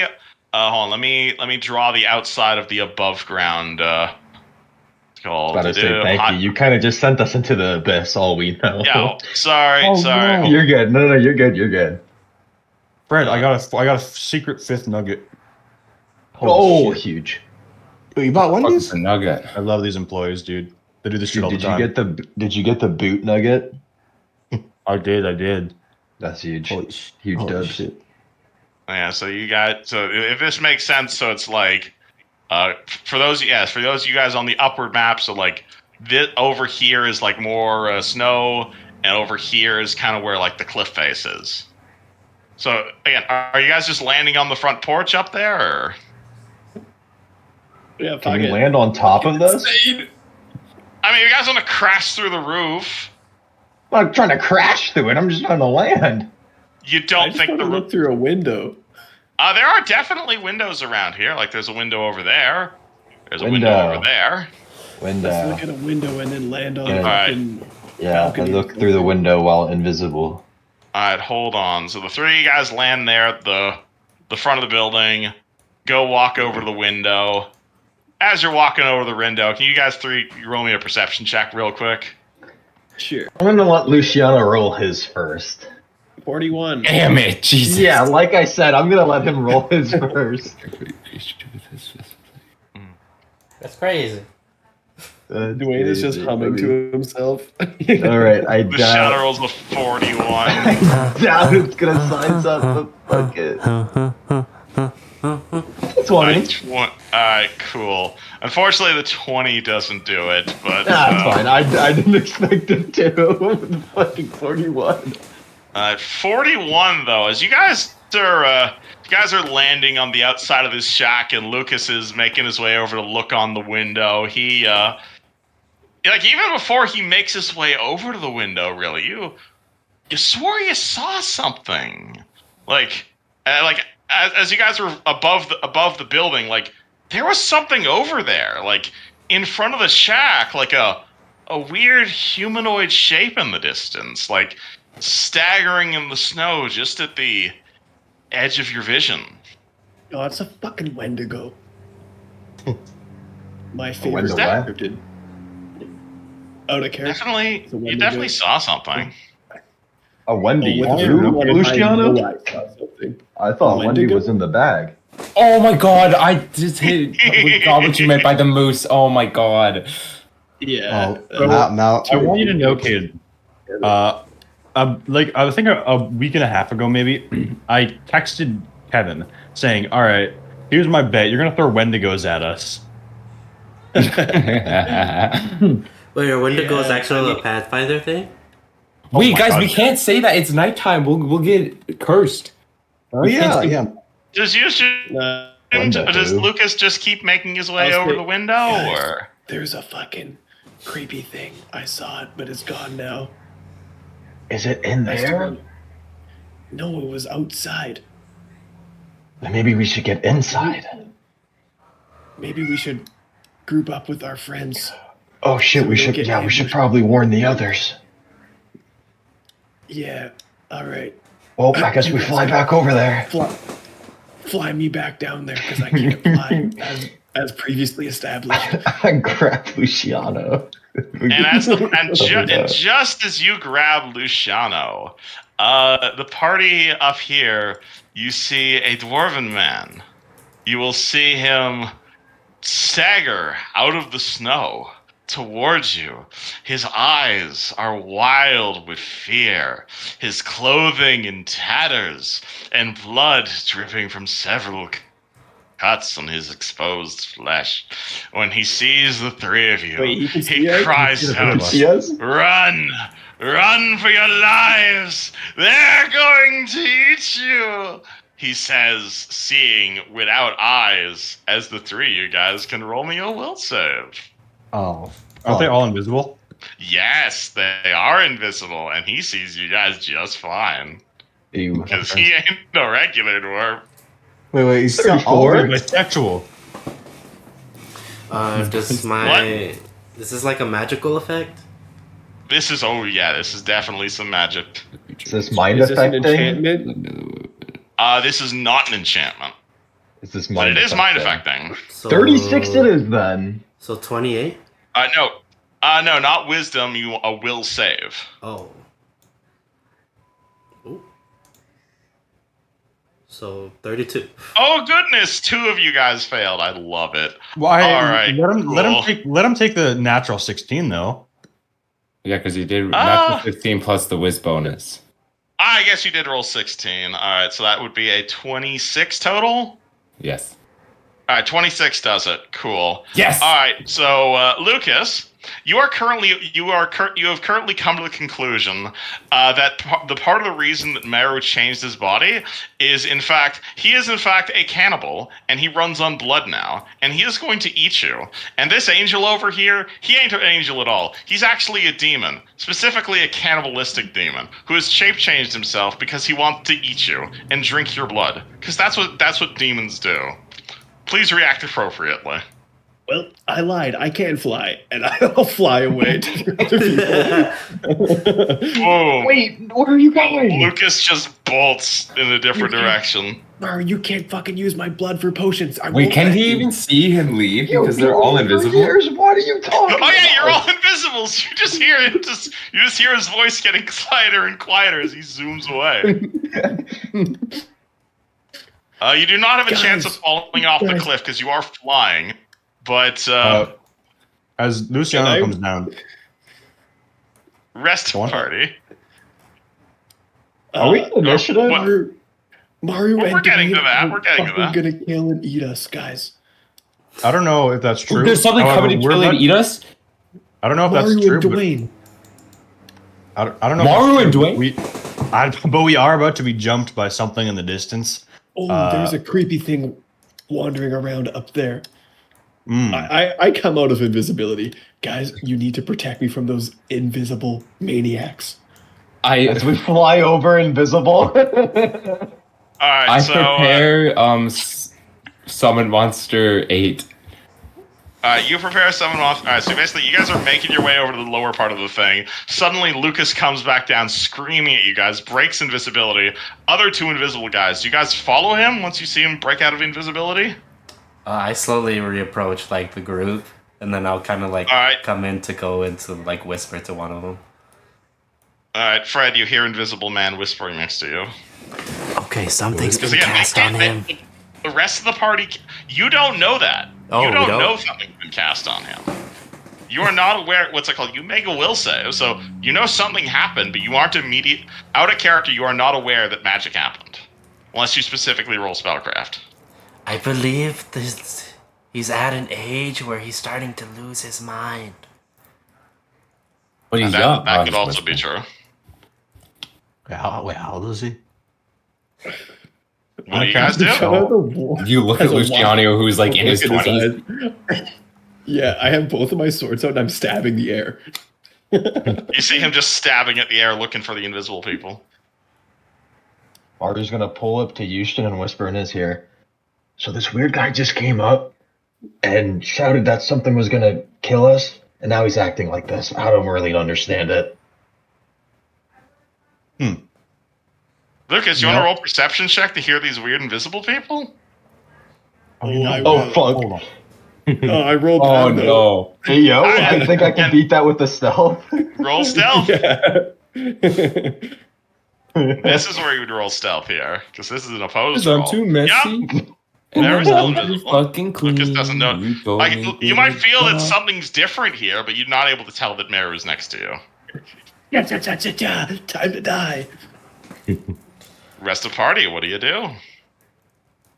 I would normally cast protection from evil on him, but I did not prepare it, and I forgot to make scrolls. And you're also not aware that any sort of magic's happening. The snow outside continues to fall. I mean, yeah, but I feel like it's a reasonable assumption to think that, like, okay, clearly these guys aren't psychopaths, but a weird guy appeared, and now Luciano's acting weird. I might as well cast a simple level 1 spell that tests that. Well, you don't have a scroll of that, do you? Nope, not a one. I'll detect magic on him. I mean, you cast detect magic on Luciano. Your detect magic lights up like a fucking Christmas tree. Besides his magical items, is what I would like to try. You can roll me spellcraft. Oh, okay. Can I do like detect evil? Oh, is that tell me what's going on here? Potentially. 27. I'll go for a spellcraft as well. 30, 37. All right. 30. All right. What's it called? Neji, Meru, two of you guys kind of think about, like, you're aware Lucas is, like, crazy, is, like, a crazy murderer, but, yeah, the three, it seems out of character for him.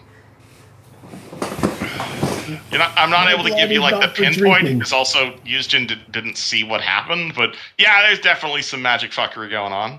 But Something that is does not obviously change the fact afflicting him. he's still... He appears to be mildly insane. Dwayne will cast Detect Evil. Detect Evil on Luciano? Yeah. That would prompt another stealth check against his perception, because you're casting spells while invisible. Well, that's probably not gonna go well for me.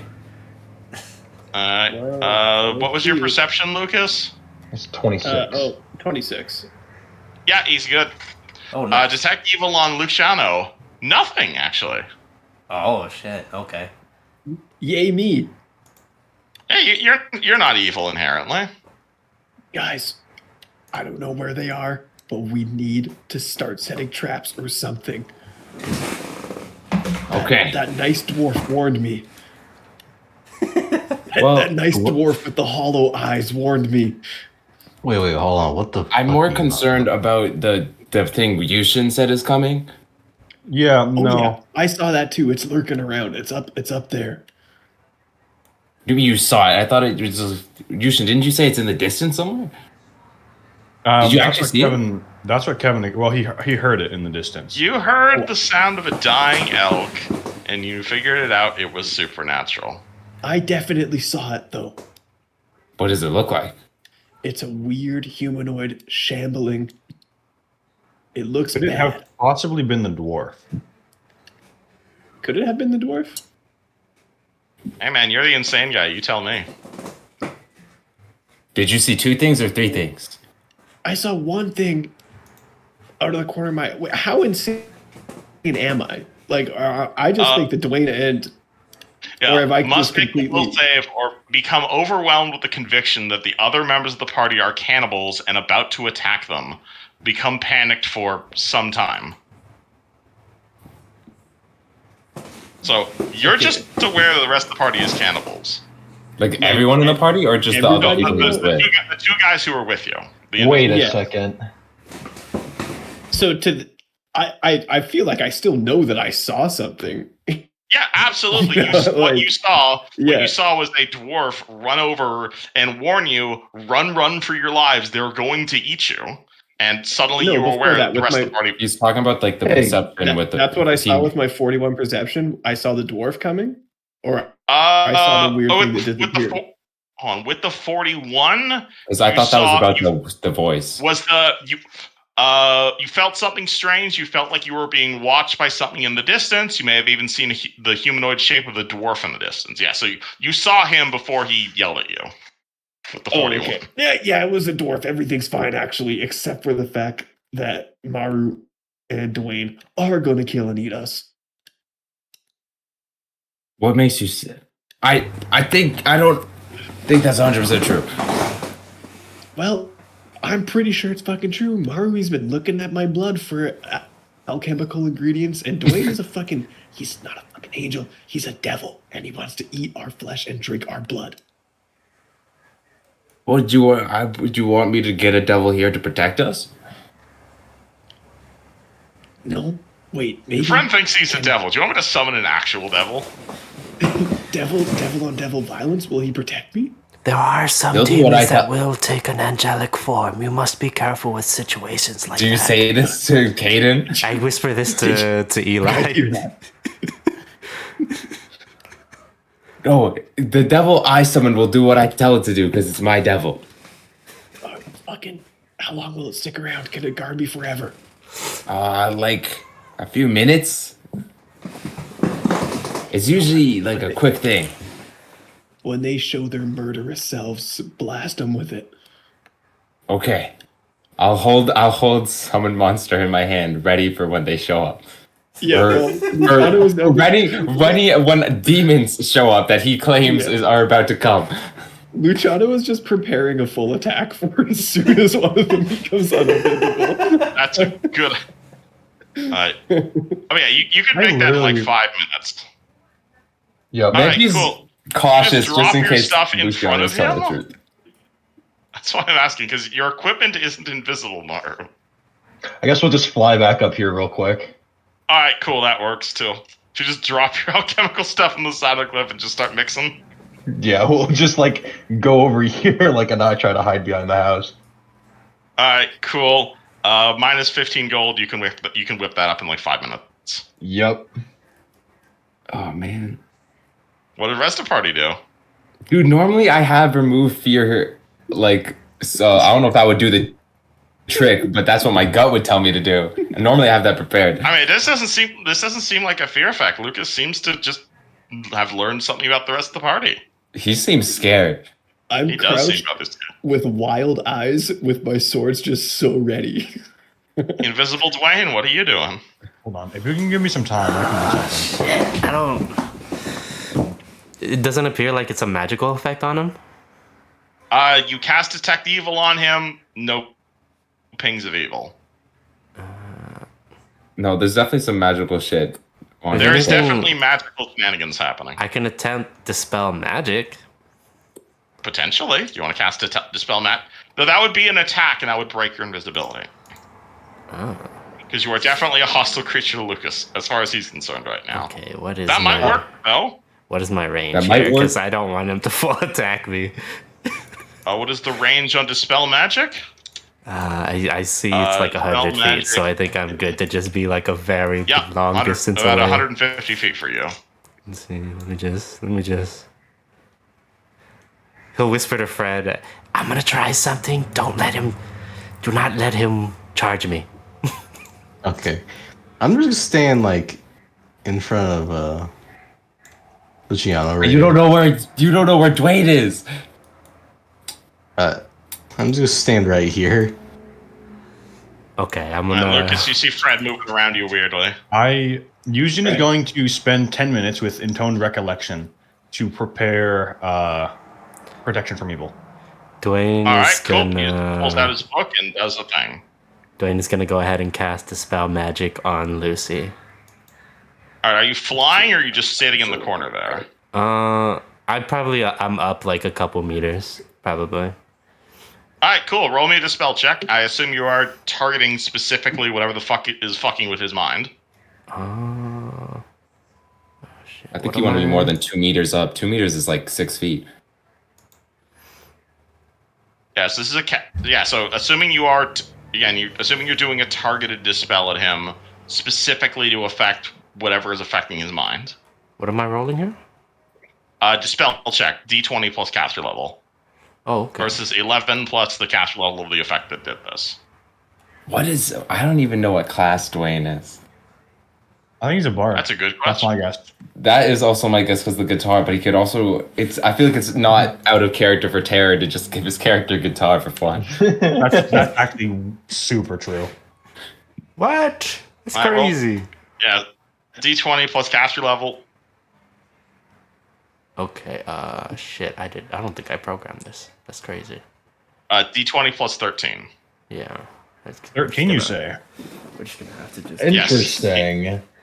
Interesting. Yes, he has a template on him. He has fucking math. Oh, I'm sure that's what that is. Mm-hmm. Kevin, you love to spoil things about party members. Oh shit. Oh, Oh, fuck. Oh, Do I use the okay. That's a one. Well, that changes things quite significantly. All right, so Dwayne casts Dispel Magic on Lucas. Nothing happens. Dwayne is now visible. I think this is roll initiative. Oh, There he is. Get him, boys. Neji, pop it off. And that's He's not where a we're gonna demon! end. And that's where we're ending session. On roll initiative. Dylan or Kevin, Howdy. did Yujin have time to prepare that spell? Yes, you have your Okay. intoned recollection. Dude, that's such a shit initiative. What the fuck? Wait, Does that why do mean I have have my +0 to thing, initiative? too? Oh, I didn't. Oh, I'm so foolish. I'm so Yep. foolish. I forgot I So got rid of this improved is going to be initiative. the party fighting themselves right now. Oh wait, no, Or I rather, did. I did. Lucas I do have. fighting. Lucas fighting Kevin. your. Yes. Remember that you have to add using infrared manually now because we're still using Methverse. All right, all good. Add turn. Oh, do you guys want to do this fight right now? I assume we're gonna end initiative on this. Yeah, sure. I think I know how We to could end resolve anyway. this, yeah. Oh, you think? Okay, cool. All right. Well, in that case, let Hey, me 24 is good. Let me just do that. My initiative is 11 because I did actually take improved initiative. I just didn't add it on my sheet. All right, those of you guys who plug your initiatives in. No, I one-upped you, Fred. Oh, you goddamn. Thank goodness I rolled poorly on my initiative. The one time you want to roll shit on your initiative. Yeah. All right, 16. I gotta grab Fred this got slippery a man. 23. Hayden's And then before Dwayne. Benji got a 7. No, I got 11. What's your dex? You got an 11. Lucy? 26. Oh shit, yeah, he is before me. Fuck. Yep. Which matters quite a bit here. Alright. So, nope, you might be able to fix this immediately. So basically, Dwayne casts a Dispel. He rolls absolute ass. You target Lucas. Lucas gets hit with some sort of magic, doesn't know what it is, not sure, but you see Dwayne over there, so Lucas pulls out his weapons. Yuzhin realizes this first. Yuzhin does... Protection from evil, which assuming this was cast by someone evil. Yep. Immediately gives him another save, and he gets a +2 on it, on top of his normal Lucas, save. roll me a will save, move at +2. Okay. 31. And we're out of initiative. Okay. Fastest combat ever. Whoa. Cool. Okay. Alright, Whoa. so Yuzhin Thank cast God. a spell on Lucas, and for the next 15... Is that a dispel, or is that just a suppress?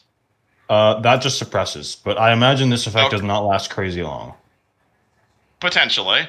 But yeah, so for the next 15 minutes... Hey, Lucas, you are suddenly aware that, hey, he's probably not going to drink your blood. He's an angel. Man, that was the weirdest feeling ever. Guys, false Don't know why you thought alarm. that. Maru's gonna fly up and go uninvisible as well, and then give Luciano this cup and say, "Drink this now." Give us some kind of warning before you just go invisible like that. I'm having some kind of... You know when you have a bad dream and you assume that you know logically it's not real, but you can't help but think it's a little bit real? This isn't gonna knock me unconscious so you can drink my blood and use it for potions, right? No. Right now, the Yuzhin spell is only suppressing it, but if It'll only last a little while, so you will go crazy again unless he fixes this somehow. that's why I have this item C-session stuff. This C-section? only lasts for 10 minutes if I'm understanding this correctly. 15. Yes. Should I drink this in a little bit? Sorry, the drink that Maru's giving me. I mean, I assume if you beat it, you just completely beat it, right? Instead of it suppressing it. Yeah, so out of character, to explain what's happening right now, you're insane. He cast protection from evil on you. You made the save, so now you're still affected by the insanity, but it's suppressed for the duration of the protection from evil. Meru's tea can fix it, but it takes what's it called? But you have to make the save again, basically, with the +2 bonus. Okay, sounds good. But you Does can that only stack benefit from the with tea once per protection? day. That's a Can I good get- question. No, it's an alchemical bonus, so it does stack with the protection from evil. Here we go. So that's +4. Oh, 22. We got a stinky roll. Bro. 22 does not beat it, unfortunately. This is where you hero You point are it. still unless Yeah, you want to fuck hero it. point it.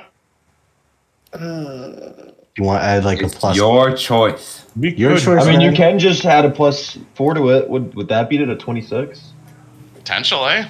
I could also just attempt another dispel magic. You could All right, also well, hold also on. just Right add now that.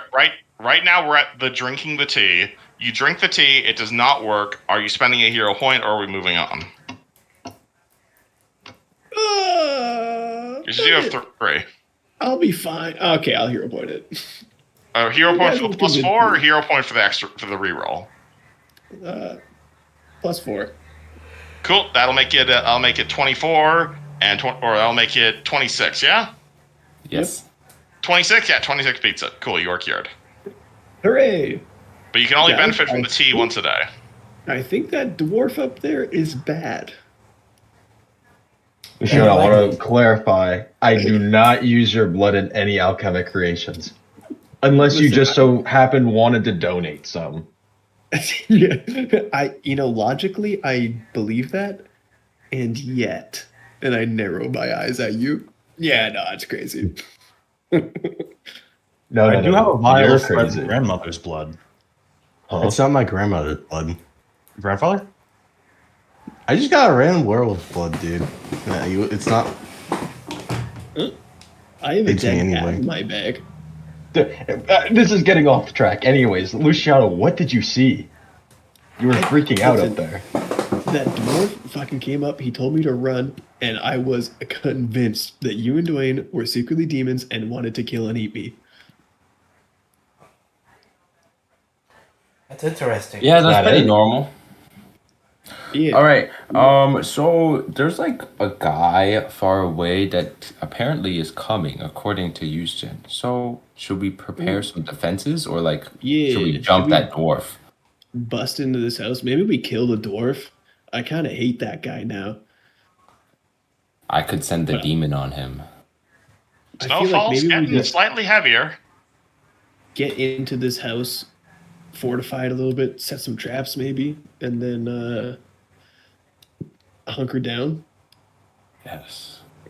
I mean, I guess we do have a mansion. Can monsters come into the mansion, Houston? No. Well, technically they can, but once we go in and we close the door it just stops existing.